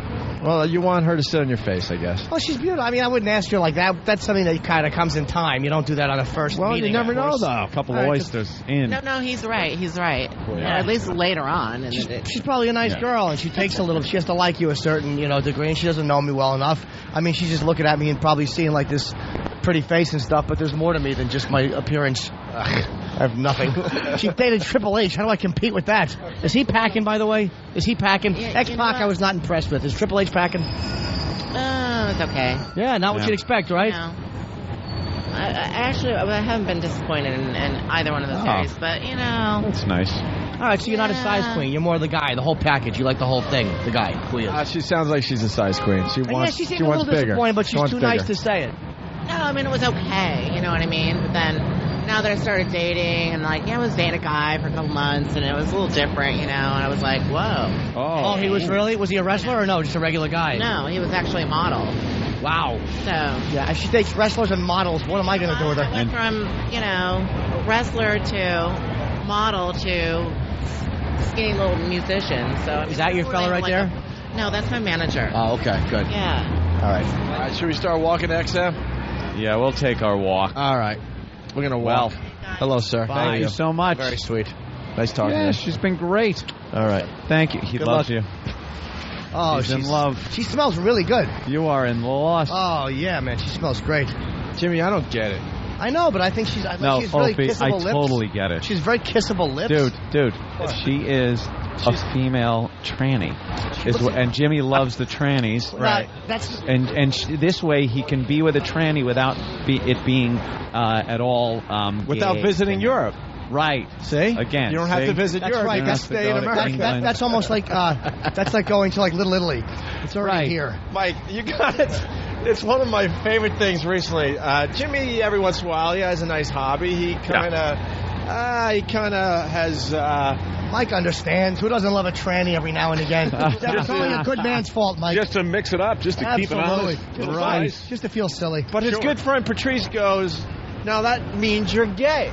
But Jimmy explained his way out of that. Patrice said, how does that not make you gay? And I said, look, just because you travel to Europe doesn't make you a European. You go, you come back, you're still an American. Well, would you consider like dual citizenship? No. Okay. Good question, though. No. I don't spend enough time in Europe. It's like a working visa. Right. You know. You got a working visa. You can stay for 6 months. After that, you know, you're on your own, dude. I was like, man, Patrice nailed him. Finally. They explained his way out of that. No. Oh, she is sexy, though. I'd like to kiss her. She looks like she'd be great to kiss. You want to kiss her? Yes. See, that's more than just a sexual thing. You really have a thing for Dude, her. I saw it in his eyes. Yeah. No, but kissing is part sexual thing. I like to look at her. Would you but kiss it's her? more intimate. Yeah. Like, yeah, but it's even sexy. more intimate than just a quick, Big full lips like that, man. She'd wrap her arms around you. Just be nice to kiss. There's something almost mothering about it because she's bigger than me, and I'm usually not a bigger girl. Yeah, she's bigger. She's got a huge set of tits on her. And a beautiful pussy, man. Oh, when I She's spend got a lot of collagen time lips. on that. I don't care. She'd be soft implants. Collagen going on there, right? I would take such good care of that pussy. Really good. Wow, you're really into this. I would eat it well. Were you feeling anything from her? No, she's just nothing, nice. right? You never know though. But she can pick and choose, man, because she is who she is. Yeah. So what am I gonna do? Fucking fat little gut. Trying to do some crunches. I did 3 sets of 25. Little fat pig. Don't sell yourself short. That's terrific. Thank you. That makes me feel better, Kenny. Mike, Jimmy's lost a lot of weight. He's hitting the heavy bag, and now he's beating himself up. But I mean, yeah, but when you start trying to fuck professional ex-wrestlers, right, you realize that you have a little more heavy bag hitting to do. Jesus. Hey, what do the H's stand for, by the way? This whole Triple H thing. It's Hunter Hearst Helmsley. Yeah. Is his wrestling name. I guess his name's Paul. Yeah. Because that's what she said. Hunter? They all got their names. Boy, it's not going to be on all the wrestling websites that China called X-Pac. Outed X-Pac pretty much. That was awkward, man. Wow. Wasn't that a little like, oh, really? Yeah, now? I was kind of expecting you guys to just take that, but then I guess in the interest of self-preservation, what do you? Exactly. We're not dumb. Yeah. No kidding. Yeah, we got to leave that studio every day. Yeah, no kidding. Yeah, we're kind of targets here, aren't we? Yeah. Let's be honest. We had nothing to do with what she was saying today. And like she did. We just gave her the forum to say it. Well, she had a mic on. Yeah. See, like if I took a Cialis, like my dick is not great, but it definitely looks better than you think it's going to look at my size. And she's been with those big guys who you expect to have huge cocks and don't. She would fucking dig me. She would dig me a little bit. You think so? Smacking on our lips a little. Yeah, absolutely. Cialis, are you ready? I love the Cialis. 3 days later, your fucking dick is hard for no reason. Dude, the pressure of that ad campaign is staggering. Are you ready? I mean, what a question. Yeah. Dude. It's huge. What are we doing today? Oh, I don't know. I kind of like it out here today. It's nice out. Give away the tickets. Oh, what tickets? Oh, tickets. Jimmy, you got tickets? Yeah, who am I going to give them to? There it is. All right, well, I'll give some to Eric, and I can give a pair to Danny, and I'll give some to Mike Rowe and to China. I should have invited her, not that she would have come. But. Not a big crowd today for the walkover. Nah, they're all stuck over there. Yeah, I hate that fucking... Here's a big fan. Oh, hi, sir. How are you? Can we give them tickets? Yeah, tickets. Yeah, give them 8. Those fucking eBay guys, I fucking hate them. Cocksuckers.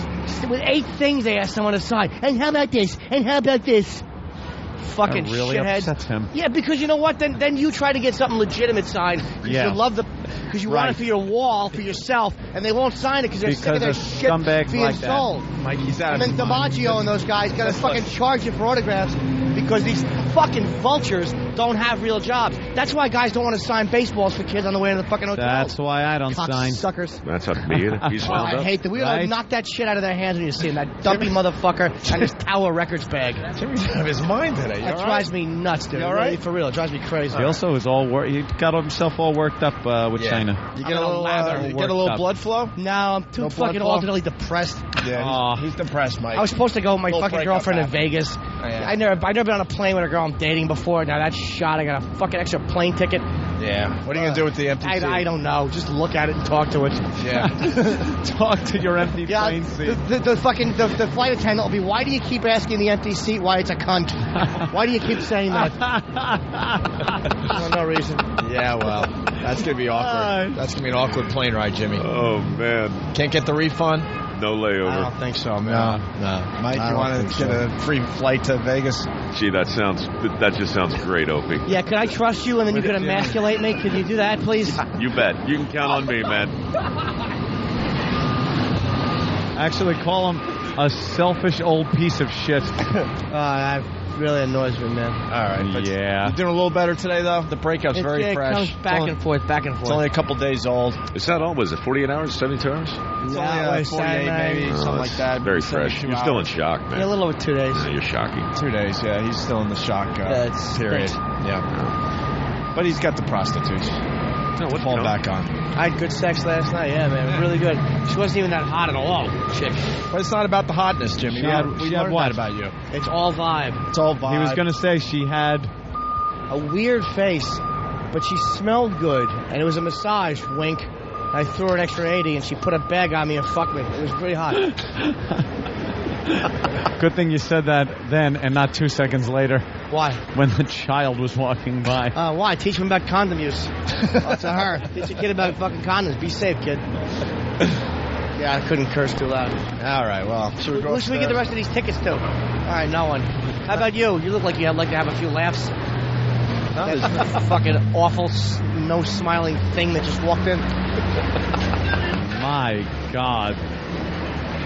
Wow, what does this guy want? Oh, this guy wants tickets. Oh, yeah, Where's give him the tickets. tickets? Who's got them? Well, where's Eric?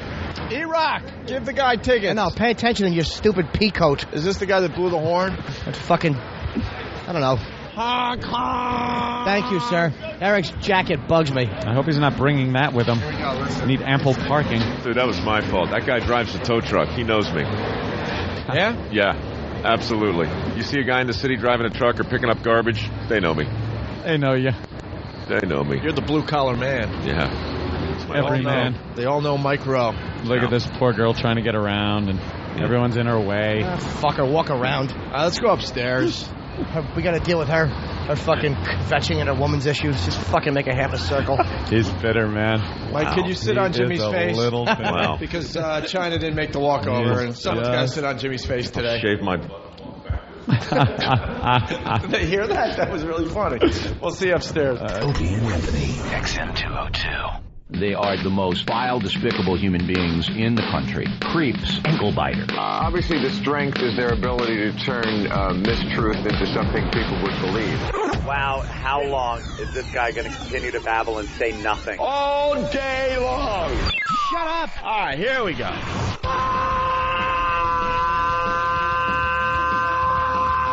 Welcome to the Opie and Anthony Show. It's worse than I imagined. That's terrible. I'm sorry. We are a bunch of dopes. I think we're lewd. We're probably pushing 20 arrests because of this radio show. Out of touch cornballs. 3 retards. We have the effect of Tylenol PM.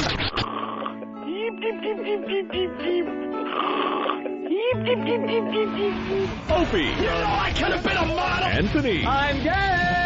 James Norton. I like yogurt. Robert Reed.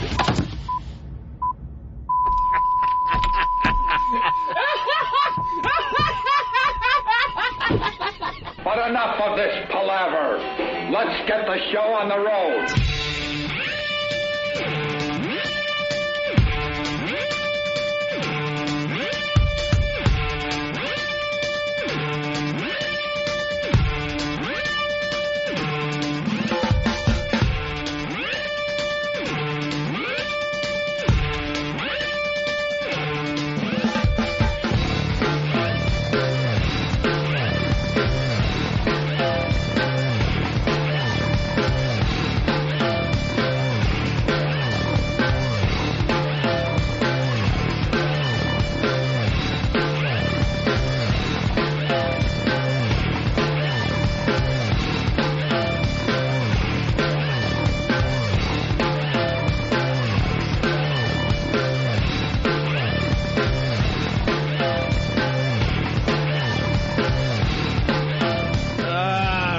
Settling in for the XM show.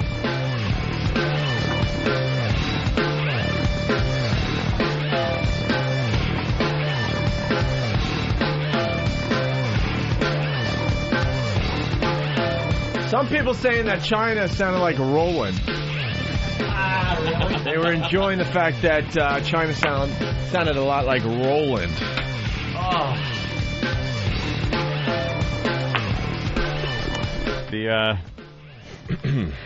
The turkey chili report, none. Oh, Again, now they're screwing with me.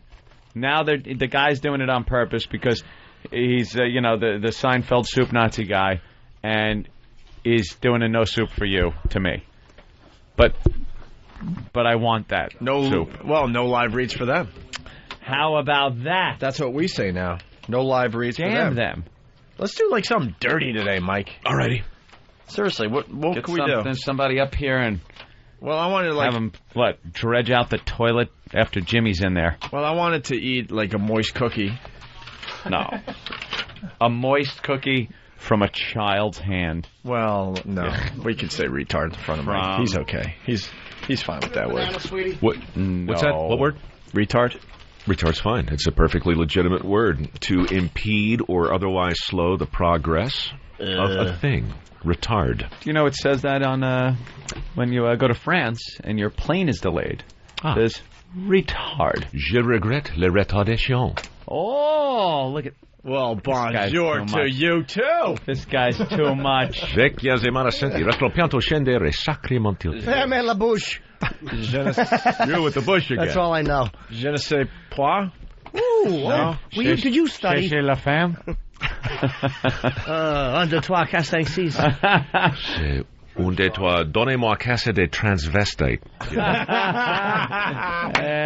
He's making fun of you. No, he's not. I didn't understand he is. that. I speak only English. I heard a couple keywords. Oh, I didn't get that. Oh, I didn't get that. He basically said that you're from France. Hey, you're from France.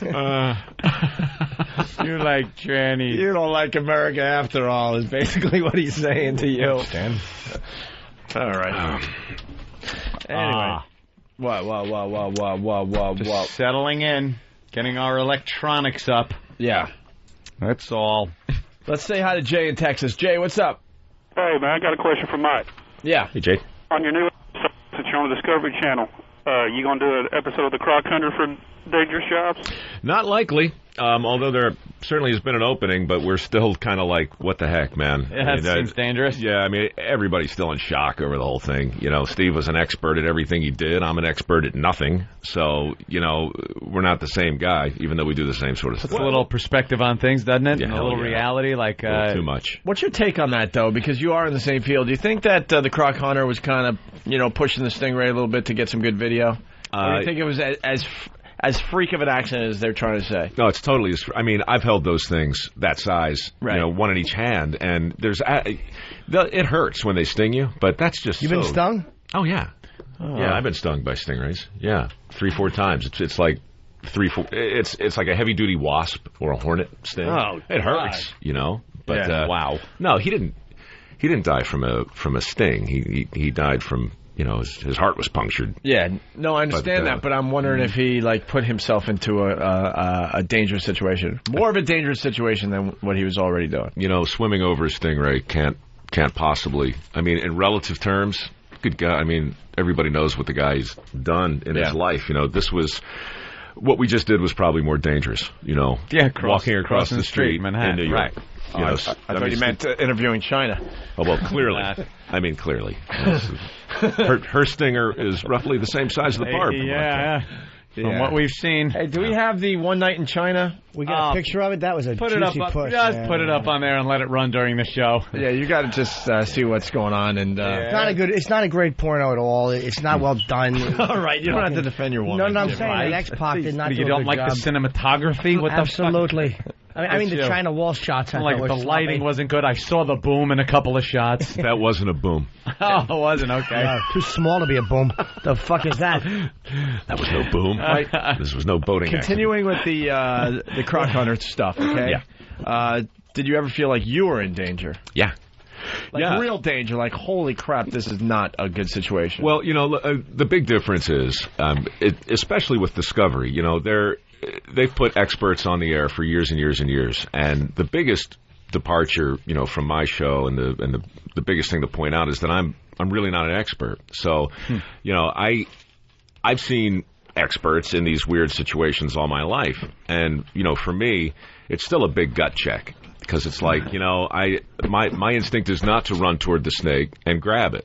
you know, Right, even though I've seen people do it. So, you know, the whole thing with Dirty Jobs is to try and, you know, put one arm around the viewer and say, you know, come on along, and then impersonate a host and an expert at the same time, and somehow try and balance the whole thing out. Yeah. Which is a long way of saying at any given time, I'm crapping my pants. You know, I mean, wearing a shark suit at 50 feet and letting sharks bite you. That's just jacked up, and I don't care who you are. You don't do that, yeah. It's just, you know, I mean, you do it as safely as you can. You make the point, and then you cross it off the list, you know, and just move on. But, yeah, I'm scared 9 out of 10 times. I'm scared right now. I would be, yeah. What you'll see in a few moments will frighten you. Oh, wow, will it? Jimmy will get all excited. World's Deadliest Catch. Yeah. Is that coming back? Yeah, I'm going up next week. Next month. Yeah. January 11th, we'll be in Dutch Harbor. Season 3 of that show. That is a great show. No, Anthony turned me on to that one. No, it's amazing. He came in one day. He's like, I saw this show. And I watched the show, and the way I described it, I was like, you're going to call me crazy. But I watched an entire marathon over the weekend of a program that shows crab fishermen. Yeah. Because it sounds like, who the hell would want to watch this? Because not many people know what goes into that. People don't have a clue. They have not a clue what goes into crab fishing. And it's one of the most deadly jobs on the planet. Well, when I started, the network called, and, you know, they kind of laid it out. And my dad's family used to fish for crab in the Chesapeake. So I'm like, crab fishing, yeah, sounds like fun. We'll get some chicken necks, you know, pull in some blues. No. They're like, no, it's a whole other ball game. And they sent me the actuarial charts, okay, for, you know, fatalities and mortality, whatever. And I thought it was a joke. The injury rate is 100%. The catastrophic injury rate's 11%, and the mortality rate is 1 a week. 1 a week, right? So I go up there for 6 weeks. Everybody I knew got hurt. Yeah, everyone's got to get hurt. That's 100%. 10% of the guys who I met on the boats got seriously jacked up, like finger torn off, shoulder smashed, pelvis crushed, this kind of thing. And 6 guys died. In 6 weeks. So literally, the actuarial chart was like, you know, it was like prophecy. It was insane. This year, they've lost 2 guys already. Boat went down a month ago. What do they die? Do they fall off the boat, or they get crushed by something on the boat? There's so many fun, interesting ways to die on those boats. Well, here's the thing. A crab pot is 800 pounds. It's cast iron. Every corner is sharp. You got 50 of them on a boat, stacked up 40 feet high. Seas are 40 feet tall. Winds are blowing 60 knots. You're going straight into this ridiculous weather. Don't forget the ice, yeah. You're walking around with a baseball bat, knocking ice off of the rigging so your boat doesn't get so top-heavy it flips over. And, you know, that's how your day starts. Have you seen this show, Jimmy? I have seen moments of it, yeah. I remember watching them get knocked around. And didn't one guy fall in that they had to go in and get? Kevin. Yeah, Kevin fell off. He was in the water about 90 seconds, which another 30 seconds and he'd have been dead. He's done. You got 2 minutes in the Bering Sea. That's it. Wow. That's it. I saw the episode where the boat just went sideways. Yeah. And they pretty much said everyone's fucked, but then they were able to right the boat or something. Yeah. Right? That's how that one ended? And then the first season I saw, which might have been the first season, ship went down. Yeah. The ships went down. Yeah, it's a big valley. Yeah. How big is the boat, actually? Big valley. Crab boats, you know, the smallest one I saw was called the Lucky Lady, and that was about 42 feet, and you've got crab boats at 130 feet. Why don't they get like a 500-foot steel battleship type one that's supposed to withstand those waters, get 6 or 7 of these dumb companies together and make one big company, and now you got a destroyer hunting crabs with giant pots, make it a military operation, nobody gets hurt. Why is that so difficult? And we get our crabs. Because then we don't get a great TV show, Jimmy. That's a good point, but I mean, why don't they do that? Well, what with the current conflict, funds have been allocated towards other... Mike, you're on the boat? Yeah. There are so some... Why didn't you get hurt? I'm Mike Rowe. Are you like, you know... I don't know. No, you know what? Hiding? Honestly, he's down with the cook. Are you like, you know, cooking the stew? What are you doing? No, I don't do the boat mother. I go out. Not one injury. Not even a bruise. Nothing. I stay on Dutch Harbor. I'm the guy in the helicopter down below. No, I'm in a helicopter flying over the boats, going, you know, down there, the men aboard, you know, right? And this year we're taking a submarine and we're going to go under the ice floes. Off Russia. And we're, for the first time, going to try and use this underwater photography to get these giant pods of crab that actually migrate 600 feet down on the...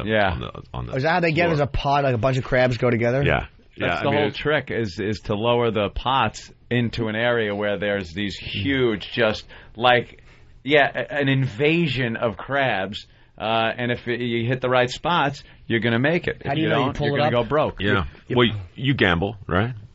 I mean, it's total Vegas gambling in the sense that, it's like the stock market too. You know, when you're riding a bad stock, it's a panic. And when you drop your pots and you let them soak for maybe 24 hours, right, which is usually enough time, you got to know, is this the time to pull them? Because if you pull them too early, for all you know, the crabs were 15 feet from them, you know, and if you wait too long, you know, tick-tock, the season's going and going and going. So how do they figure that stuff out? They got radar and all that, or that doesn't help? Or? The radar won't work at that depth. Oh, okay, good point. You know, wait, how deep is it again? 400 to 600 feet. Can't they just why not just pull one up and see if it's got crabs in it? They do it all the time. It's called a tester pot, you know, so they'll try and get a sense of it. But in the end, it's like voodoo, it's instinct. You know, some of these guys have been at it 30, 35 years. They have to wear the same underpants because they've been lucky. They're all going commando. There's no underpants. So why would someone do this job?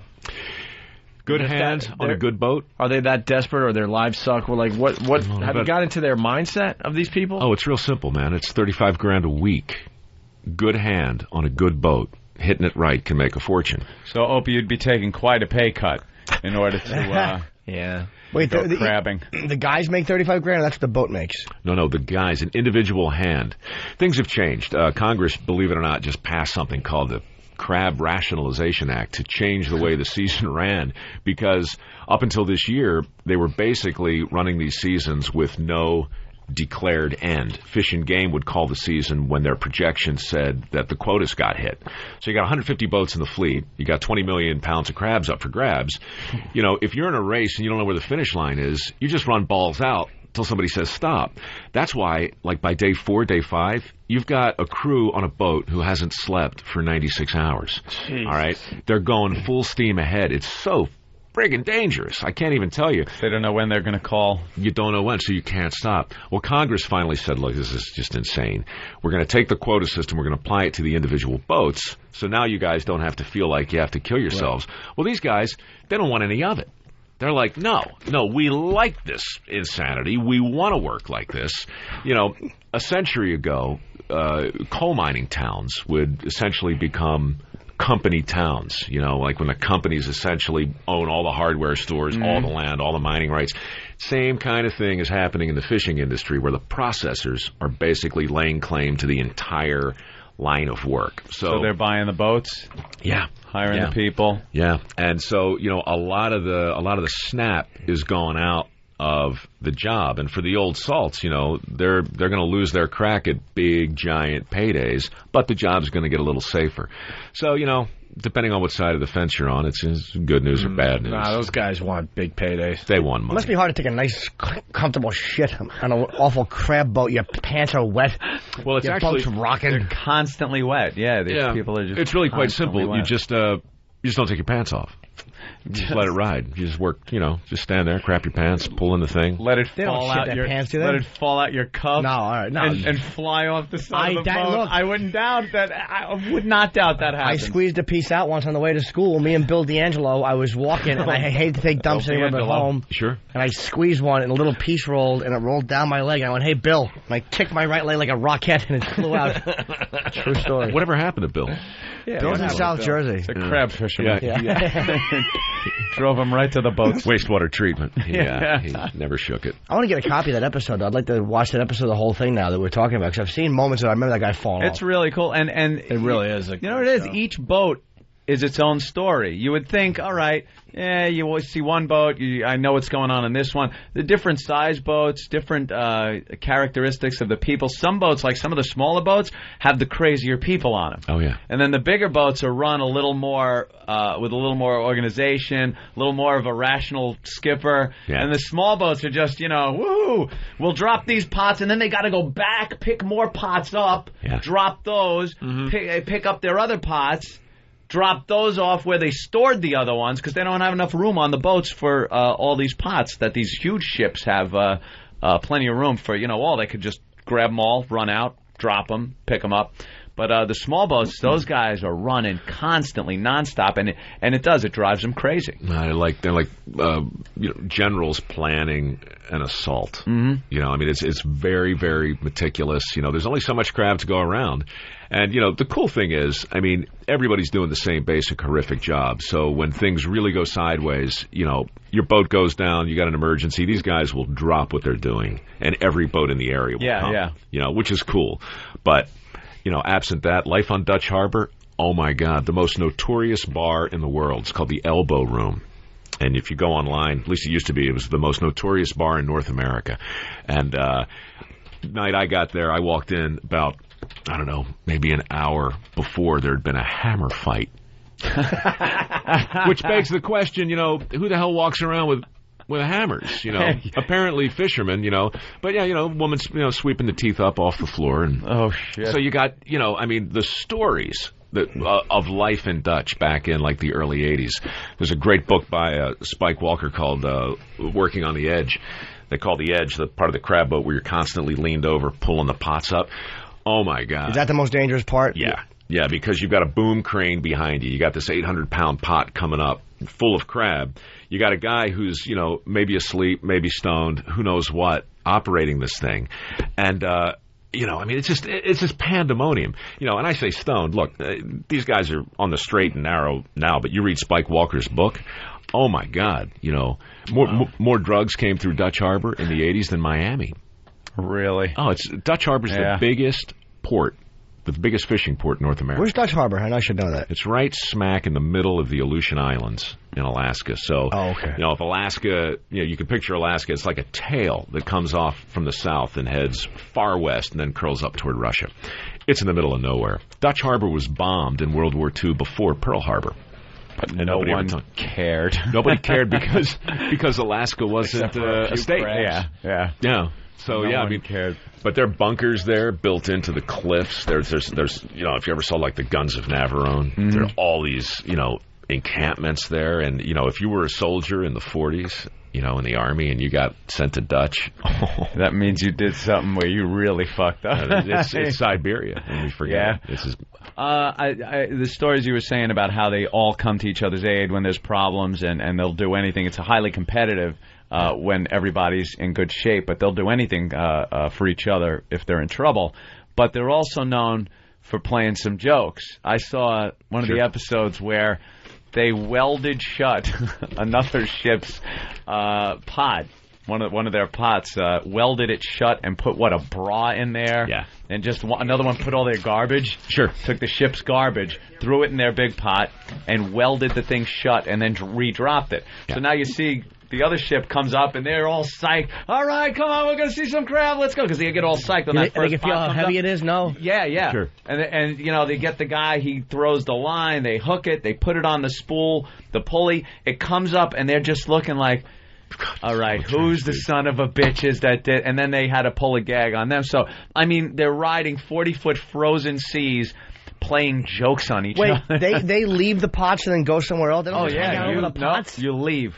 How do you know where your pot? Why don't you just steal each other's pots? Buoys. No, you still. I mean, honestly, now you're talking war. You're talking murder. Yeah, killing. That's like the old hanging offense for stealing a horse. It's rustling. That's still in play. You'd be killed. Even with dumb lobsters in Long Island Sound, man. You don't mess with those freaking pots. No. They'll kill you.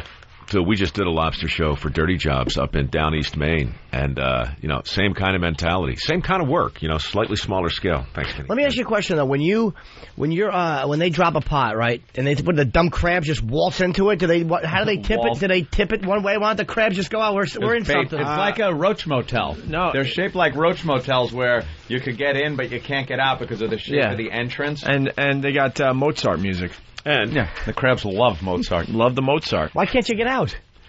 Yeah, it's one of those things where it's like a ramp, and they walk up it and then fall into the pot, and now you can't get back up. First of all, they're not bright.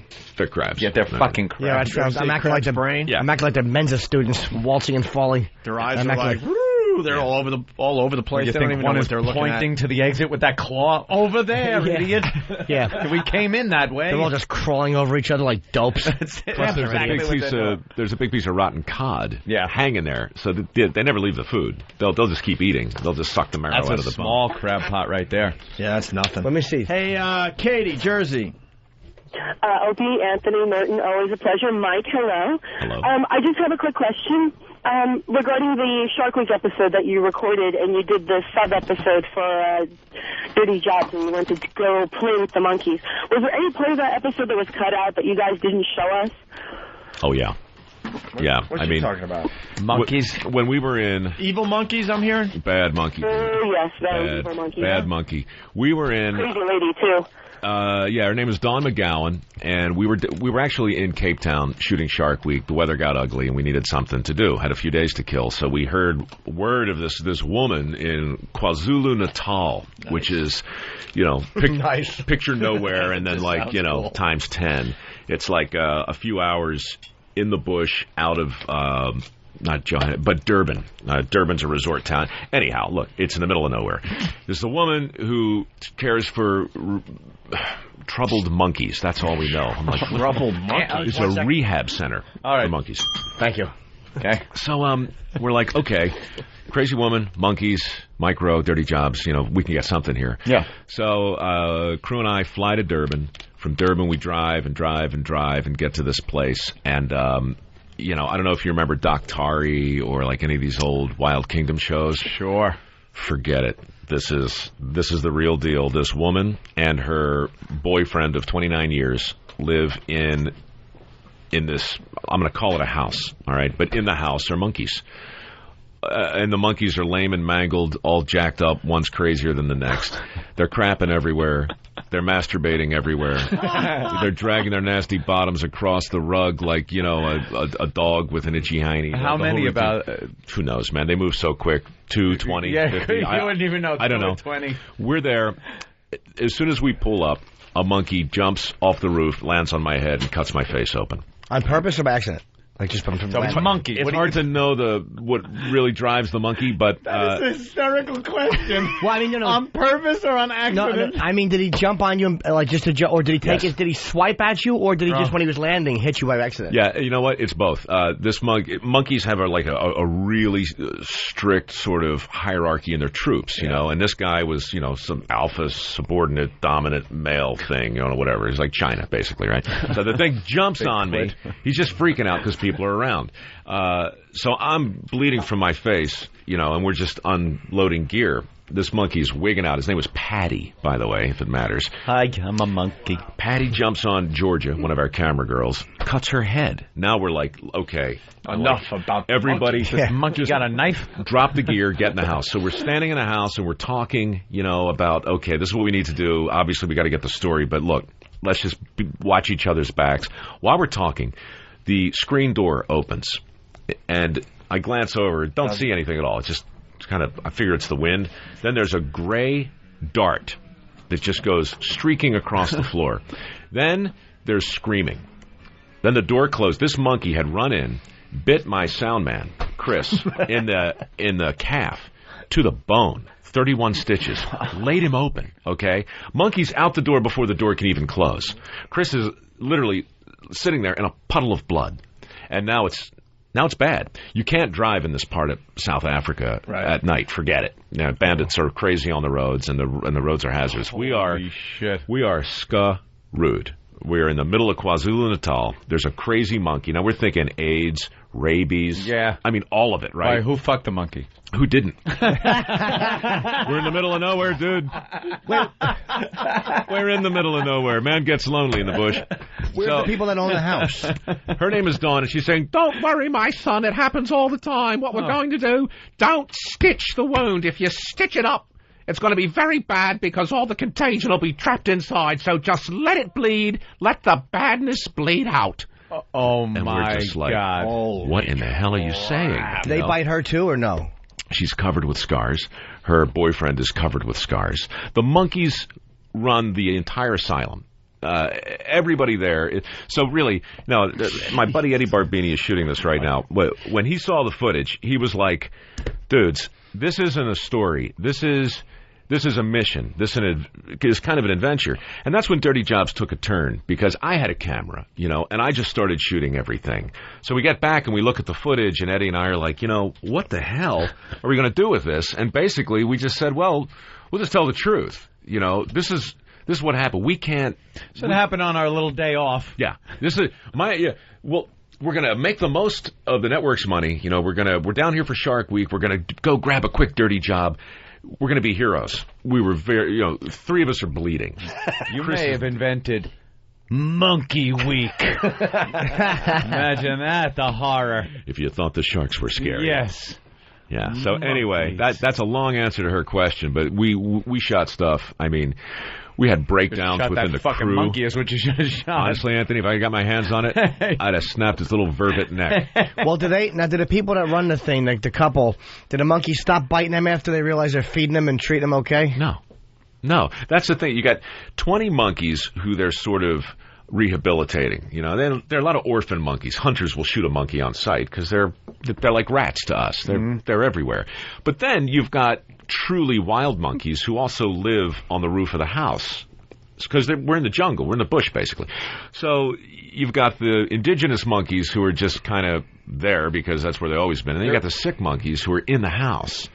And then you got us who are just, trying to find a place invading their space. Yeah. They have that many monkeys down there? You can't swing a dead cat without hitting a monkey. Do they shit in the house and throw it in the house? Sure they do.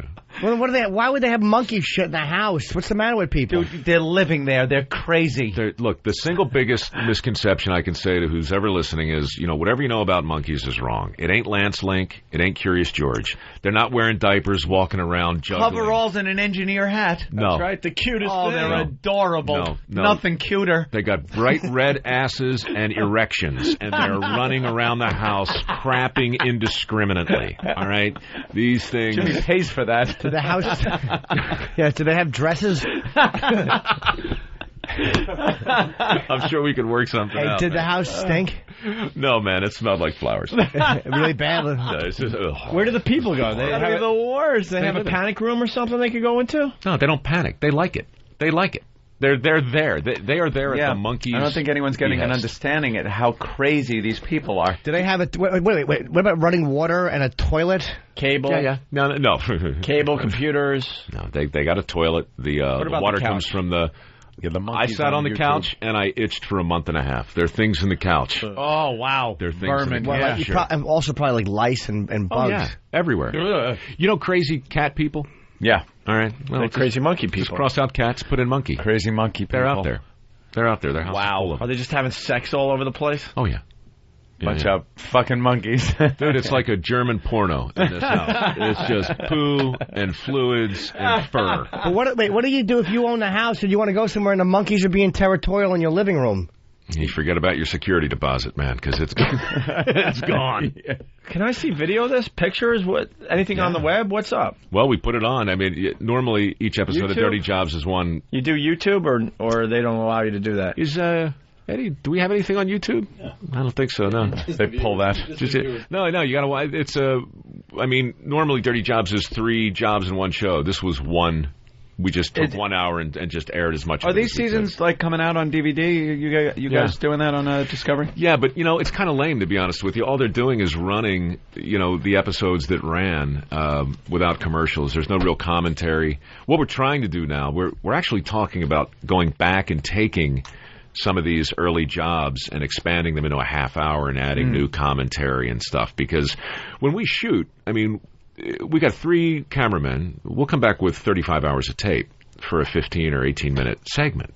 So the stuff we leave on the floor would break your heart, And for fans of the show, we're like, I don't want to do this in a DVD. I want to repurpose it and put it on the air so we can see, what it took to actually make this, because all those for as screwed up as that monkey thing was, I got the same story 2 weeks ago in Tennessee running a mule team trying to get logs out of the woods. The stuff that went wrong and the danger. Logging is, you talk about crabbing, logging is right there behind it. Yeah. We were all just lucky to get out of there with all our moving parts, and it's just, I don't know, man. The whole thing is turning into a very, very unfortunate vacation. It sounds like you're reaching that. How can we top this point in the show? And that's when things get dangerous. Dude, I mean, I got bit by a shark last year, right? Nice. 3 of them. I don't know what to do this year. I don't, what do you do now? I mean, you know, we look at each other and we're like, well, no, did that one. Snakes, did it. Ostrich, did it. Monkey, yeah, bit shock me. Jock? Shark, yeah, bit me. You did the shock jocks? Yeah. What's a shock jock? We could be dangerous when we're not fed. Oh, you guys? Yeah, we're very dangerous. Yeah, Let your calf open to the bone. I know a dangerous job you could do. How about you guys come in and film whoever has to clean my sheets after a breakup? Oh my God, that's the rubber ones. Yeah, for the week following the breakup, whoever has to squeeze the DNA out of my fucking comforter. Dude, just buy rubber, and it's so much simpler. Well, people are laughing just because you said logs and mules. Our fucking audience, despicable. We're getting some great stories out of Mike, and all they care about is he said logs. He said logs and mules. People are hysterical. All right, why don't we take a break? Let me see if Eric could stay there. Eric. Yeah, how you doing, guys? We'll go to you after the break, okay? Okay. Just stay there, please, for us. Okay. All right, and after the break. I thought this was Saturday. Yeah, we take breaks, though, just to get in, like, so you can piss. Plugs, we have to pee and stuff. Oh, right. Mike, Good. We've been talking for an hour straight. I've been peeing for the last 5 minutes. Yeah, we left CBS like an hour ago. Is that right? Yeah. Where does the time go? I don't know. Hey, wait, did you pet any of the monkeys? Some of them had to be probably kind of cool and grateful. I mean, they aren't fucking primates. So all the monkeys sucked. Listen, no, I've given a couple. All right, a monkey crawls up to you. There's pussy discharge in both of his eyes. There's blood on his teeth. And by the way, they have mouths like German shepherds, okay? It's partially erect, and its feet are covered with its own feces. All right. I don't want to pet him. You got to fix that partial part first. China, get in here. Wait, you got to work a little harder, Mike. What's wrong with you? Oh, that's horrible. Get in there, get the job done. But it's the misconception that we all have. Well, these are not gorillas, right? These are not like silverbacks. No, these are vervet monkeys. Are these the ones in the trees and shit that are fucking just douchebags? No, those are Punch up a vervet monkey there. Punch up vervet let's monkey. see what vervet monkey looks like. Gorillas seem to be like, I mean, look, I've seen all the footage and stuff, some of it. Jane Goodall and all that stuff. They seem to be a little bit more understanding of your role as a human, and there seems to be a better understanding between people and gorillas than monkeys. Right up to the point where they pull your arms off and beat you over the head. Do they do that, though? A gorilla, they're so strong. Orangutans are so strong. Looks like the cutest. How awful does that look? Adorable. What could that do to you? That is a vervet monkey. Oh, look how nice he got. He spilled his Spilling his coffee. He's freaking out looking at the picture of the vervet monkey. There's the son of a bitch. There's the son of a bitch. The crime of that picture is that its mouth isn't open. Right. That thing, I've seen those yawn. I've seen those monkeys yawn, and their teeth are giant. Yep. That fucking huge thing canines. Yeah. And look, you can see his red ass under that tail. How big is that? They're trying to camouflage that ass. Yep. Look. Yep, that's exactly what it is. It's as red as that hooker that came over Jimmy's house last night when she left. How big is that vervet monkey? They can go about maybe 3 feet. They're not huge. Oh, all right. You know? Oh, that's a small little thing? Don't have to be. You got quantity. And they're fast, dude. They are. Yeah. I mean, like crazy fast, like blinding fast. But some of them, do the people just love them that live with them? I mean, they must love the animals. Love them. Do they eat them? Do the monkeys have to know who they are? Again, the monkeys, they're not retarded. They have to start recognizing. Oh, no. Dawn, the woman who runs the joint, I mean, she is the dominant female. You know, I mean, literally the small monkeys, I'm sure they look to her as, you know, as one of their own. Yeah, sure. Plus, she's covered in her own poo, so, you know. She was throwing her own feces. Did the monkeys try to bite the older guy? Why am I asking 5-year-old boy questions? God almighty, am I irritating? Did the monkeys talk and fucking zero. Did you pet it? Oh, I really am an asshole. Was it Fluffy? What was his name? What was the monkey's name? I don't deserve a relationship. I should be prostituting. Fucking no Pilates, doing nothing. The breakup, Jimmy? Oh, Jimmy. Awful. It's my fault. It's her fault. I'm looking back at my part. I was also a big part of it. It hit you again, didn't it? Don't you start blaming yourself. I'm part of it. Not all of it, but I'm part of it. You little fervid monkey. You. I can't help it. Jimmy My feet were covered in shit. Jimmy forgets you were partially right. Yeah, I bit her clit. My asshole was red. Jimmy forgets for about 15 or 20 minutes, and then, he comes back. You're on the roller coaster, man. You're on the roller coaster. Not your fault. Any advice for Jimmy? You must be this tall to get on the ride, and you are. Man, you are. Just hang on, dude. What good advice? Yeah, just hang on. You're just hanging on. It's going to be some ups and downs. Hey, you know what? Ride will be over soon. It's supposed to hurt. I know. You break your arm. Nazareth said it best. Love hurts. Love hurts, dude. You break your arm. Look, you put it in a cast. You got to give it time. It's going to heal, and it's going to be a pain in the ass for a while. Jesus, he actually had an answer for that. I'd like to lay her back and fucking put on a catcher's mitt and go noodling and see if I pull out any fucking condoms from 2 days ago. See if she's been banging anybody. I'm sure she has been. I'm sure she's fucking thrilled. The dud is gone. God. A catcher's mitt, dude? Yeah, just because it's big. What about a batting glove? What about a surgical mitt? Catcher's mitt would be worse going in. That's why nobody wants a catcher's mitt in their pussy. Believe me. You don't think she's already dating, do you? I'm sure she's fucking already. They always do. Do they always? Of course they do. Is it the first thing they do because they can? Oh, wow. Man. It's a little too real. Why don't we... Jesus. Bitches. Yeah. Is she listening now? No. Are you sure? Positive. I wouldn't give a fuck she was, but no, she's not. She's an XM. Why would she? That'd be supportive. Jimmy's throwing his own feces around the room. Consider the monkey. Yes. You better watch out. He'll bite your calf. Oh, man. Hold on. We got a girl that was, I don't know if she wants to talk about something. Alois. Or Alois. What's your name there, Charlotte girl? Hi, I'm Eloise. I'm originally from South Africa, and I watched the show that you did with the monkey woman. Yeah. She is crazy, but the monkeys are crazy, too, because they used to come into our kitchen and steal our food off the counters. Yeah. So dangerous. They're absolutely crazy. I got a question. I got a question for you. Oh, good question. I'm waiting for the question. Oh, that was a good one. How old a gal are you? I'm 36. 36, so you still remember the good old days, huh? No, I did not grow up like that at all. Oh, you didn't? Hey, did the monkeys ever bite you? No, they didn't, but they did take a cat of ours, and we never saw the cat again, so... They took your cat. Yeah. When a cat and a monkey face off, it's a bad day to be a cat. Really? Oh, yeah, monkeys will fucking wreck it. Kicking cat ass, right? Of course they are. Cat with that stupid hissing monkey will claw its face. All right. On purpose or on accident? I know. Did the monkey mean to hurt you, or was he being friendly and bringing you ice cream?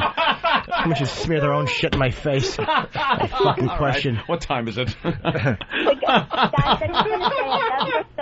Love Jim Norton, miss him on Lucky Louie. Thank you, sweetheart. Yeah, Lucky Louie, that's another thing I need to mention. You really need that. Thank you. You really Another need fucking horrifying aspect of my life. Oh, boy. I can't even get a fucking show on the air for more than 12 episodes. All right, what a bag of shit. Yeah, that was bad. It makes me feel flop. so bad for him. No, you shouldn't. I'm very lucky. He's doing so well. He's doing great. Dr. Phil. Remember what Dr. Phil says. That's right. Mike, have you ever heard that? What's the Dr. Phil say? Well, when...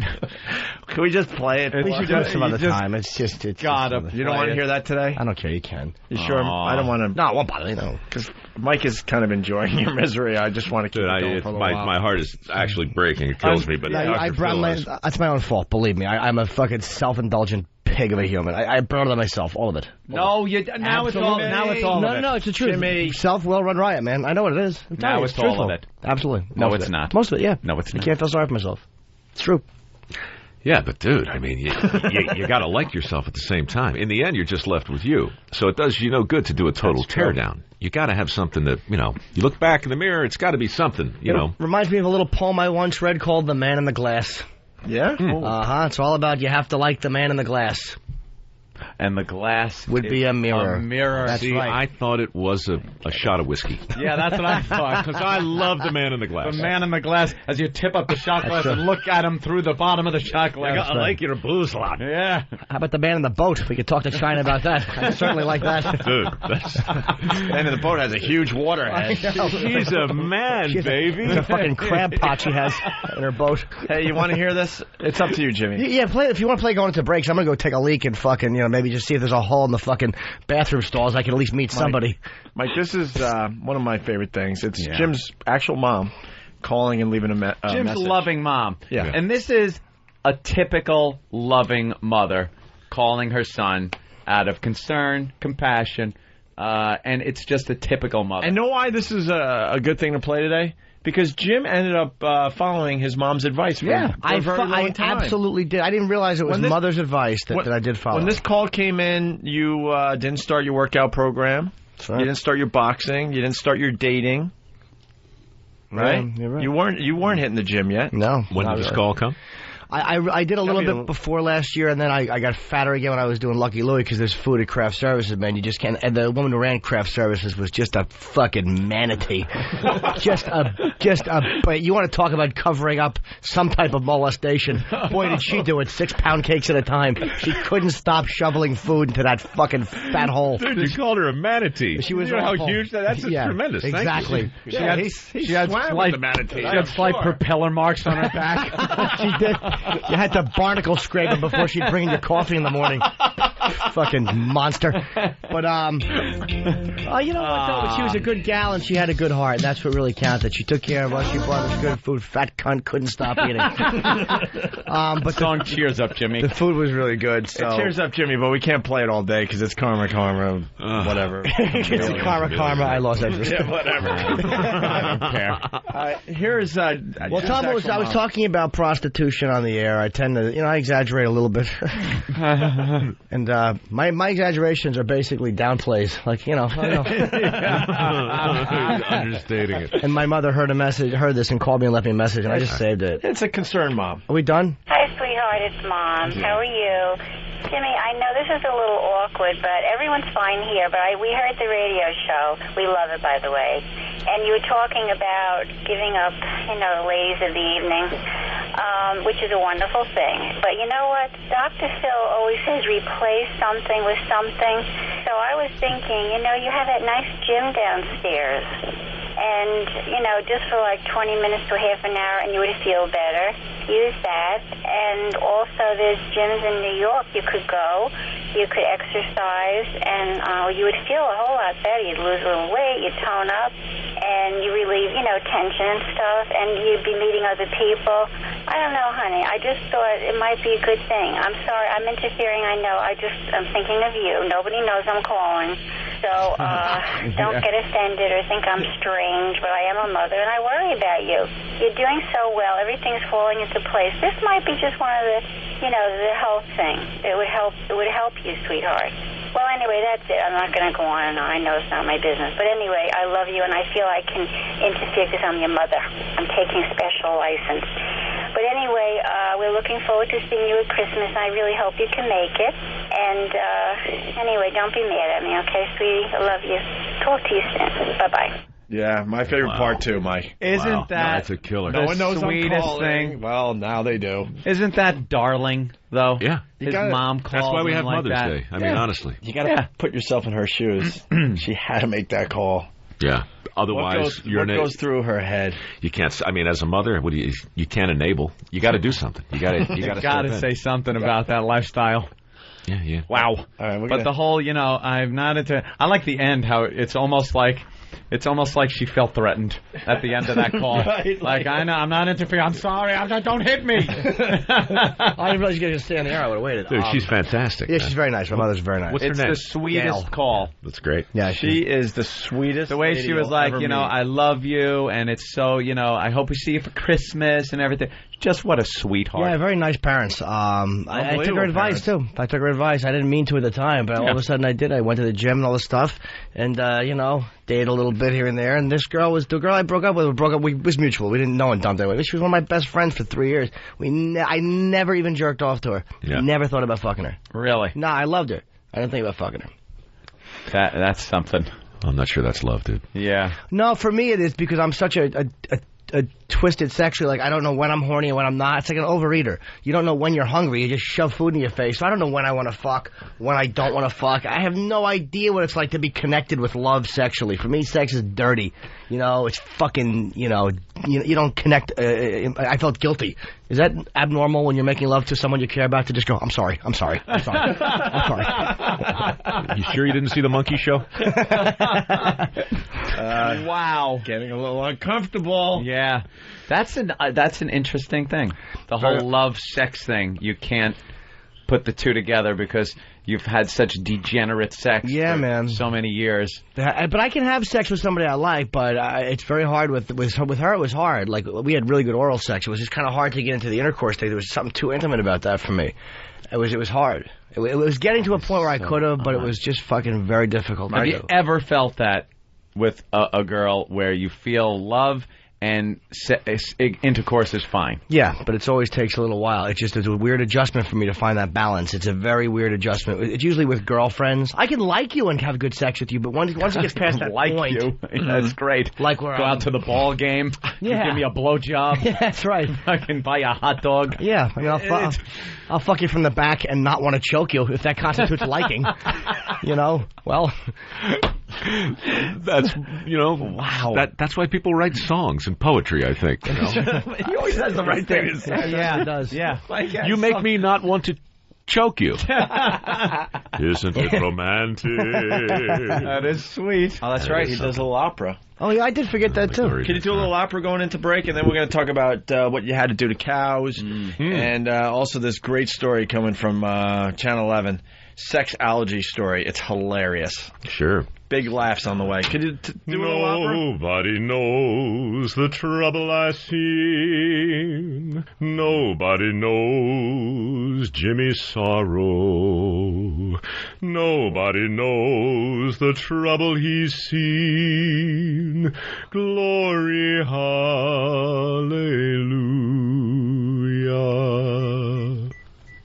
Wow. Holy crap. Nice. Is Club Soda Kenny here?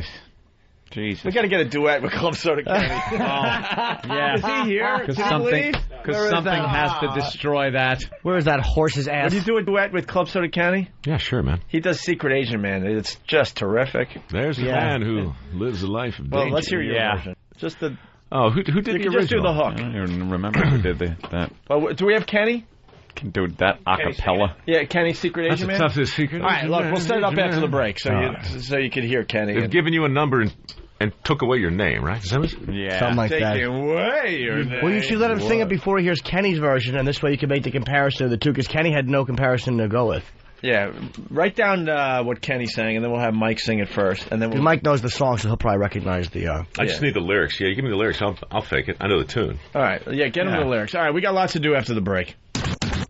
Cash up, niggas. All my niggas in the P now, right now. Bubby, Hoggy, Bubby, shoot. We doing it out here, nigga. We about to take all the millions, you hear me? All I got to say to XM Satellite is... Suck my dick, cause you ain't give me no money. The Opie and Anthony Show. XM Radio, cash up, all day, everything. Get that bitch, nigga. Stop pushing me. Fuck you, bitch.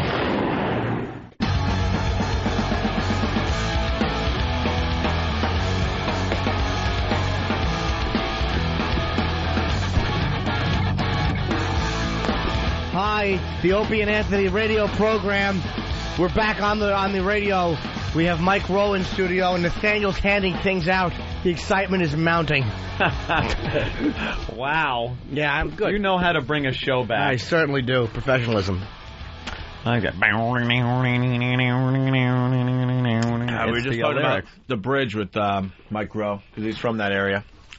Or living there or whatever. Yeah, from Baltimore, but I literally right out my front window I can see the Golden Gate now, and one of the first things I noticed when I moved up there was, obviously people throw themselves off the thing, once a week or so, and nobody ever reports it.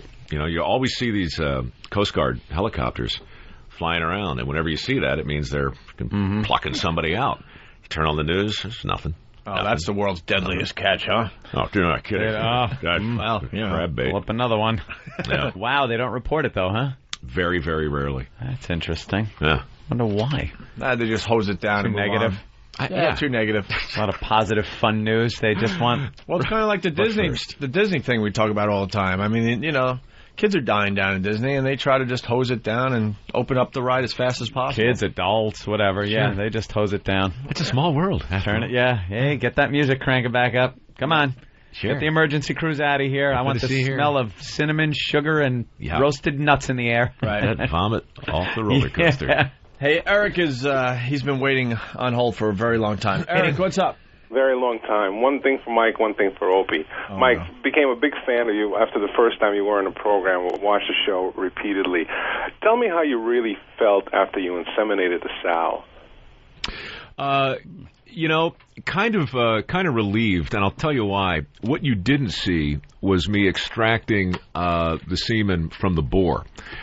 We showed part of it, but a pig's penis looks remarkably similar to its tail. It's long and it's curly. Ew. Sort of like Jimmy's. Yes. Except pigs have cleaner mules than I seem to lately. Oh boy. But Eric, man, it's long, and it's very difficult to handle, and manipulating this thing is You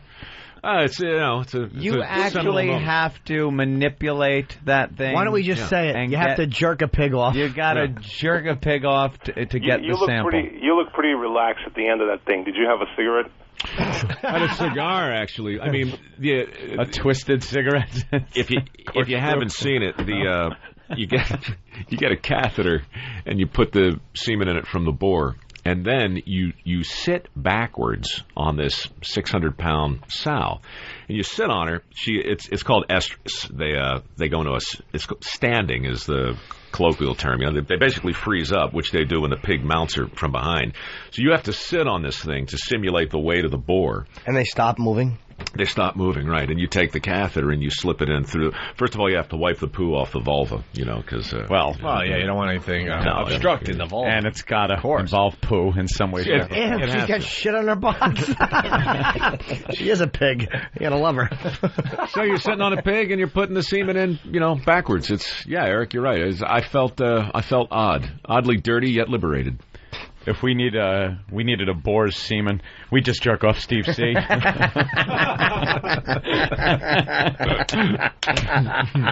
right, we got the secret agent man for Mike Rowe. Yeah, he likes his opera. What can I tell you? Trained professionally, right? So who's actually no. I couldn't get in AFTRA or SAG back in 79 and 80. You needed some work before you could get in, but you couldn't get in unless you had to work. Right, but if you get in the opera, you join AGMA. American Guild of Musical Artists, right? Then you can buy your membership in SAG or AFTRA. They're all sister unions, so it's like this loophole. I was like this saloon singer, in high school. So I learned a couple arias and I went down and I just kind of crashed an audition. And then next thing I know, I'm carrying a spear and singing, just, but I'm a total imposter. I don't know what I'm doing. You're a fraud. I'm a total fake, and they hire me. And, so I figured, it's a great place to meet girls, first of all. And it's also really cool music if you give it time, So after a season, I figured, I'm done with this thing. There's not enough time in the world. Dude, you're dressed like a pirate, okay? It's intermission. All the girls are dressed like, Vikings, all right? And you're just kind of walking around. You got an hour and a half to kill. Yeah. You're young, got the whole life ahead of you. There's an orchestra playing, this amazing music, and, they're the catwalks up there. Keep trying to sell it. It's still opera. I don't know. There's one opera song I like a lot, though. They played on The Sopranos. I can't remember what it sounds like, but I like it every time it comes on. I wish I could fucking mimic some of it. I'm not good. Can you give us Mio? Can you give us opera? How's that go? Opera for dummies. How's that go? Opera for dummies. I mean, not what that one is. Wait, O Sole Mio. How's O Sole Mio? That's Elvis Presley's ripoff of It's Now or Never. It's the same tune. It's now or never. Come hold me tight. O Sole Mio. Right? That's the same. I just sang that in a rowboat in 800,000 gallons of liquid cow diarrhea on a dairy farm up in Connecticut. 800,000 gallons of cow shit? Why do they save it? The guy heats his house with it, and he also makes these flower pots out of cow crap now. So you can buy a biodegradable pot made completely out of crap, put your chrysanthemums in it, and then bury the thing in the backyard, and the pot dissolves. Fertilizes it. Yeah, the guy's a genius. How does he get? How does he heat his house off of the cow shit? He basically has created a digester in his backyard, which is this like crazy Rube Goldberg sort of device, and he collects all the cow crap and it goes into a series of composters where you basically make an aerobic, then you make an anaerobic. You take all the stink and moisture out of it, and then you work with it like clay. I mean, it's brilliant. And if you burn the methane off, you can essentially heat anything. He basically is lighting cow farts on fire and using it to heat his home. Does it stink? No, it's incredibly efficient. Actually, I mean, it stinks in the early process is unspeakable. And this lagoon, I mean, literally 800,000 gallons. I'm not kidding. It's this giant brown pool. I mean, it's literally. I mean, you are up shit creek for real, And I had to paddle across the thing to do some basic maintenance on the side. So it's funny you mentioned that song because as I'm paddling the boat through this giant river of crap, I'm, singing this thing. Well, like a gondolier from hell. Was there flies there? Yeah. What's that? Was there flies around? Yeah. Another innocent little question from little Jimmy. Were there flies? Did it smell, mister? A lake of shit. Did you pet them? Yeah. Were the monkeys there? No, that was the other story. Kids can't distinguish between two stories you're telling them. That's right. Where were the monkeys? No, that was the other story, stupid. Why is the river brown? It's kind of like... All right. Anyway. Club Soda Kenny doing Secret Agent Man. You want to hear that? I want to hear Kenny. Yeah, I love And then maybe Mike Rowe will treat us to a little rendition himself. Here's Club Soda Kenny.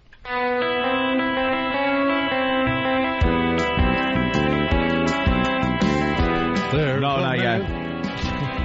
There's a man who leads a life of danger. It's great. To everyone he meets, he stays a stranger. With every move he makes, another chance he takes. Odds are he won't live to see tomorrow. Secret Agent Man, Secret Agent Man. They're giving you a number and taking away your name.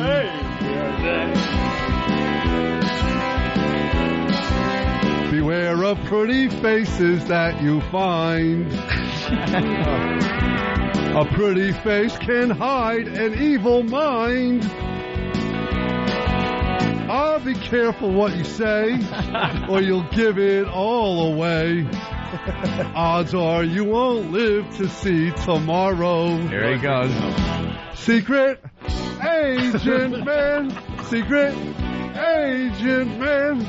They're giving you a number and taking away your name.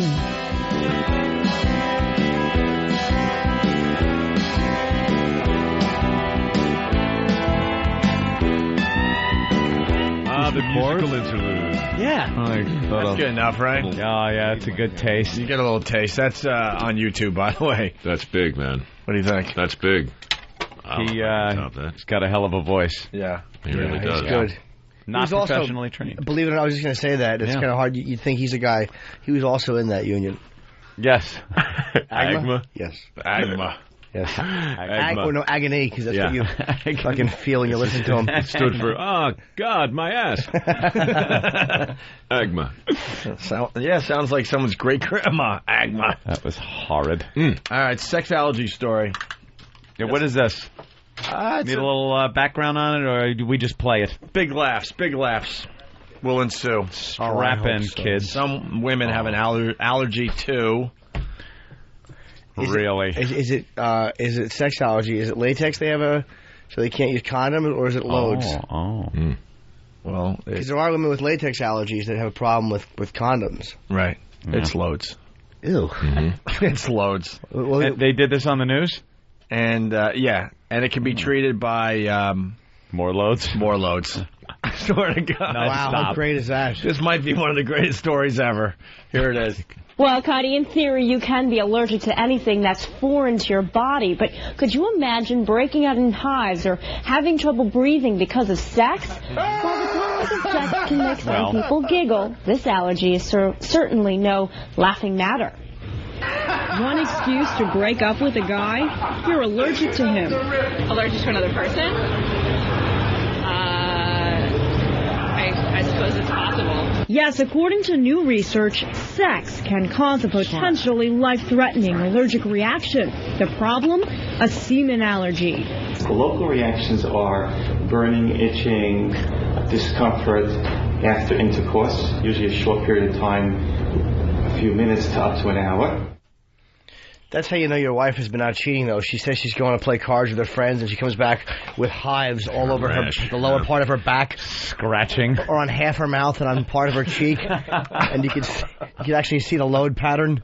It just fucking burned into her like a scarlet letter. Old fucking Hester Prynne took a load in the face, and that's how the townspeople knew. Oh my God. And dirty wife. The albino letter. Jimmy's angry, Mike. That's a great allergy, though. Fucking yeah. It makes you just want to come in her face even more. I can't. It makes me. I know.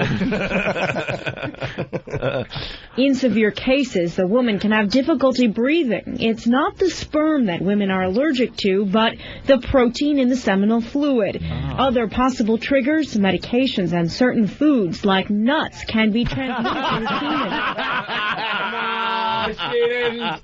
No, she didn't. Good grief. Are you kidding me? That's tremendous. She did say that. It's not the sperm, it's the nuts. Great. The trouble breathing I've seen in Slap Happy videos. That's true. Oh, she won't be able to breathe if she's puking all over the hog and having her hair pulled. Yeah, that does make natural breathing difficult. Yeah.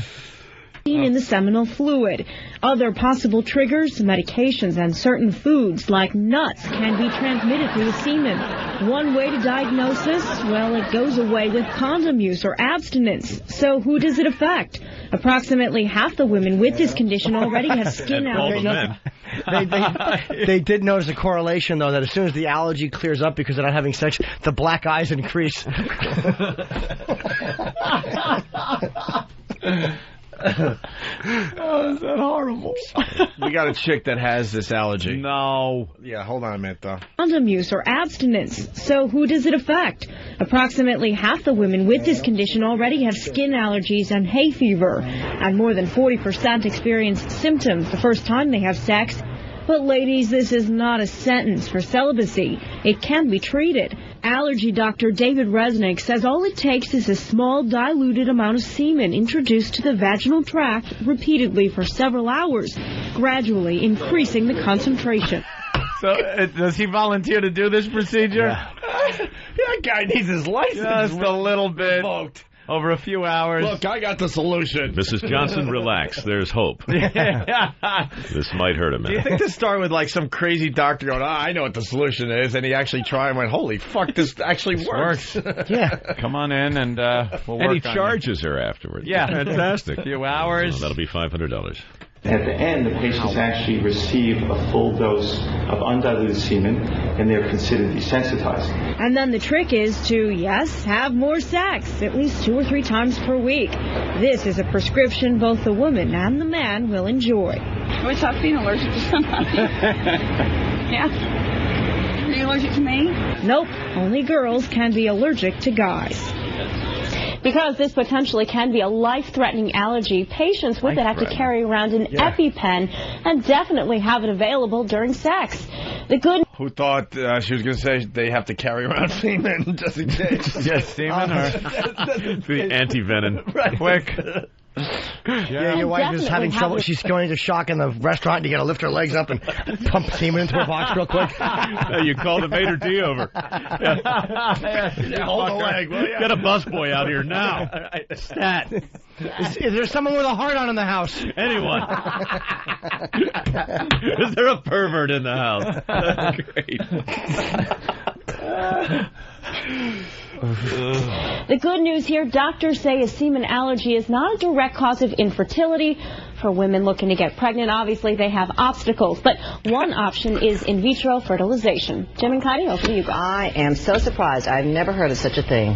We learn something new every day, don't Can't we? take a Benadryl for this. Well, I guess we know that you like it fucking not. shot deep, don't we, sister? Let's talk about the weather. Let's talk about the weather, because we can get in real bad trouble if we even elaborate on this any further. Let's move on. You can't take Benadryl for that. Yeah, but you can take a meat drill. Is this on? Holy shit, is this on? Did I say that? It would have been funny if the woman came back and the first thing the female newscaster said, would gargling with it help? Back to you. I'm allergic to sex, too. When I fuck, my cock sneezes. Uh-oh. Here's Todd with the weather. Test pattern. Haven't had to use it in 25 years. The Indian test pattern.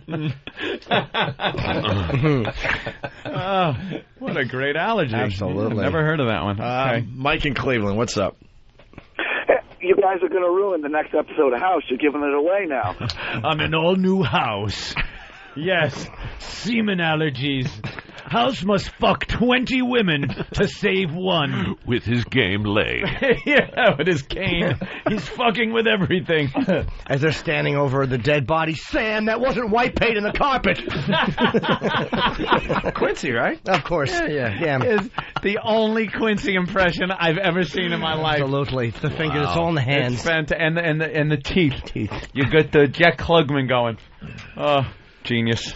Well, Nicole has this allergy. Nicole in Jersey. Nicole? Hi. Hi. Well, I was thinking that I had this allergy, and then when you guys are actually talking about it, and there's a story on it, I realized that I guess I do. I don't have it as bad as the hives or anything like that. But my boyfriend and I used to have sex all the time, every day when I was at school, not a problem. And now that we're both not at school, it's only a little bit here and there, and I get the whole painful, the burning, the uncomfortable, everything like that. Excuse me. Boy, that's not an allergy. Yeah. Could be, You might be allergic to gonorrhea. You're allergic to herpes. No problem. Or chlamydia. That, but it's definitely a real thing. Why don't you get tested? Yeah. I just got tested. I have nothing. Wink. I've been tested. All right. Tested. I don't have it. Are boats leaving pots in your pubic hair? Don't have any there either.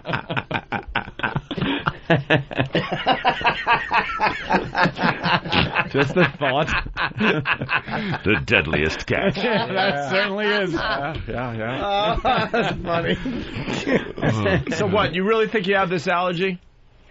I don't think I have it to the extreme sense, but I think I do have a little. A little bit, because when she was having a lot of sex, I guess it was desensitized, but now every so often. Exactly. It feels like... So your guy there's not using a bag? No. No bag? No, he's not. Are you on the pill, or does he just like to fill you? Yeah, no, I'm on the pill. All right, you're on the pill, and then Yes. you get all itchy down there? After, does it get red? No, not really. It's just extremely uncomfortable. Look, what and do you it have to goes use? away after like a half hour, 45 minutes. You use one of those back scratchers? No. What if you get some on your hand or somewhere else? No, it doesn't affect anything. Doesn't affect anything but down there. What about your bottom? Do you wind up looking like one of those monkeys? She's rubbing her asshole on the carpet. She's biting people's legs. She's cranky. Biting cameraman's legs. And You mentioned the burning. I mean, what do you mean burning? It's like uncomfortable, burning, itching, and it's like even uncomfortable just to sit down, to walk, anything like that. And Wow. I've always told him, like I would tease him, like I'm allergic to you, and here I guess I am. Maybe he's sporting. How big is he? He's pretty big. Oh, But I've never had this problem with him before. Size queen? So, Are you a size queen, sweetie? Size queen. what? Do you crotch surf when you're in the mall? Are you a size queen? No. Nah. No. Does he noodle you? That could cause some... World's deadliest snatch. Mark Saylor from the Bronx. I think we know Mike's next dirty job. Applying semen to women for allergy relief. Hey, there you go. That's Matt from New York City. Save Come it for on. sweeps. Save it for sweeps. That's a sweeps show. All right, I don't know what we can do for you. Yeah, well, now you know. I don't know. know, but I just wanted to call in. I'm a girl who has it a little bit, I guess. You need a better dosage, a bigger dosage of semen. Wait, but all right. Yeah, I guess. Or I need it more often. Who knows? But how do you fill a prescription for semen? The doctor said semen. Yeah, and you got if it's a doctor, you think someone in the medical community help me out. Undiluted semen. I bet you there's something you have to. At first, it's got to be diluted, and then kind of work your way up to undiluted. I'm gathering you must have a mate or somebody that can give us a little sample and then add it in, to dilute it, whatever. I don't think the doctor just unzips his blinds and starts fucking the patient. I have an idea. You know what they do? I mean, if you have a rare blood type, you've got to store up your own blood, and you have to keep it handy in the event of a little misadventure. An accident or something. Why don't you have your boyfriend, while he's away at school or whatever, make a daily deposit in some sort of airtight, hermetically sealed container, FedEx it to you, you keep it on hand, begin daily applications. Even while he's away, you can treat the problem, so when he comes home, it's Jimmy Crackthorne, and I don't care. She gets all these weird packages FedEx from his college. Fucking one day it's sheets, the next day it's the sweatshirt of a fat girl. All these weird places his teeth have wound up. What do you mean, a gym sock? Oh, look. Ask what Brown can do for you. Just rub it on it. It's all right, whatever it takes, honey. All right, let's go to Fontaine. Fontaine, what's up? Hey, boys. Hey. I want to play What Did We Learn Today? Yeah. I learned that Louis C.K. is not the only person ever to pull shit from a cunt. Yeah, we did learn that today, yes. Hey, Mike. Language. Yes, sir. Yeah, he got he was Did saying, he get you? Yeah, he did. He was saying that Louis, it's the story Louis told. Oh, Louis tells a great story. Louis' story of child rearing. Nothing funnier, man. Unfortunate turn of phrase, child rearing. Child rearing. Well, it's literally. Yeah. He has to, you don't think of the horrible things you got to do when you have a child. And he has a young daughter, and he pretty much has to clean crap, where you would think out of her ass, but he says no, crap gets everywhere. Sure. In her little vag and everything, and he's got to wipe it out and clean crap out of his young daughter's vagina. Hallmark just doesn't make a card for that. No. Yeah, they do. Roses are red, violets are blue. Kill yourself. Forced rhyme. Iambic pentameter. Let's go to Sean from Atlanta. Sean. Hey, what's up, guys? Hey. I knew a girl that if she was giving her boyfriend a blowjob, her face would turn red. If any of the... Was he holding her nose while she did it? I think that's the Angry Dragon, isn't it? Yeah. Mike knows. That rocks. I know a girl... Her face looked like red. A girl who would turn red when given a blowjob, but it was because it was her uncle. She's a little embarrassed. This is awkward. Yeah, Jesus, this is a little one. Let's go to Steve in Missouri. Steve. Hey, O&A. Hey. I got a quick question for Mike, and then I want to know if I can guess that sound you guys were doing the other day. Yeah. Hey, Mike, you ever start one of those jobs and just quit because you just couldn't do it? We've cut some days short, let's see. No, we finished everything we've started, but we haven't aired everything we've shot. Because some of them just go sideways and get so weird that, I went to a skull cleaning facility in Oklahoma. These guys basically, it's called flensing, and they literally will flens the skull of anything from a bear to a dog to a human. And, when you prepare a skull for universities or hospitals or whatever, the process of getting the flesh off of it is just hideously complicated. They also create these fully articulated skeletons of people's pets, which is so friggin' weird. Whoa. But your dog dies, and you don't want to get it stuffed because that would be crazy, right? That's creepy, yeah. So you just get the skeleton made? The skeleton that you could pose. Anyway, we go to this place. It's called Skulls Unlimited, and we spent the day there, and it was just amazing. Did it stink? Oh, no. It stinks when you get into town, but when you actually get to this place, it's way beyond anything you can assimilate. So your body just kind of shuts down. Yeah, it just kind of shuts down. They've flensed. They had human heads. They've got licenses. Yeah, that's where the skull's got to come from inside the head. So what do they just have heads? Most of them come from China, where the 81% of all executions take place. Falun Gong. Yeah. Skulls. And they just take the heads and flens them up. So you get there, and you're confronted with this thing, and you know there's no way in hell it can err, but... Oh, you're there, and you might as well do it and cross it off the list. So you Something you did. How do they take the flesh and the hair off of the head? There's a boiling process, but mainly it's knife work. You go in and you just peel it like you would... Potato peeler? Yeah, basically. But does that scratch the skull up if you need it for research? Well, that's the thing. You got to get really, really close, but not so close. So you have to leave a membrane on it, and then you have to start a series of boils. And when you come in the morning... Now, they do the same thing with a horse. When I got there, they had 2 horses in a kettle about the size, and maybe 5 feet across and 5 feet deep. And it was full of it looked like soup, you know. There were 2 entire horses in there that had been cut up, and they were just boiling all the flesh off the bones. Oh, my God, it's right. You open that door, and it's the first thing that hits you, as bad as it smells, it's not the stench, it's the heat. And then behind the heat, it's like that thick, wafting funk, and it gets in your hair and your clothes, and you don't smell right for, a few days. It's bad. Wow. Really bad. So we shot it. We sent it to the network. They were like, no. Yeah, what are you, insane? No. But we cut around it, and we got something, that we were able to air. I am amazed that somebody has a job of taking what amounts to a potato peeler and peeling the flesh off of human heads. Yeah. I just didn't think that was a job. Bad job. Wow. Bad job, and it's happening in Oklahoma. It's 2006, right? Yeah. That's the year it is? Okay. Yeah. Wait, 81% of all executions in the world are in China? Yeah. Wow. Yeah. We got to work harder as a country. We really they're do. a lovely culture. Really We've got to come together. Yeah. Come on, bring that number up, people. We can do it. But don't they fucking kill you for anything there? Like littering? Oh, like a capital offense? Tax evasion. Hey, really? Where did that guy go? Anything against the government. Yep.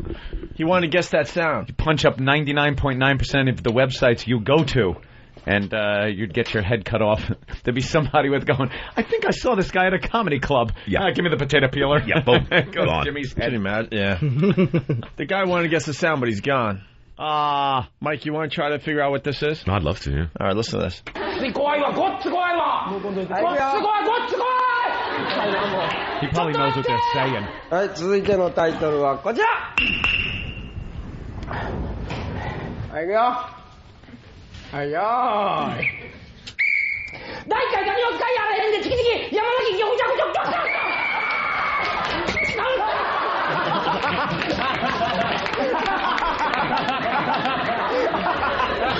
The hell is this? It's an execution in China. That was the Chinese court deliberating. No guess? Well, I mean, there was a whistle, obviously, and then it was those 2 quick clicks. Click, yeah. click. Is that what we're trying to figure out? Click. We're trying to figure out what that whole thing is. The hell? That whole, Guess the A sound. lot of people are guessing tasing. Huh. No. Let's go to Peter in Boston. Peter. Hey guys, how you doing? Hey, Pete.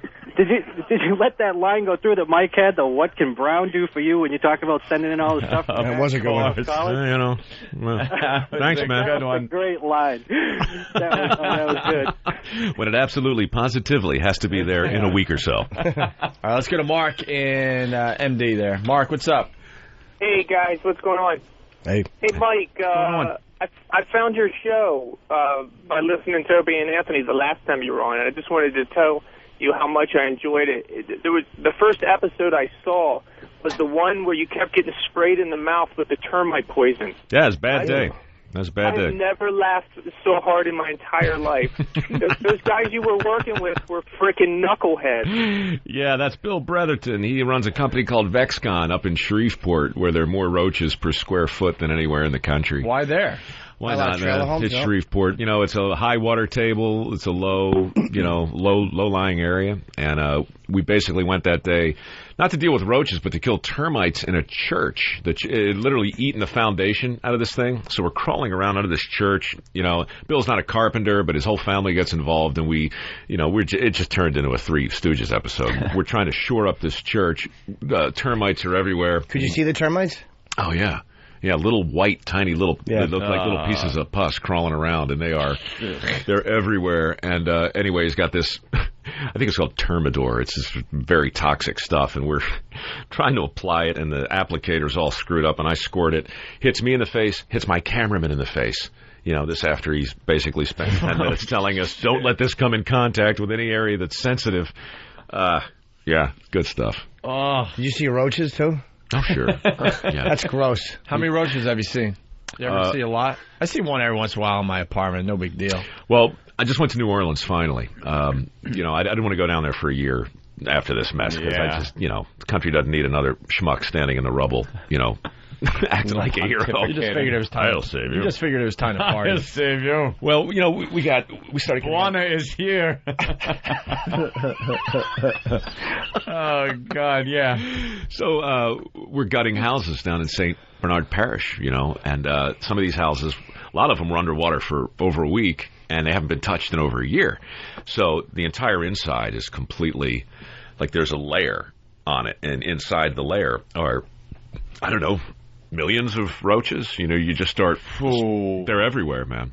You realize how outnumbered we are. Oh, it's not even close. And every house, you know, I mean, there's not much new to say about that situation down there, but it's just Does it freak you out when you see that many roaches? Well, sure, but I mean, again, it's like, you know, if one freaks you out, 100's going to really... Wow. All right? Yeah. And 1,000, you'd think off the charts. So where do you go with 1,000,000?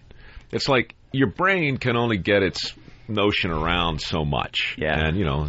Roaches creep me out. They're awful. That's just, remember that on Creep Show? I literally... See Creep Show? Sure. What's the matter, Mr. Pratt? Bugs got your tongue? Bugs got your tongue? And they come out of his chest and his mouth. In the sewer, I had to kill about 4 or 5 of them that had crawled down my jumpsuit and were right above the crack in my ass and the small of my back, and they were everywhere, and I had to smash myself against the wall. Get out of here. I swear, no. And the sewage guys are like high-fiving me because they're like, every day, dude, that's the only way to kill them. When they get in your clothes, you just need to mash yourself against the closest hard object. And why do they get into your clothes? Like, why not just shore it up so they can't? Because you're drenched in sweat, and anything you use in the way of tape, forget it. And they're roaches. And they'll go anywhere. Fucking things that crawled. Ugh. Are they big ones or no? Sure. I mean, I've seen roaches as big as my thumb, as big as China's, you know, what you call it. Yeah. And, yeah, I mean, they come in all sizes. They don't bite you, though. They are the one bug that freak me out more than any other bug, and I don't know why. Yeah, definitely. But I was doing a job here in the city one day, and had to take a crap, so the only toilet was down in the basement. It was really dark, dank. Went down there, sit on the bowl, and 2 roach, and I mean giant roaches, come walking right toward me. And, of course, my pants are down to my ankles, so I don't want them crawling in there, and they wouldn't stop. Like, I'm sitting there on the bowl trying to get them away from me, and I wound up having to stand up with shit halfway out my ass because of 2 bugs that were coming after me. I couldn't. I didn't want to cut because I figured if I missed, he was going up my pant leg. Right, yeah. There's no way, and they were 2 of them, 2 against 1. Now you got to put yourself in the roach's place. You're huge. I mean, you're 1,000 times bigger than that. Yeah, and yet they're fearless. They didn't care because they don't care. I had what amounts to food to them hanging out of my ass too. Yeah. So they thought you were a pinata. Yeah, like exactly. Like imagine a giant object with steak coming out of it. That's how wonderful it is to us. Yeah. That's what I was to them. You know how hard it is to get shit that fresh? They always find it in the sewer. Exactly. But here it was, not even fucking... Like, Fred, get over here. We found the source. Here he comes. Wow. It's like the source of the Nile. They brought a factory in. They're making it right here for us. Oh, terrific. Follow me. Oh, God. Jesus Christ. I guess it's time for line of the day. Yeah, let's polish it up and get the fug out. All right, sponsored by BowDogFight.com. Log on. Well, Mike, with that fine voice of yours. Oh, yeah. What is this? This Daily gives plug the plug before legitimacy. What's LOTD stand for? Line of the day. Line of the day. Sponsored by BowDogFight.com. Log on and watch American fighters battle for the right to represent the U.S. in a bout against the Russians, formerly USSR. It's all on BowDogFight.com, a mixed martial arts tournament and docu-reality unlike any seen before. Holy shit. Very good. You're very kind. Damn that I voice. think you got a future in voiceover. Yeah, you might actually get some work. You do a few of those, you think? Yeah, I'd love to. You guys make it seem civilized. You sit around, you drink coffee, you say bad words, you make a fortune. Meanwhile, I'm crawling upstream in a river of crap. Yeah. It's a bad choice. Someone's on the line, but he left us. But he said that you're the voice of some of the history films in class. Yeah. Yeah, I've done history things. I do like UFC now on Spike I know and that. Ghost Hunters and Shopper and all that crap. But you used to do the old school history films? Hemo the Magnificent? Oh, I remember Hemo. No, Hemo. Yeah, that was a while ago. Hemo was my contemporary. You were in Hemo. there, yeah, Yeah, I of was course. like, Hemo. That was Roll 1979. 5. They roll Right. the tape on, Right. but how do blood cells get through the thing? Roll 7! This old guy had showed this film, and Hemo taught us about blood. What history stuff you do? Yeah. Whatever they put in front of me. I mean, it was all, it's that same guy. Shore leave and gonorrhea. Any of those military ones? Or? No, those are my. That guy was tremendous. The guy who would do the institutional. Your body is your temple, men, and hello, sailor is every bit a warning as well as a come on. Remember that. Yeah, I love that guy. Yeah, that's fantastic. You can download a lot of those.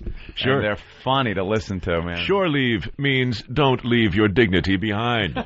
Think twice, men. Measure twice. Cut once. The early bird gets the worm. Whoever smelt it dealt it. I'm Platitude Man. Yeah, they were great. Love those cats. All right. Here's runner-up line of the day. Tainted water, botulism. Yes. There you go. Like the tainted carrot. All right, we got to get to the third one. That is ridiculous. Here's the second scary news tease. I'm frightened. It's like saying Christopher Reeve got paralyzed from a carrot because someone dangled one in front of his horse. All right, a runner-up. Yeah, very nice. All right. That was a damn good one. That was really good. And it's mean-spirited, but accept it. Finally, here it is. Today's line of the day. Here comes Jimmy's singing, by the way. Line of the day, line of the day.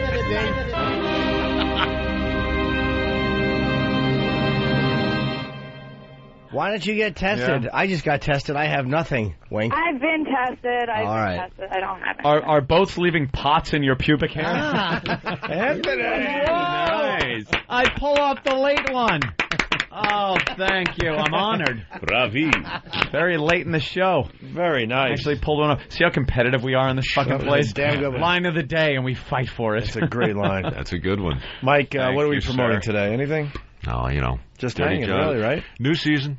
Please watch it. It's a crucible of pain. There's a lot of blood and How fluid about a on the tease for floor. the new season? What job can we look forward to? All right. I'm looking forward to seeing the snake episode. Yeah. All right. Well, right after Thanksgiving, the first Tuesday after Thanksgiving, we got lobsters up in Maine. Two kids, 17 and 19 years old. They own their own lobster boat. They work 14 hours a day, and I swear to God, anybody with a kid who went to college who's still living at home is going to watch this and throw themselves out the window because these guys are making $300,000-400,000 a year. Wow. 17, 18 years old. Really? Great dirty job. And then after that, it's Kristen the Snake Lady up in northern Ohio, off the Erie, off Lake Erie. You've never seen so many snakes. You've never seen so much screaming and yelling from me. I've never seen.